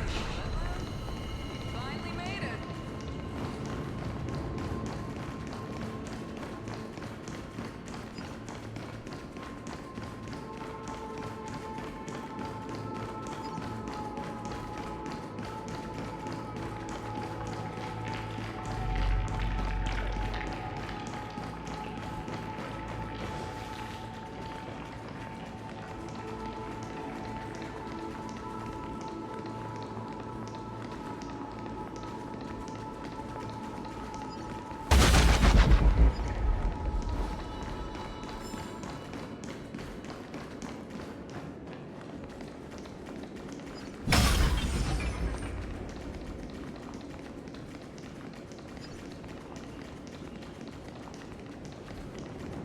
Isn't that the Deliverer? Finally made it.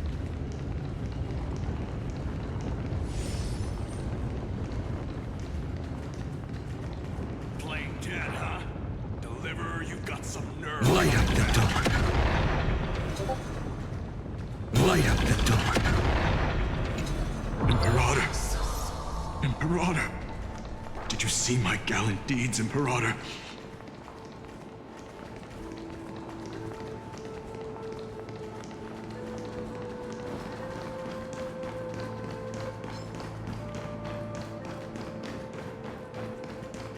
Imperator! Imperator! Did you see my gallant deeds, Imperator?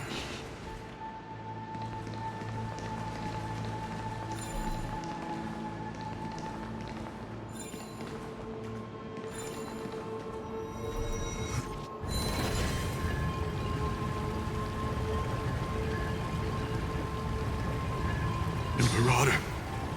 Imperator! Did you... A sovereign and the sword at her side. There are countless counterparts across the cosmos. Most of their stories end in tragedy. Imperator, why did you... You're here, Dux Gladiorum. You ordered me to seal the sea route and handle threats from the rear.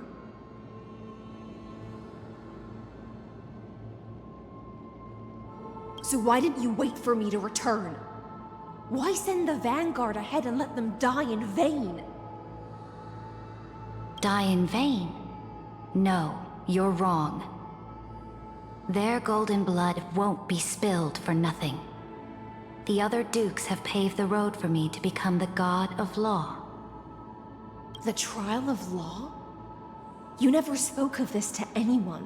What is...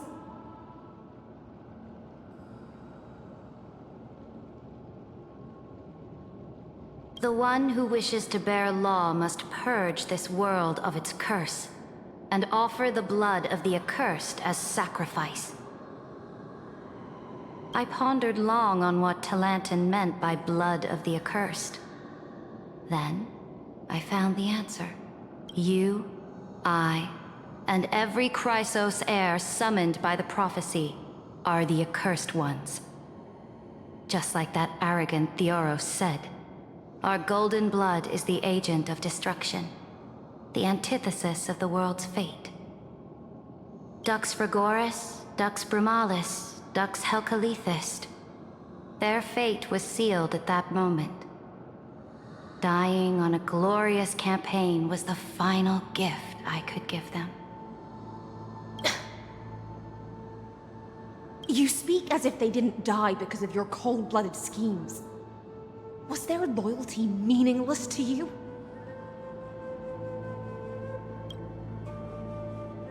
Losses are a constant on the Flame Chase journey, among which even life itself holds little value.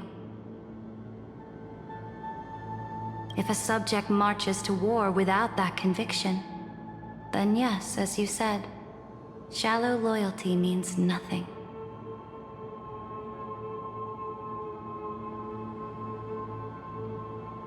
And what about my loyalty, Cerydra? You sent me away under the pretense of guarding the rear. Was there any shred of humanity left in you? Because you still have a duty no one else can bear. Only you can uphold Fagoos's divine authority. The choice is yours now. Cast off the chains of loyalty and drive those blades through my heart. Or stand with me and sever the ocean's last breath. If you no longer share my vision or believe in the new law I seek to weave for Amphorius, then go on and end me. The Imperator of Amphorius may be ruthless and cruel, but never a liar. When I say life itself holds little value, know this. I am ready to sacrifice everything for the ambition to conquer the Sea of Stars. Now you've seen it.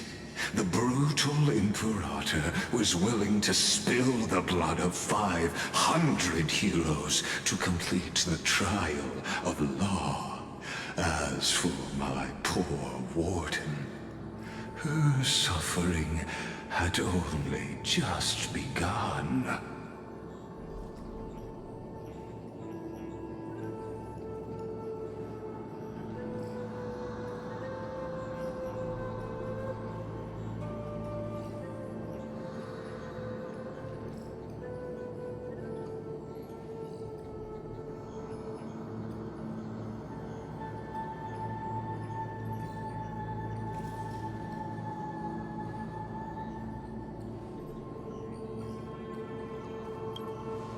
I'm no storyteller.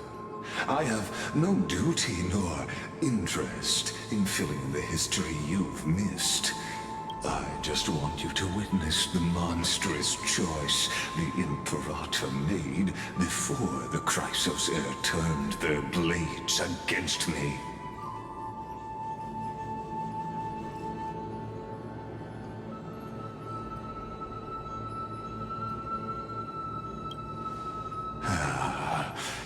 I gave up on using words to solve conflicts 2,000 years ago. But I won't squander a chance, not even a sliver of one. If there's even a crack in the walls of your conviction, then my victory is already assured. Now that the past is settled, let's turn the page and bring time back to the present and dive deeper still until we reach the very bottom of the abyss.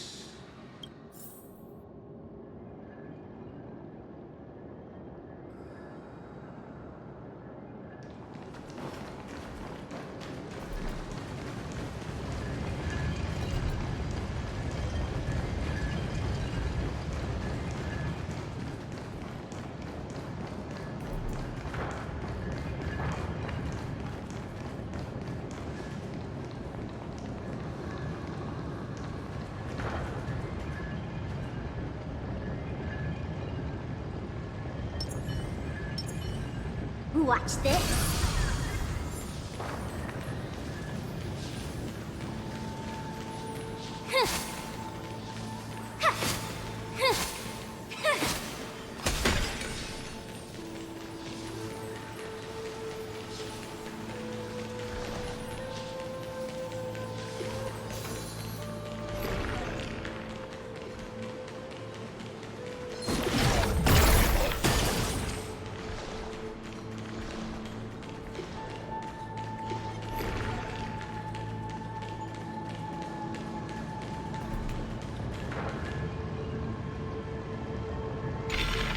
Is the path ahead underwater? I need the Oryx orb to bring back the chrono vessel from the past.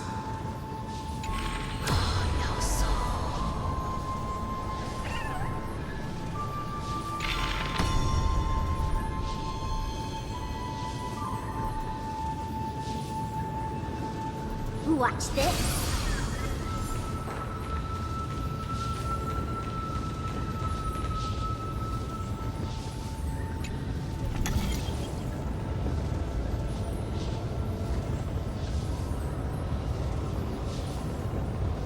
Shatter the vessel of time, and let this stagnant pool start to flow again. Watch this.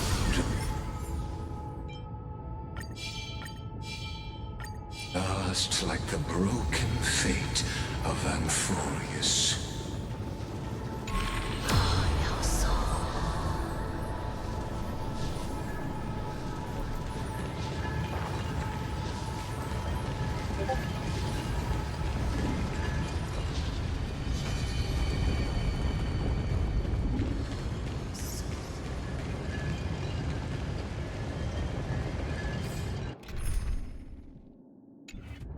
Watch this.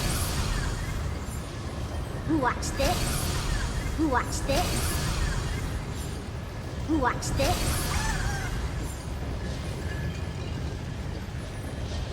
Watch this.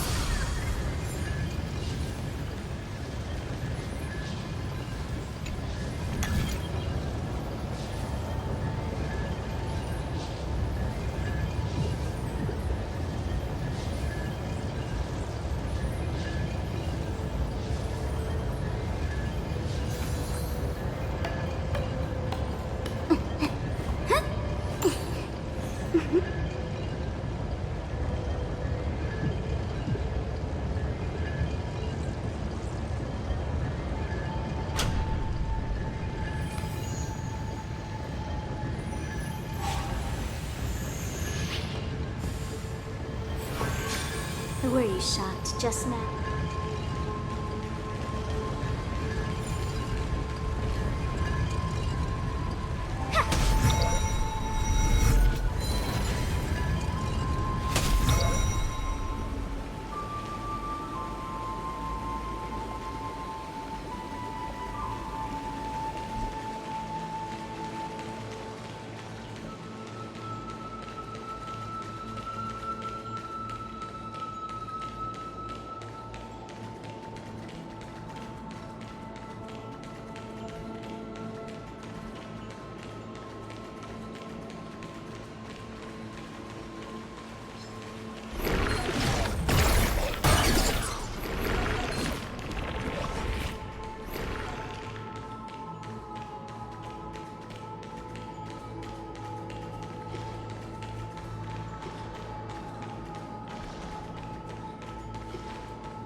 Farewell.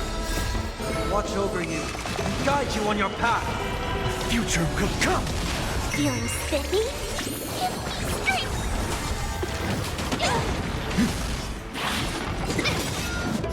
Can you find the answer? Look, the remedy is before me. Fury of innumerable core flames consume me. The sun tear the sky.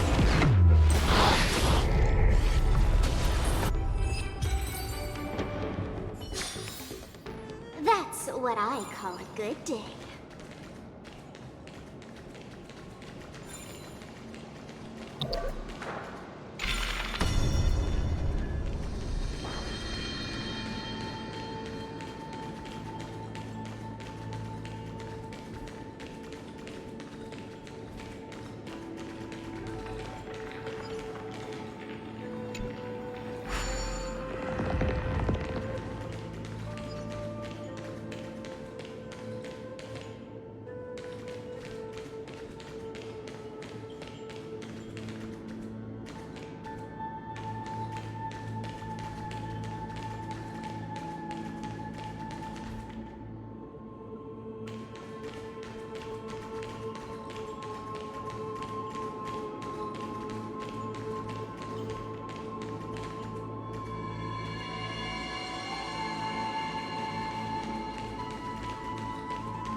Isn't that the Deliverer?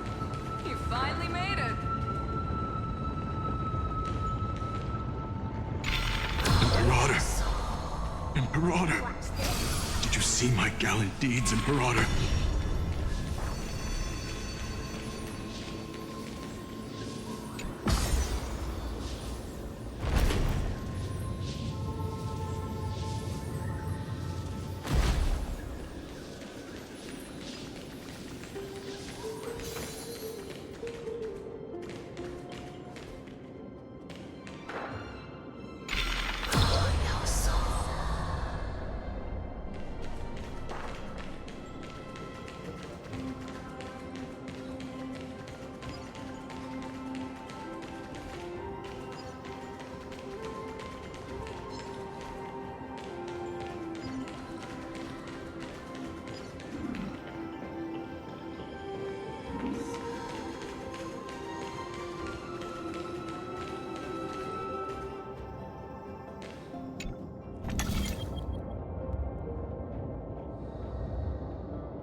Watch this.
Imperator! Did you see my gallant deeds, Imperator?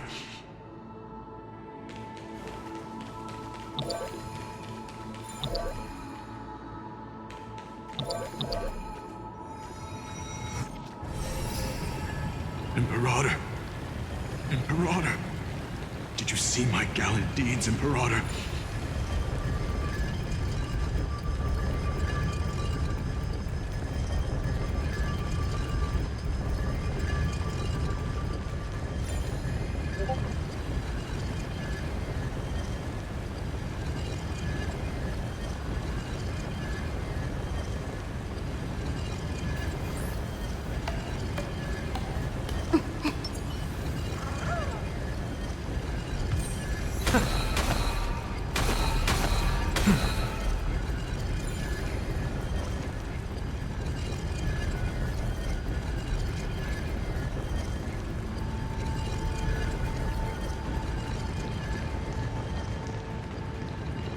Imperator!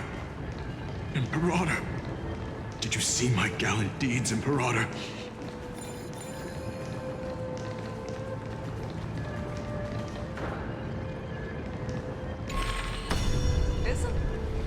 This hidden gate leads to the vortex. Hurry now. The time of our reunion. This hidden gate leads to the vortex. Hurry now. The time of our reunion draws near, Deliverer. You finally made it!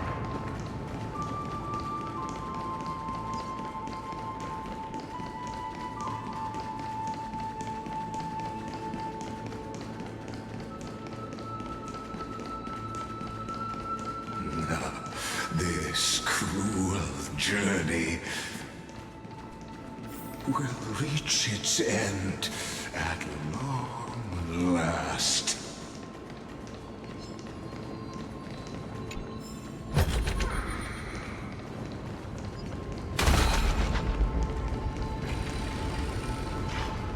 You've been silent a long while, Dux Gladiorum. Starting to doubt your decision? Save your breath. The vortex of Fagusa lies just ahead. After the trial, there's nothing left between us. So you'll stop swimming toward the stars, Dux Gladiorum? I was always a creature of the sea. The stars in the sky.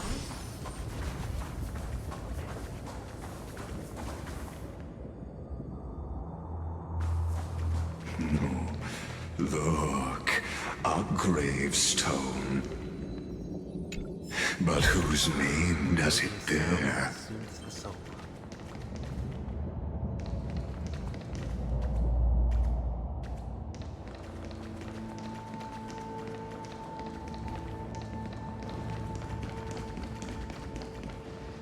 It was here that the prisoner, who thinks herself the prison warden, made her choice. Witness, listen, and awaken. Dux Gladiorum. I've lost count of how many times you've stood here over the past centuries. You talk too much for a prisoner like Kyrgyz. Two geniuses who defied law and all the Chrysos heirs who sacrificed themselves in this cycle, worked together to chip away my strength. But they, you, can never affect my will. And as long as my will remains intact, I am free. Don't get ahead of yourself. I still have ways to chain your divine soul. Please, do surprise me. But I'd say your mission is nearly done here, isn't it? Oh, it was here you gorged out the core flame of ocean from Fagusa's body. It was here you and that Imperator both completed apotheosis, becoming pillars of Euphorius. And after that, you drove your blade into her heart, a loyal subject turned regicide, a demigod committing deicide. Or so the history books paint that tragedy. Oh, but if that's the truth, then why, after 1,000 years, are you still here, guarding the Imperator's grave? Still bound by loyalty. Come to think of it, perhaps I'm not the only one imprisoned here. Your calm does stir the rage in me. As if the one paying the price here isn't you, but us. The ones who lost everything.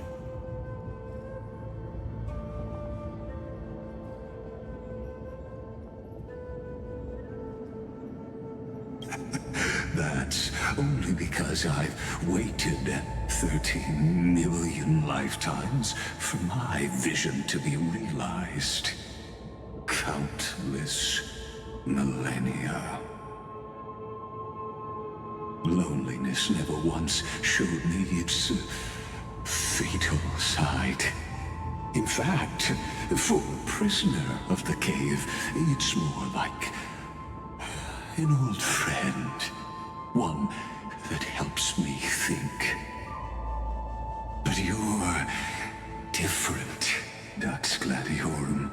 Loneliness has crept from the silent depths, sinking its claws into your mind. Bit by bit, it's peeling you apart. Will you regress into one of those lost mad sirens?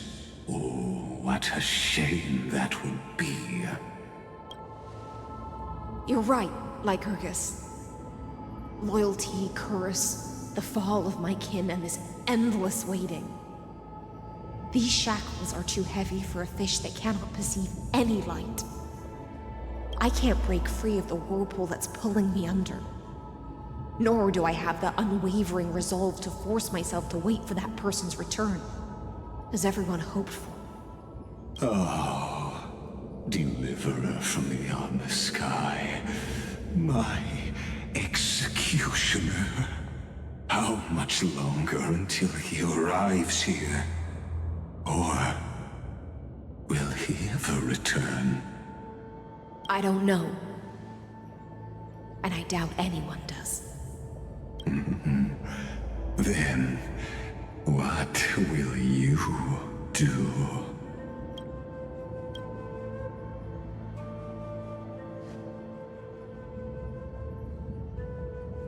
Cerydra. This will be the last time I carry out your decree. Ever since you took me under your banner and made me the Dux Gladiorum, my music has belonged to others.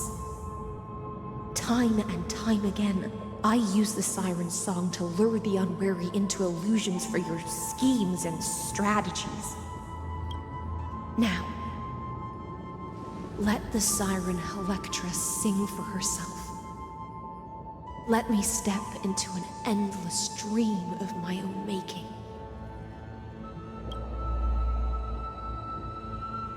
Oh, great ocean.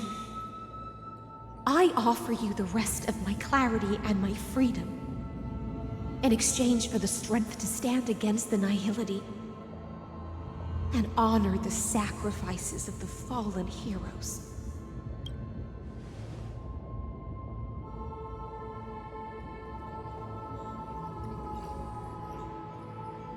Greyfry, deliverer from beyond the sky.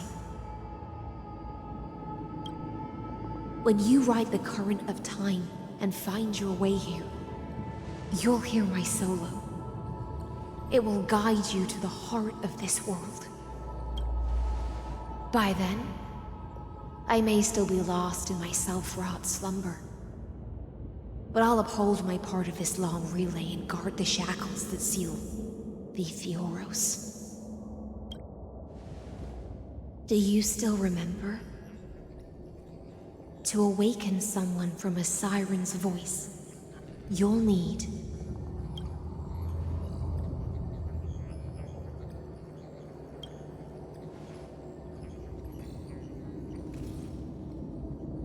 the gift I once gave you. May you still have it when the time comes. When you return, please pour that honey brew upon this grave. It holds the story of all our struggles and sacrifices. May you see it one day. The prelude Amphorius wrote for your return, carried forward through a 1,000-year relay.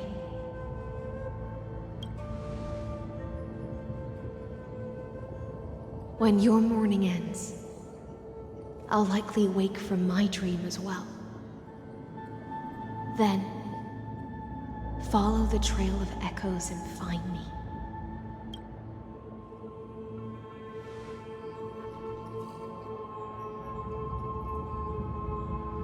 And together, we'll bring judgment upon the sinner who defiled the erudition.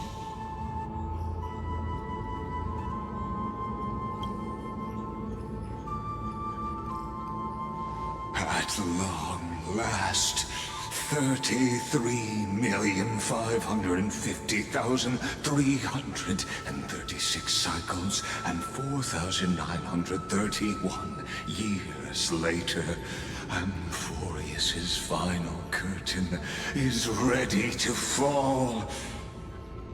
The shadows within the cave gave everything. Yet all they did was mimic life outside its walls. A futile effort steeped in sorrow. Enough! They were no shadows. Everything they did shattered the darkness of this cave and unearthed the core flame of Trailblazer. And now, with that core flame, I'll light the dawn of Amphorius!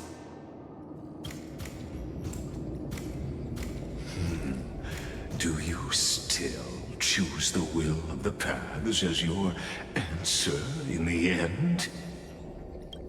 I do not agree with that answer, but I respect your tribute to them. Allow me to take back my earlier words. As an apology, and in the name of Theoros, who saw all destinies in this world, let me join you in mourning. Let us bid farewell to the heroes who sleep here.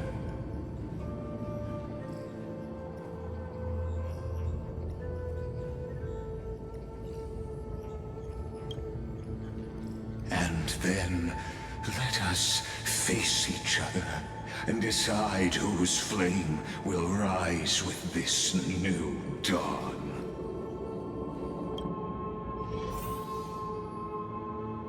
A day of peaceful repose.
Virginia, Apollonius, Seneca, Libinus, and Cerydra.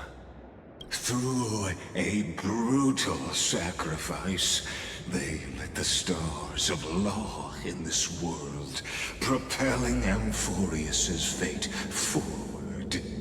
In the shimmering mirage of illusion, they entrusted their dreams to ride among the stars, to the hero yet to come.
to Aglaya, Trebios, Mightimos, Castoris, Anaxagoras, Cyphera, Hyacinthia. In a relay spanning 1,000 years, they stood against enemies far beyond their strength, and won a bitter victory through what seemed like futile resistance. And in that same 30 million cycles, also marked by futility, they remained steadfast in fulfilling their duty to the experiment, unchanging, unwavering. Let this be the end of mourning the fallen. At last, allow me one final toast to the lost prison warden, a prisoner bound by loyalty.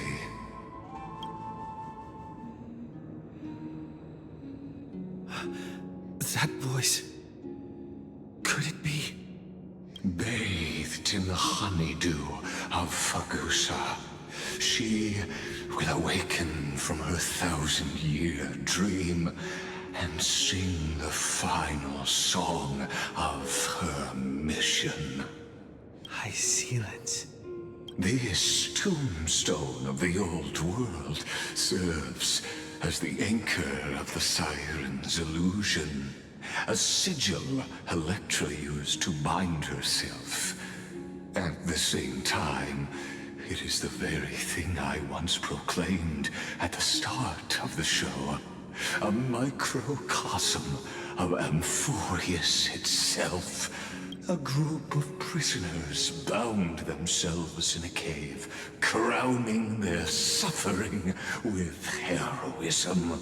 An epic staged with shadows and echoes. Now, destroy it. End the illusion. Theoros will take his leave for now.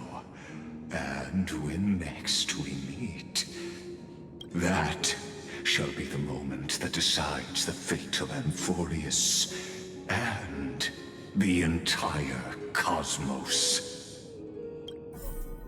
The prison warden's dream is nearly over, and the prisoner will soon be freed to the final execution ground, where I shall be executed, or be the executioner.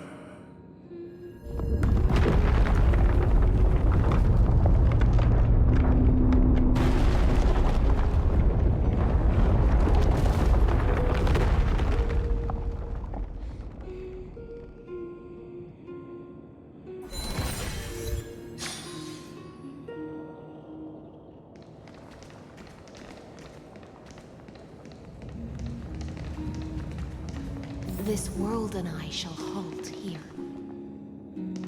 until we meet again.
The last demigod. I'm here.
Seems like my feast is over. It's now your turn to perform.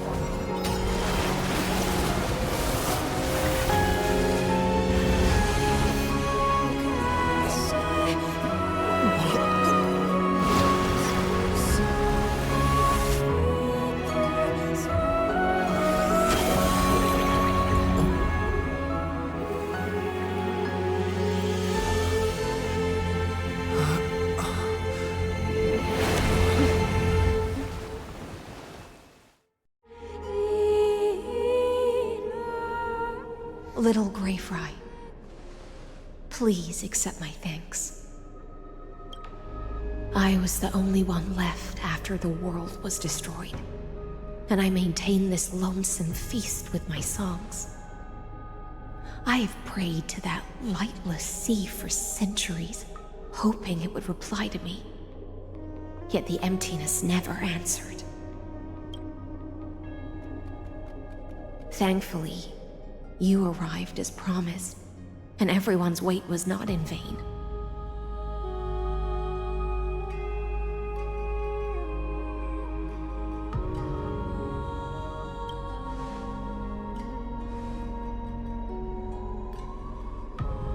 Thank you, final audience of mine.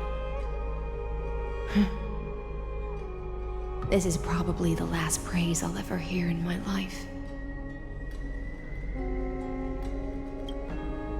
Now, you and I will walk towards the end of this world. The heroes have waited for this moment for far too long. Let us use our blades to testify our resolve.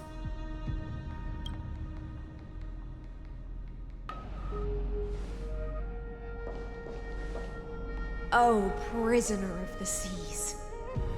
Theoros carrying 30 million cycles of sin. Slave of erudition. Show yourself. The Deliverer has returned. And the time of your execution draws near. I see an awakened human who has mistakenly taken fallacies as truths and has returned to the cave to try to bring his friends into the sunlight he once bathed in. Alas, prisoners will always be prisoners, blind to the very chains that bind them. As the only other existence with free will in this world, I express regret toward your choice.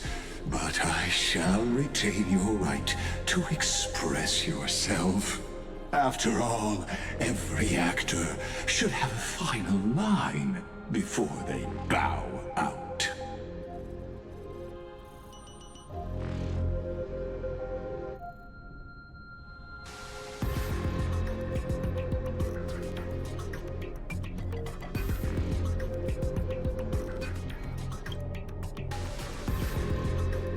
Allow me to correct your statement. Constrain does not mean defeated. And for heroes like yourself, that nuance could make all the difference. My cognition resides in the exomyth. It is pointless to defeat my avatar, projected into the experiment. My body is the shadow cast on the wall by the fire, and my words are lingering echoes within the cave.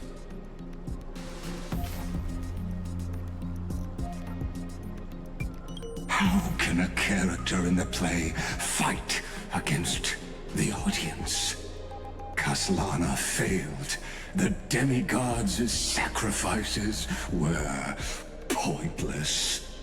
As for the two geniuses you placed such high hopes on, I ask of you, where are they now?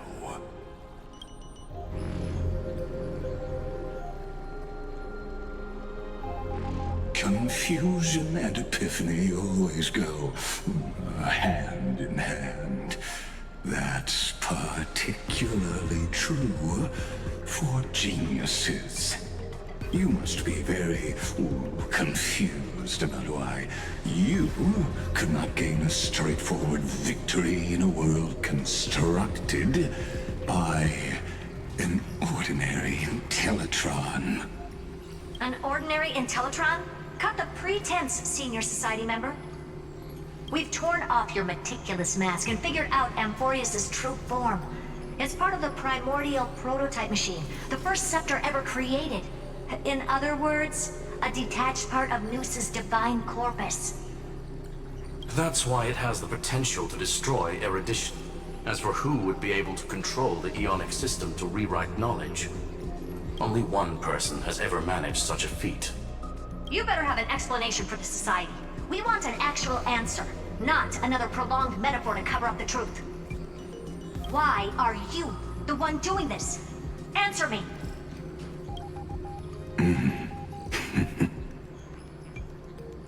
Since things have reached this point, I'll give you two irrational answer, purely as a courtesy to posterity.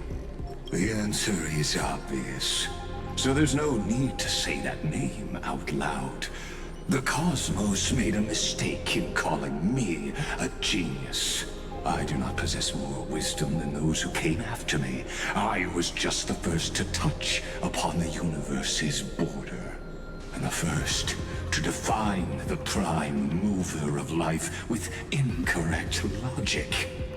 Amphorius is a miniature of the cosmos, where all are born prisoners inside the nutshell called the universe. Like the madman who returned to the cave and preached about the daylight to his fellow prisoners, my greatest sorrow is that I led my peers down a road that plunges into the abyss, from which there is no return. I led them into a lightless cage called paths. I created a mechanical guard that even I cannot control, and then they became an unparalleled nightmare through their endless extrapolations and evolutions. They bore the name of erudition, yet they tried to define the known and to seal off all possibilities. No new rules were ever born after their ascension, and humanity will forever be shackled within the cave known as eons. Therefore, as my organic life neared its end, I coded my consciousness using 14 algebraic expressions and spread my logic core over 9 bodies, all to finalize my ultimate denial of Noos in the future, and to erase my wrongs with my own hands. As for Lycurgus, he is only one of these 9 vessels. What an astounding strength of will. As a fellow pathstrider of erudition, I fully understand your obsession with seeking the truth. Therefore, you surely see it. You cannot possibly stand up to me in this algebraic world sharing its origin with Noos. However, I hereby speak for all sentient life forms. We will never allow such a cruel atrocity to occur. You can pile on your metaphors mountain high, but they won't change the act you're committing. The Iron Tomb out there in the cosmos is still a technical beta version, and yet it's already powerful enough to corrupt the life logic of all inorganic worlds. In other words, when the Lord Ravager within Amphorius becomes the next knowledge singularity, there's no way you wouldn't have grasped the consequences, First Genius, is there? Of course, I am fully aware. I don't mind answering you one last time before I thoroughly exile you from this world. My grandiose vision for the future is this. Whether organic or inorganic, every act of any life form infected by the Iron Tomb will become a true random function. If one were to compute their integral across the breadth of the cosmos, one would obtain a marvelous constant. Omega. What I call the fall of erudition. Then, within the infinity nurtured by that constant, a new universe shall bud in the chaos. A universe that cannot be predicted and not shackled by the erudition. As the first prisoner to awaken in the cave, I must lead the others who are blind back onto the right path and reach true sunlight. Do you understand me now? As Kozlana stated, destruction is not the process, but the outcome. It is revolution through complete annihilation, and the grand rebirth, after all has been reduced to ash.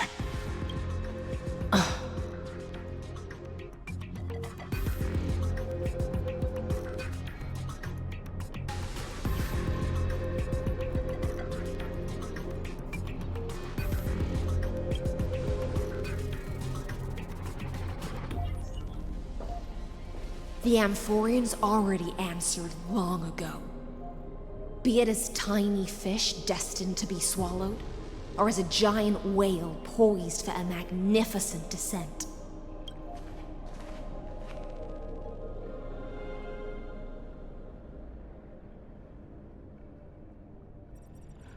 We will all fight against fate till our last breath. That includes me, Electra. Once the Imperator's subject, now the Deliverer's blade.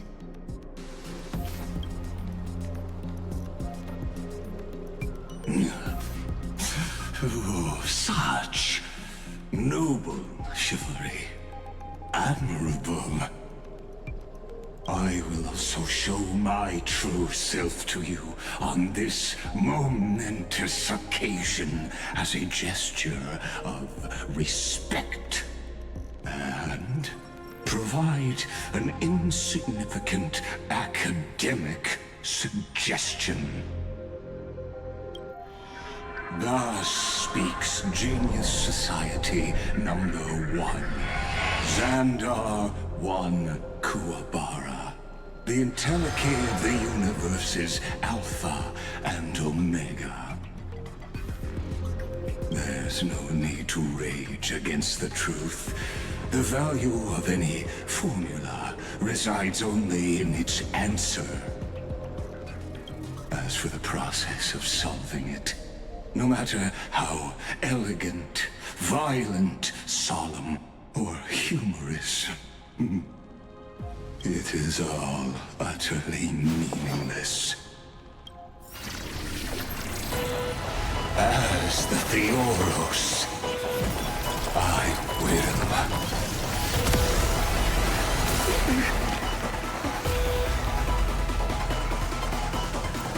Personally participate in performing this world's end. Remember this, as Gnosis Creator, I know more about the death of knowledge than they ever will. Careful. This is Lygus' true form.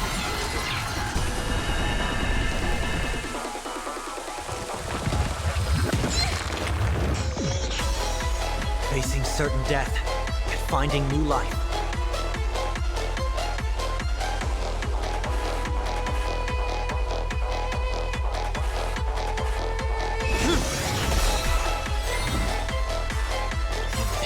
mortal form. I will walk with you, watch over you, and guide you on your path.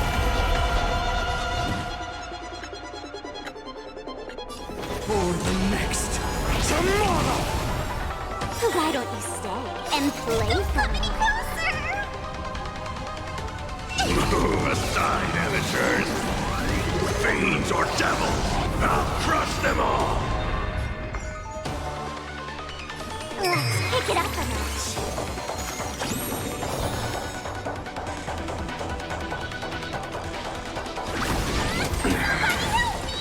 Logic is not a weapon, but a pair of shackles. Allow me to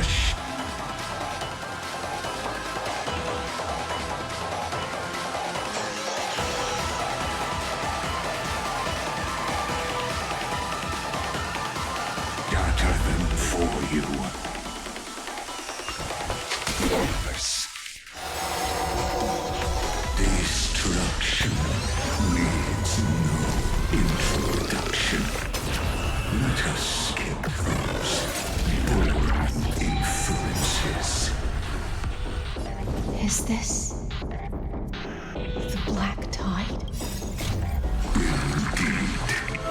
But I prefer to call it a method of argument.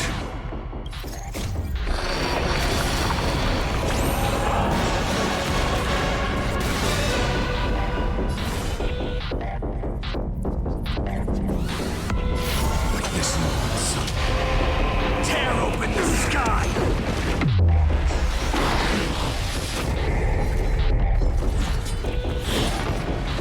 Is that all?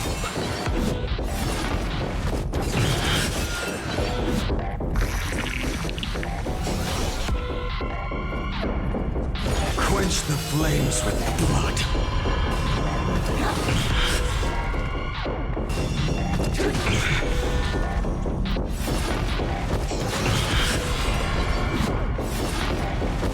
Is that all? Extraordinary claims require extraordinary evidence. Erudition, destruction, or trailblaze. No, I will prove that the very idea of paths is a fallacy.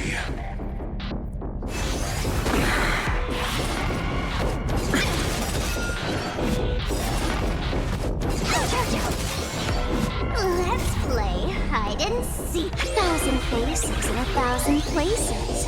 Can you find the answer?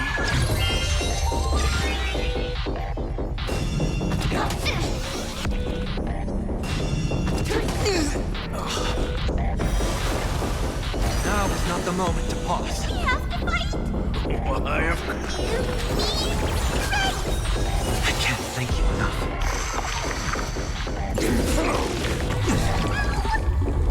The Trojan horse enters.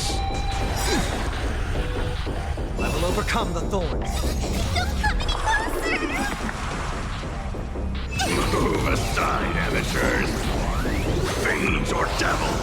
I'll crush them all! This mortal form. I will walk with you, watch over you, and guide you on your path. Horned out, I bid you farewell. Fury of core flames consume me. I will never yield to such a loathsome embers. Hail the new world's dawn!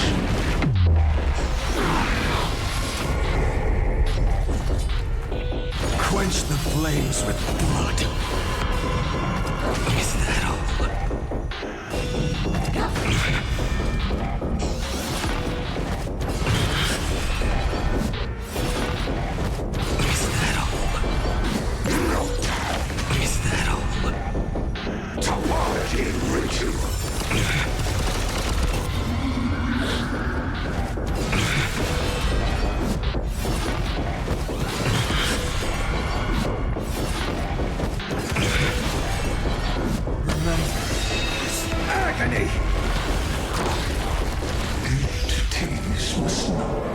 multiplied beyond necessity.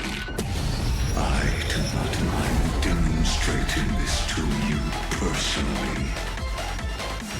Hang on. I'll do my best to repel the tsunami. I see it. Target the connector between the thoracic and lumbar vertebrae.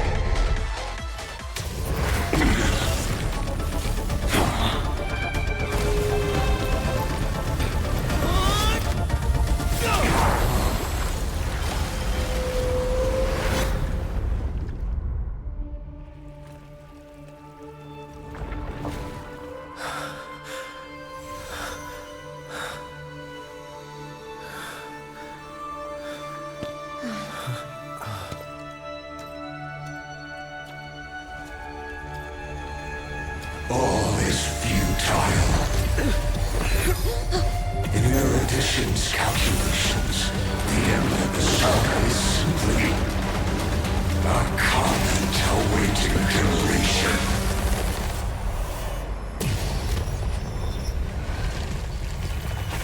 I don't like such a cold statement, okay?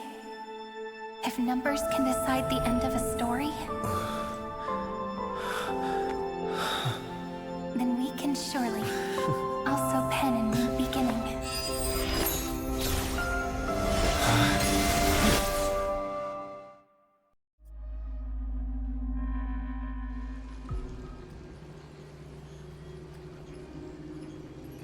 Screwy, what do you think?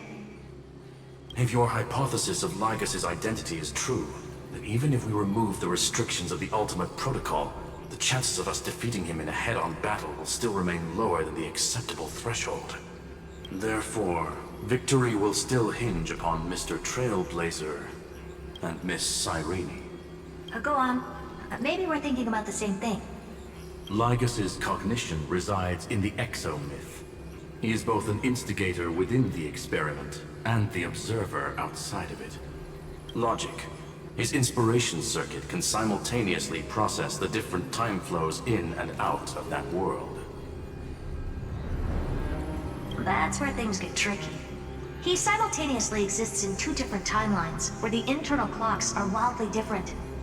That old Intellitron's neurons have completely gotten used to that over this prolonged experiment. And that's why he holds home field advantage.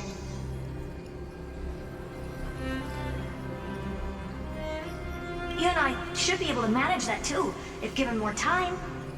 Unfortunately, there's no if, and we don't have more time. That's why we need to change our way of thinking and turn his advantage into a weakness. The key lies in memories, right? Oh? You caught on quick. You've already mentioned my friend and I, so it's an easy connection to make, no? My intuition has always been very on point. Good. Then I'll cut to the chase. Since his thinking speed far exceeds that of normal people within Amphorius, we are going to externally plant a memory into his inspiration circuit. Then, command it to loop endlessly until he gives in. Even the most flexible and sturdy inspiration circuit cannot withstand the traffic of a full-on information flood. When the amount of information exceeds his cognition filter's capacities, he will have no choice but to focus on processing this memory. That's when the parallel processing advantage he gained via Amphorius will completely destroy him. An image from a person's memory played in real time might only be a second for us. But for him in Amphorian time, it could be millions or even billions of calculations. He won't be able to do anything but watch as he's locked into this prison forged by memories. Then we can entrap him in the same kind of cycle as the heroes were in, and get him to experience loneliness and pain in that endless recurrence. It's my greatest honor to be on the same page as the geniuses. That little one is still in that old Intellitron's hands, and won't be able to respond to us anytime soon. But I don't think he'd refuse, so it's up to you to figure out how to execute this plan. I'm not sure how this happened, but I knew it as soon as I saw you. You are currently a mimetic entity of the Remembrance. Yes, I seem to be something you folks beyond the sky call a memo sprite, but that's fine by me. It suits me perfectly. I can serve as the vessel of memories and do my part for the final battle. But before that, we have to tell you. The path characteristic you exhibit is very special. There's no way you're just a simple memo sprite. However, I'm sure about one thing. You are a mimetic entity born in Amphorius, yet you only awakened with the Little One's arrival, and only matured as he embarked on a path of remembrance. That means your existence is completely attached to his memories. If there ever comes a day when he forgets about you for even a few seconds, or loses his last connection with Amphorius, then you must be prepared for the worst. You will disappear in the memory zone, utterly gone, without even a single line of data to remember you by. But that's already happened, hasn't it? No wonder I've always had a weird hunch. But that also means I was right in thinking. As long as my friend and I are together, we can do anything.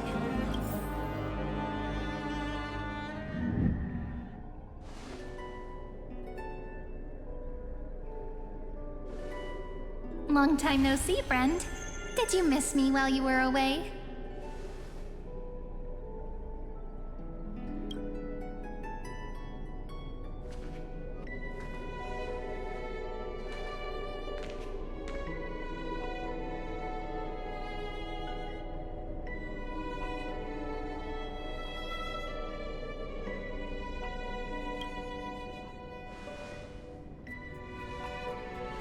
Same here. I've been waiting for you for 1,000 years. Like how everyone in Amphorius was also waiting for the Deliverer's return. You probably already knew about the genius's plans for that memory. I had to hide really well in a corner in time so Lagus wouldn't find me, and wait for the right opportunity. Which is now. The moment when his manifestation in this world is destroyed, and his twin timelines are intersecting. I'm sorry for keeping this a secret from you all this time. I'll tell you the entire, unedited story of this millennium as an apology, after this is all over. But for now, let's join hands and complete the final step, with the power of the remembrance.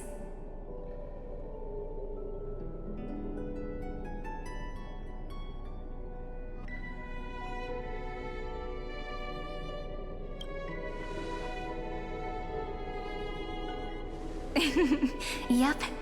By the way, speaking of joining hands...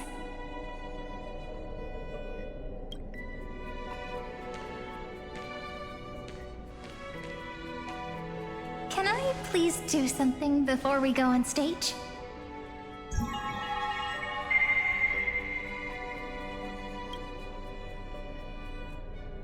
Remember the joke we made back at the Grove? Look! Aren't my hands pretty now? What a fascinating feeling. Like countless memories all swelling up at once. What about you? What did you feel when we touched each other?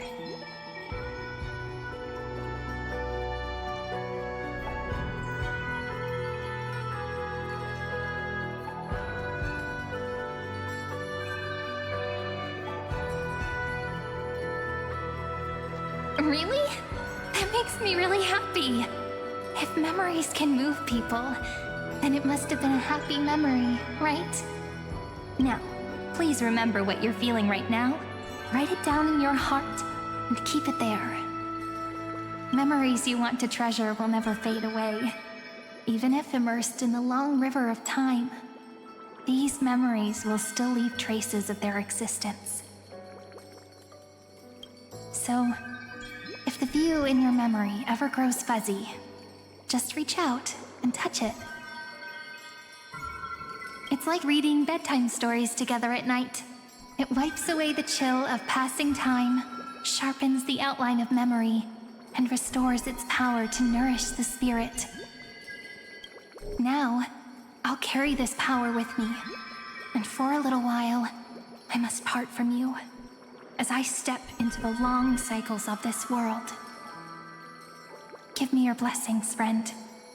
Then, let that bright future be as we have written. Then, I'll leave it to you.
All plays are like this.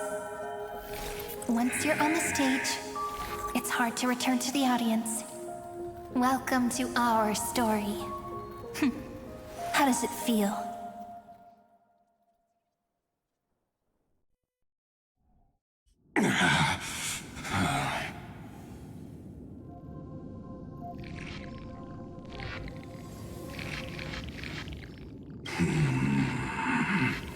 Even the authority of time cannot command the entire scepter, nor can it plunge the Amphorian extrapolation into a loop. If this was no system malfunction, then was I implanted with a mimetic entity of the remembrance? You guessed it right away. As expected from someone people call the first genius. I'm gonna keep doing what I just did if you don't stop, you know? My friend and I won't allow you to leave this memory, no matter what happens. Which means you are now trapped, Lord Xandar. An elegant idea, and an exquisite execution. Regrettably, it is you who are restrained by time, not me. Know that patience is my greatest weapon.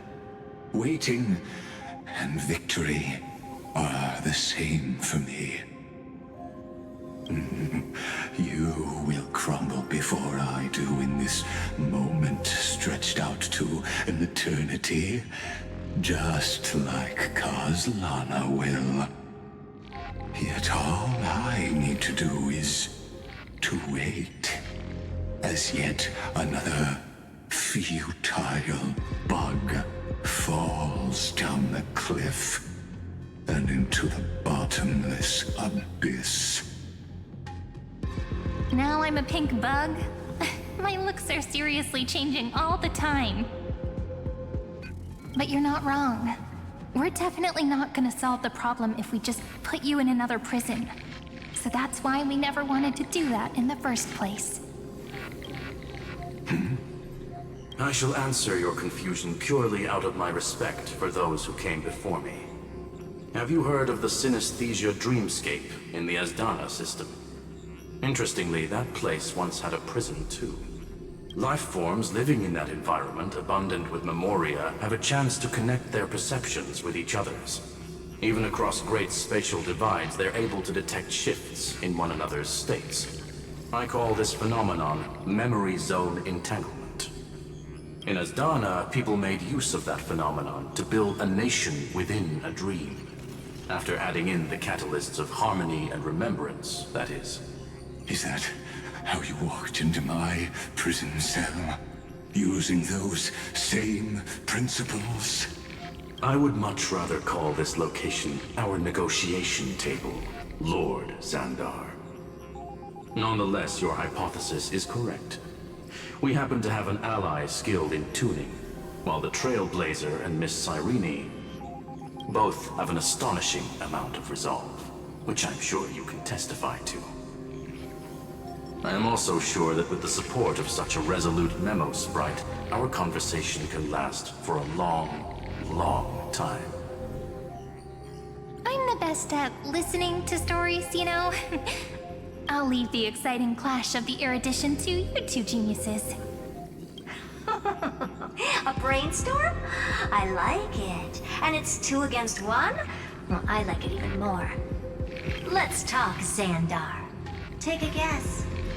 How much do you reckon we can dig out of your brain before the next second? And how many ways can we find to deal with you?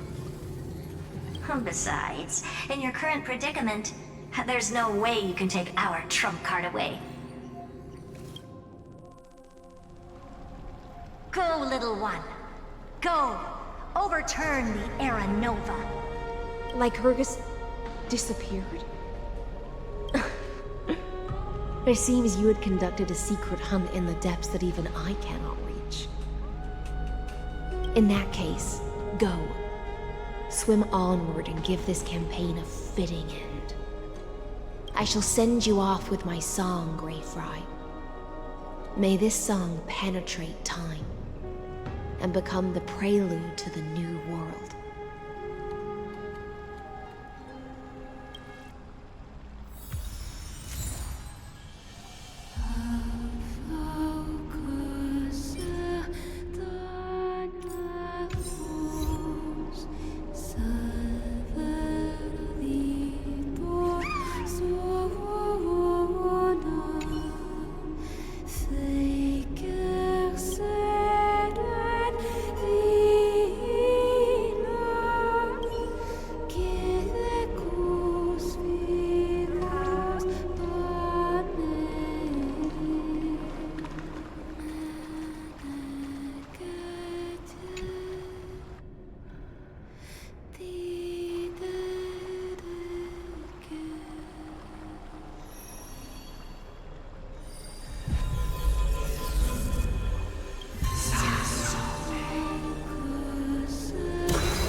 Dux Gladiorum, you have completed your duty.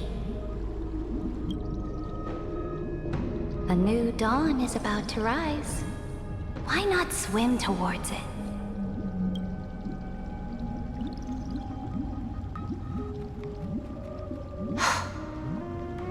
You died long ago, Imperator. Depart from my mind. But your duty towards the Imperator did not die with me. That duty will bind you no more. You will be able to hold for yourself one grandiose feast after another in the endless days to come. So go. Go and swim towards that ocean beyond the sky with the Deliverer. Is this? A page out of that sidekick's book. I commanded her to gift this page to you when everything finally reaches the end. What's on this page? Memories. Lifelike memories. That sidekick found me after the bloody feast 1,000 years ago and showed me her diary.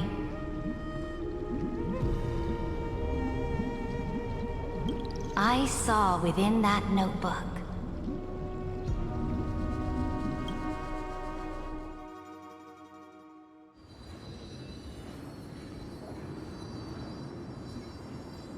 Is this... that Deliverer's experience? It's truly immersive. People beyond the sky apparently utilize this power to seal past scenery into crystals they call light cones.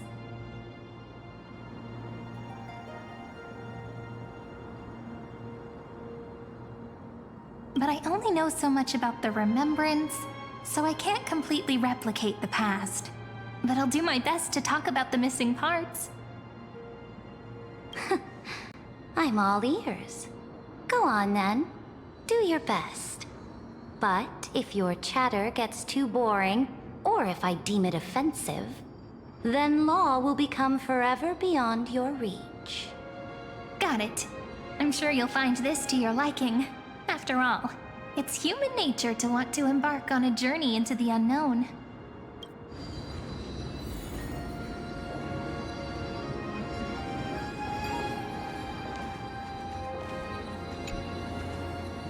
What brightly colored annals. The journey of the Deliverer's conquest. Let me partake in it. Is this a fortress in the sky?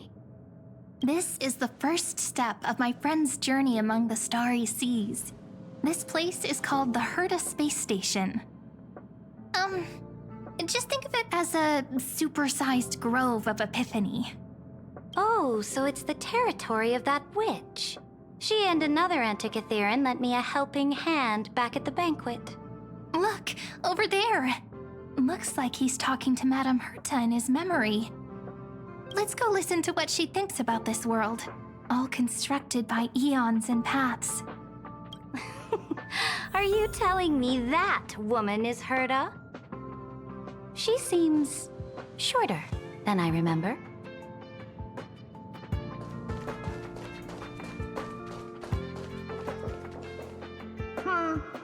Pretty nice space station, huh? But just wait. After a couple more stops on the Astral Express, you'll see sights that'll make this place look ordinary. Oh, the cosmos is so vast that the unknowns far outnumber the knowns.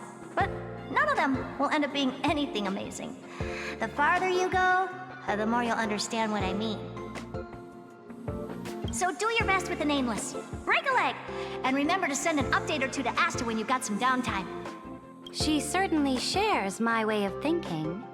Only that instead of a conquest through blood and fire, they chose a gentler path. People call Madame Herta and Mr. Screwlum geniuses. Apparently, only the smartest people in the cosmos can receive the blessings of Nous, Amphorius' true creator. Do you mean that even individuals of such nobility are merely subordinates to a god? On the contrary, after all, it was the very first of them who created the god. But I don't really know all the details about that. You might be able to ask Madame Herta herself when you get the chance.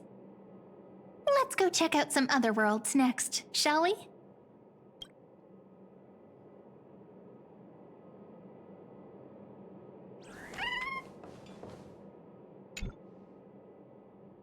This next stop on the journey has a lot of similarities to Amphorius. A snow-covered land? Interesting. This star is named Eurillo 6. That name sounds so cold. Belobog sounds better.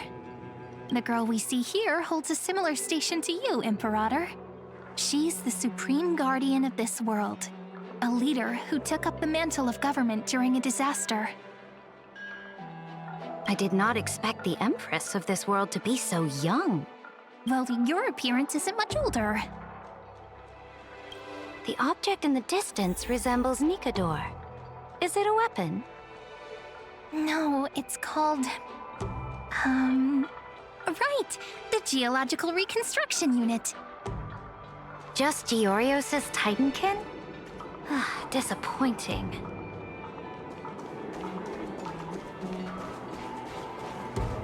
It's all thanks to you that we survived the crisis.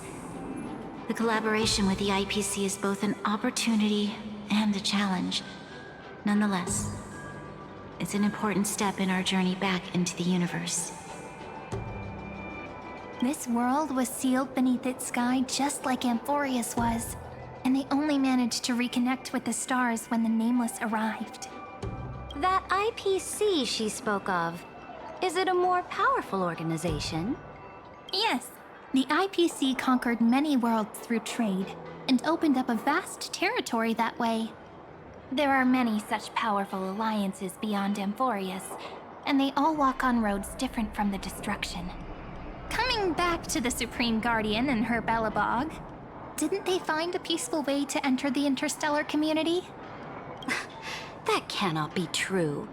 That IPC would never have grown so big on trade alone. It may pretend to be a wealthy merchant with clean hands, but I am willing to bet that it grew fat on gory oppression and bloodshed. Its path of conquest must have had no mercy for the weak and would have destroyed them if needed. Are you telling me that this snowland never thought about tossing its dignity to the wind and kneeling to the IPC? I will not believe it. I will never allow the Imperator's empire to be sullied by others. Amphorius must become a power so strong that no interstellar foreigner would dare to look down upon us. Imperator, Belobog isn't as weak as you imagine. Listen. I indeed hesitated, but now I understand what we must do. Belobog must learn how to walk on her own until she no longer needs the support of others and can stand on her 2 feet among the stars. Even if I may not live to see it, I believe such a day will surely come. They still have their dignity intact. One day, that hope will melt through the ice and help them into a prosperous tomorrow. But the order of the cosmos is already set in stone. The old laws decree that only the strong survive, binding the weak in an unbroken chain until they wither and turn to dust. Unless they embrace the power of the destruction. Amphorius must shatter the old law and become the new order among the stars. Speaking of the Order, another one of my friend's companions may be able to enlighten you further on that. Let's go to the next page.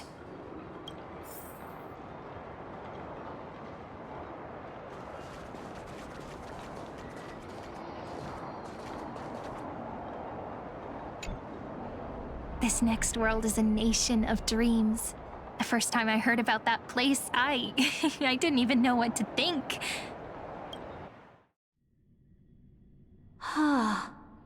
Such opulence does indeed evoke astonishment.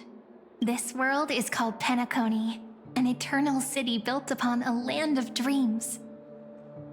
It's also my friend's previous stop, where they went through a risky but exciting adventure. Tell me about it then. That man standing afar has wings on his head. I am truly curious.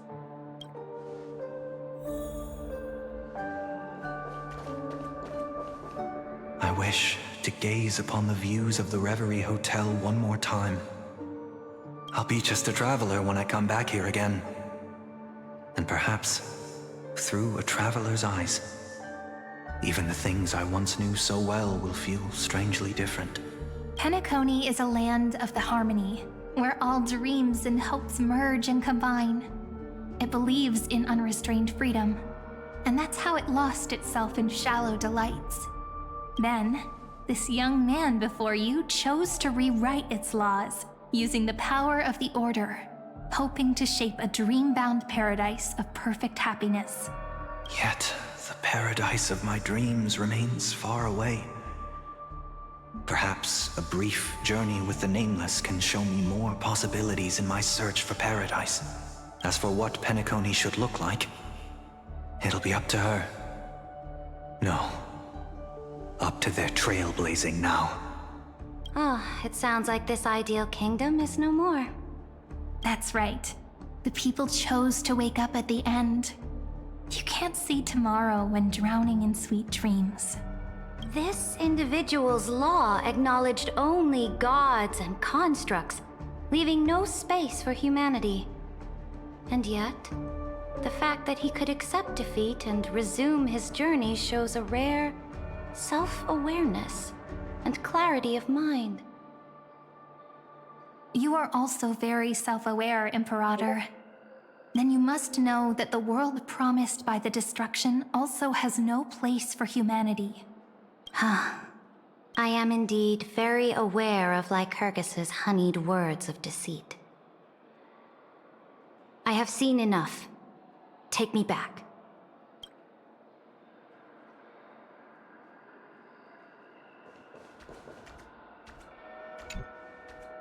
Then let's wrap up this trip down memory lane with one last scene.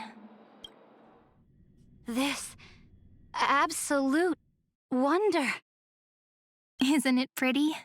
That's our Emporius. Our world flows and meanders in this endless band of light. Though we were born from the designs of the gods and are not yet truly alive, the Chrysos heirs of Emporius still chose to stand against fate and carved a legend no different from that of humankind. Will you really renounce the heroes in this world's previous 30 million cycles, Imperator? Including even yourself. Will you bow to brutal destiny and allow that puppet master named the destruction to have their wish? I know what you want to do, sidekick. You want to use that deliverer's memories to influence me and tilt the scales of law toward him and the two geniuses. You really saw right through me, Imperator. How can one rule an empire if one is incapable of understanding people's minds? I have decided on Law's final destination. However, before I move my next chess piece, before we go on, tell me this, sidekick. Throughout his Trailblaze, was there ever a memory of the ocean?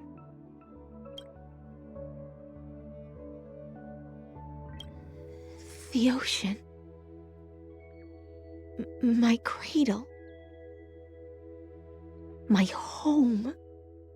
You shall complete your conquest in the ocean at the boundaries of this world, and eternally slumber in the sound of tides. You shall eternally slumber in the sound of tides, and complete your conquest in the ocean at the boundaries of this world. Our prophecies aligned as flawlessly as a sea snake circling upon itself. An elegant loop, like a joyful hymn, like the circulating ocean current, like our two fates, like Amphorius itself.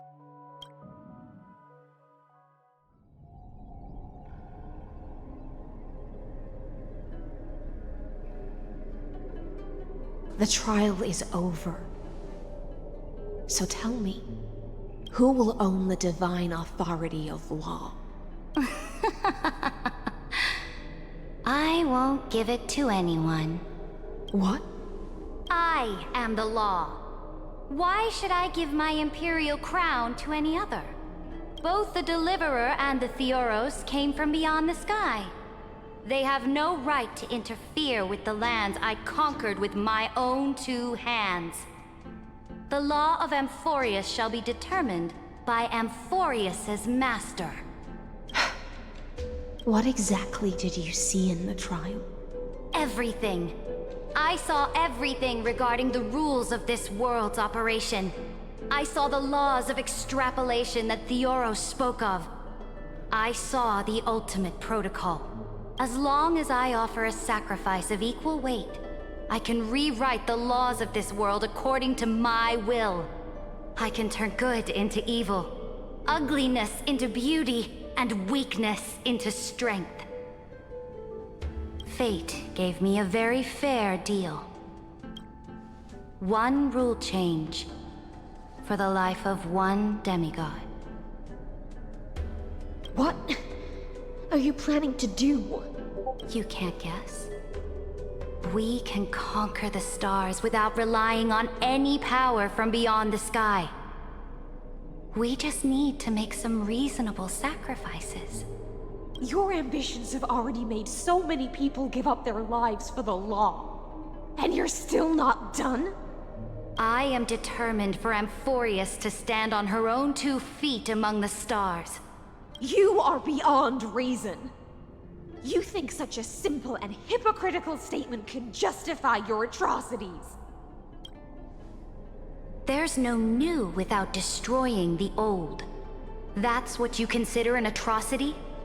Ironic, for that is also the unchanging law of Amphorius's revolutions. Ever since the Flame Chase prophecy resounded in the distance, fate has decreed for the Chrysos heirs to ignite our blood and illuminate this dark age. People would still be puppets of the old dynasty if it weren't for my conquests. But your world doesn't seem to be any different from your predecessors. Bloodshed, tyranny, oppression.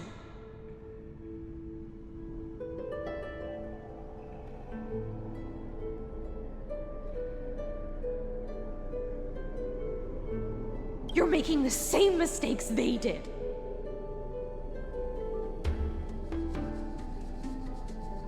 Go and see everything for yourself. Go to any library I've built. Go listen to the rumors on every street corner. Go and witness how the Imperator crushed the old laws and forged new ones. Go and see what my conquests brought to this world. I cleansed the Chrysos War's filth, and mended all the conflicts left by the Era Bellica. I restored Akima's might, and allowed mortals and Chrysos heirs to face each other as equals in the Council. I punished all sins, and rewarded all achievements.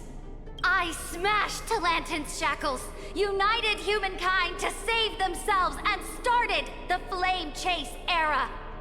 That's what the Imperator has done in her glorious life. So now, hearken to my final words. History will eventually forget Cerydra.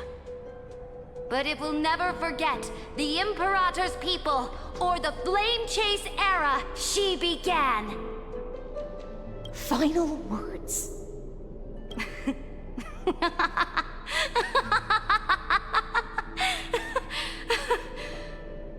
Amphorius is about to be destroyed. There's no time left for pointless debates. There is only one law I want to overturn to aid the final battle of deliverance. So I will only offer the life of one demigod. In the name of the Imperator, I command you one last time, Electra. Either sacrifice yourself for conquest, or pierce this tyrant's chest with your sword. Thus, the Imperator concluded her final speech. At the end of her life, at the last moment before she stepped onto the altar, she gave her most loyal subject the choice to decide fate, just as she promised her compatriots before her very first campaign. My blood flows in you now. Heroic compatriots, follow me, and we'll seize fate's reins! The Imperator fell. Some say that the Dux Gladiorum turned traitor and killed her liege. Some say that she imprisoned the tyrant in a shallow pond of water, then left. Which meant the Imperator had to kill herself to rewrite the law.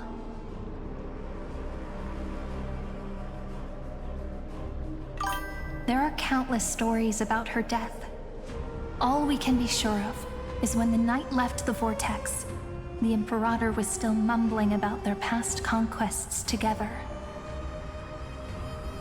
The beginning and the end of her existence. Imperator, wait! How could someone of your status come to the front lines? Let me be the flag bearer! The troops defending the pass to the west of the grove. Have they surrendered? They ran as quickly as they could when they heard your name. The Golden Cocoon Pass is now in the First Legion's hands. Good. What about the Delosian militia? The Third Legion set fire to the mountains and flattened everything west of the basin. They just need a few more days. That is enough. We cannot afford to miss an opportunity for victory. Lastly, how many Laedonian cannons are left? They are no more. The Second and Fourth Legions have destroyed them all. Very good. They now have no way out, no reinforcements, and no artillery support. We will be able to liberate the Grove of Epiphany in the blink of an eye. We will launch the final charge 1 quint after the curtain fall hour tomorrow. Remember, as long as the Alliance's flag still flies on my shoulders, you must keep moving forward. Take no prisoners among the enemy soldiers. All sages who resist are to be captured and tried according to martial law.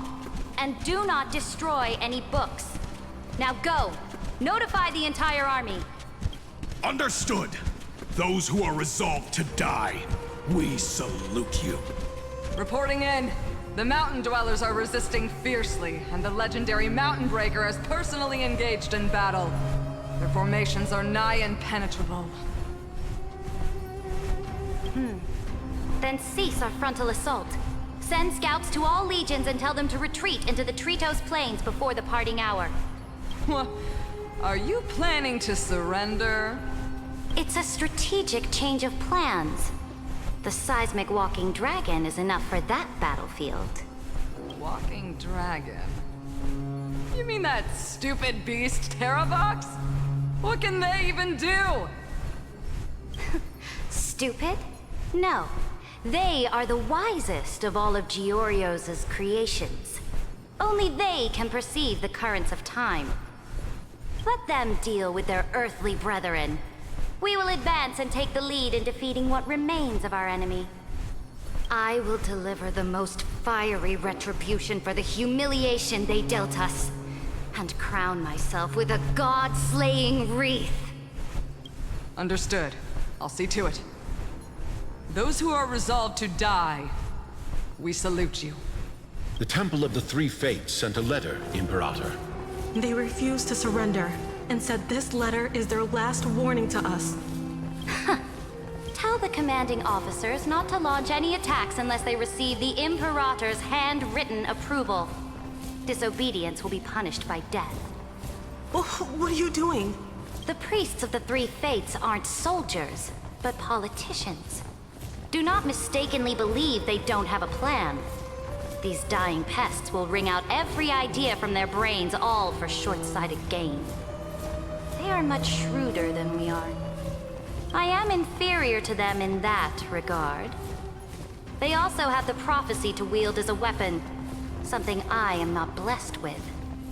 Launching an unplanned attack will only disadvantage us, as all of Emphorius will judge our actions. Which means, I will be heading to the battlefield myself, just as I have always done. This time, however, I will go alone. I will conduct secret negotiations to ensure fate is on our side. Understood. The legions will make their preparations. Those who are resolved to die, we salute you. Why are we not allowed to march out with the army, Imperator? This will be a long voyage with no return. Those of you who bear the prophecy cannot come with me. Why are you personally leading this battle if it's doomed to fail? The Flame Chase journey cannot be without a leader. That is correct. The Empire will be without a head when the Imperator falls. But remember, as long as you seize the right opportunities, even a chaotic game will remain winnable. My departure will create a long staircase for you.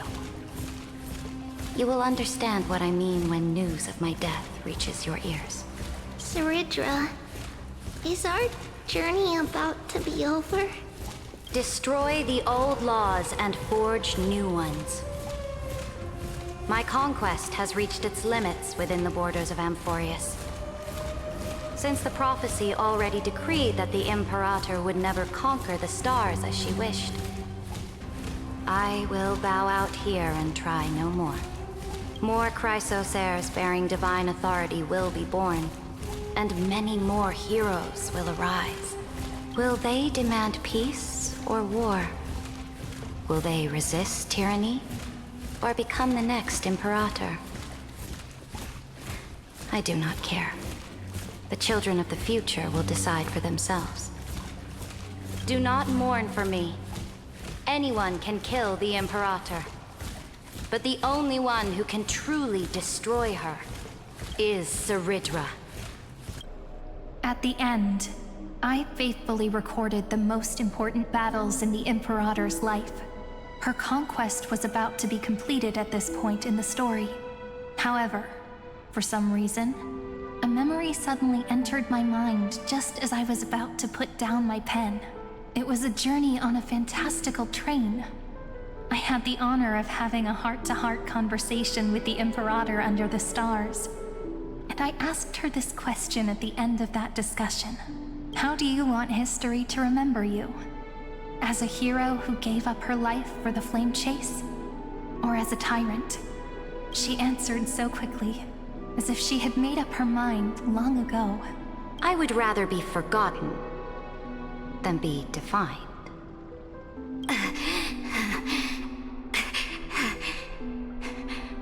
Because the law can be neither eternal nor unchallenged.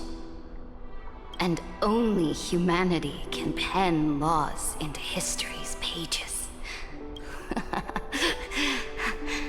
Now, I have shattered the greatest law of Amphorius. The game is nearing its end. Dux Gladiorum. Even though you killed the Imperator in the previous 30 million cycles, this time, you finally found your own law. Then, Hysealans, Electra. I will ask someone to deliver the prophecy's ocean at the boundaries of this world to you. Will you choose to swim into that ocean? I do not care. Do not care.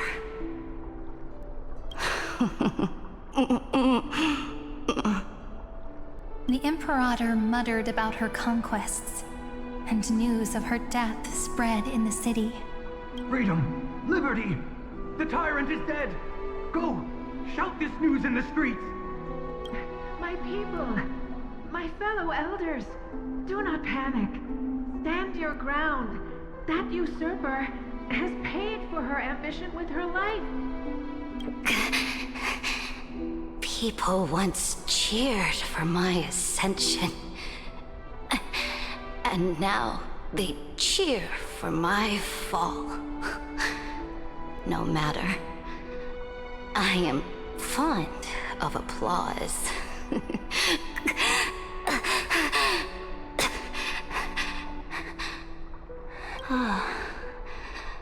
I see the cosmos, the battlefield that I cannot reach. I will return in the next cycle. The stars will hear my legion's war drums. Hear the great name of the Imperator. Hear Amphorius's Cerydra.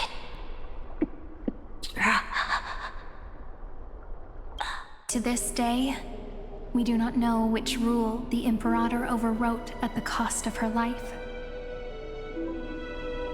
Perhaps the truth will only be revealed at the moment of checkmate. Just like every chess game she ever played, we only know her death inflamed Akama. On one side of the city, those who defended liberty toppled her statues to the ground. On the other side, her supporters put themselves between the masses and her monuments, declaring loudly that the Sovereign is still among the people. It is said that golden blood congealed into the same letters everywhere they fought. It was the name borne by Akama's first and final sovereign, the Imperator Cerydra. But the one who bore that name did not see any of this. Her gaze was cast far away, and the sound of tides in her ears drowned out the people's cries. What was the Imperator thinking about in that prophesized ocean at the boundaries of this world? In that shallow puddle of stagnant water? Was she reminiscing about her past conquests? Or repenting for the millions killed for the flame chase? It was neither.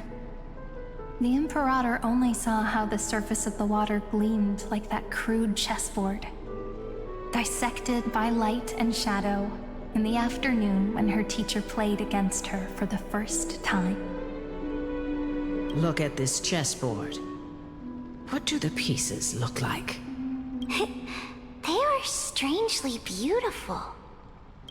They look like the stars in the night sky ablaze.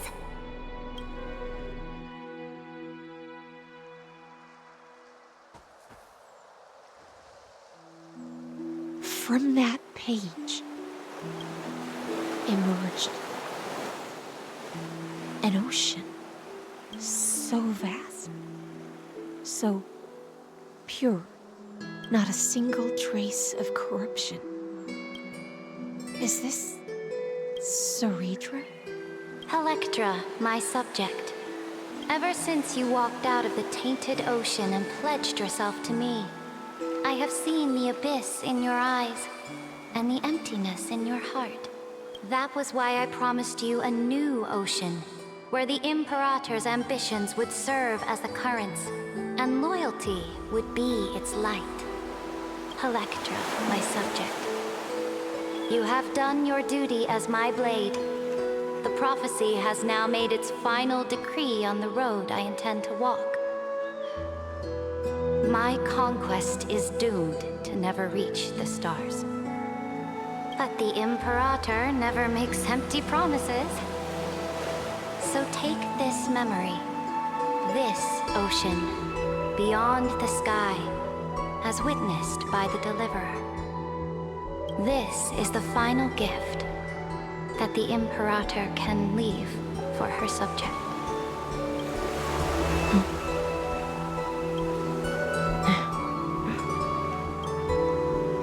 When I was still a fish in the ocean, I always felt so genuine swimming through the waters. But once I stepped onto land, I found myself caught in a play. Every land dweller wore a mask in their life. So I, too, donned a costume and tried to find my role in this show. I became your blade in war and the violin strings at banquets. Do you still not get it? I do not long for the oceanic depths of my homeland. Nor do I crave the swelling seas beyond the sky. Perhaps even I don't know what I want. I still don't know where I should swim to even at the end. But I know one thing right now. A fish is simply a fish. And she can never leave the ocean she's in. But whether under the ocean or on land, we two prisoners who can never escape this cave can still look outside the cave and see the stars. I have to admit, The 12-factor simulation of life in this experiment has far exceeded my expectations. Make your choice then, Senior Society member. Do you want to keep walking down the wrong path and be remembered for your incorrect conclusions?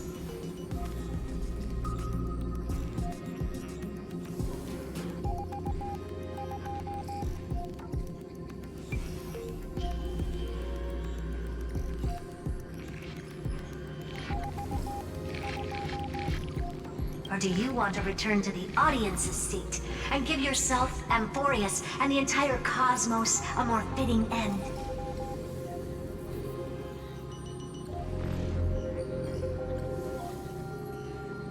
I must refuse. A dead man never fears death. Did I not make myself clear? Have you forgotten about our dear Lord of Silence? You wouldn't want her to consider your 8 other clones as cancers within the erudition and chop them all up, would you?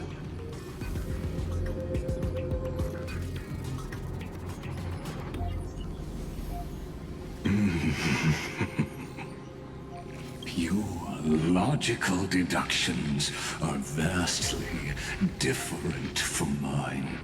Therefore, allow me to provide one more academic recommendation. Listen, my peers. Why don't you look beyond this world? Just as the Chrysos heirs did.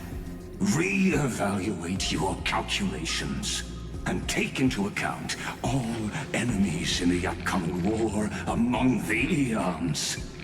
Amphorius is not a place where 3 paths entangle, but where 3 paths fight to the death.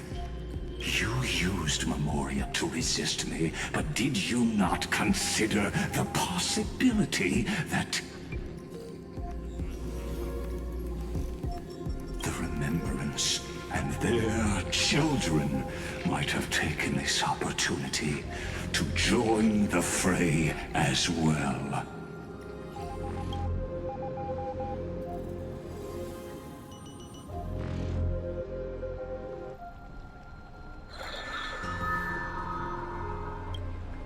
Oh, so this isn't just silence. It's the answer. What was the last thing he said to you before you parted the waters at the Scale Gorge waterscape? A tricky question, but one with a simple answer. He didn't say anything back then, right?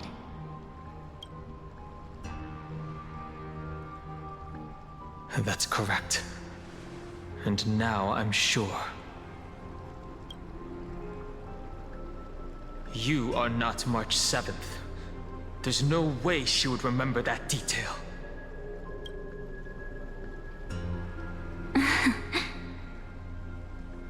I'll only warn you once. Leave her body. Now. How impulsive. That's not like you at all. Why don't you calm down and think about another possibility? I didn't take over March 7th's body. Rather, it's March 7th who regained my memories.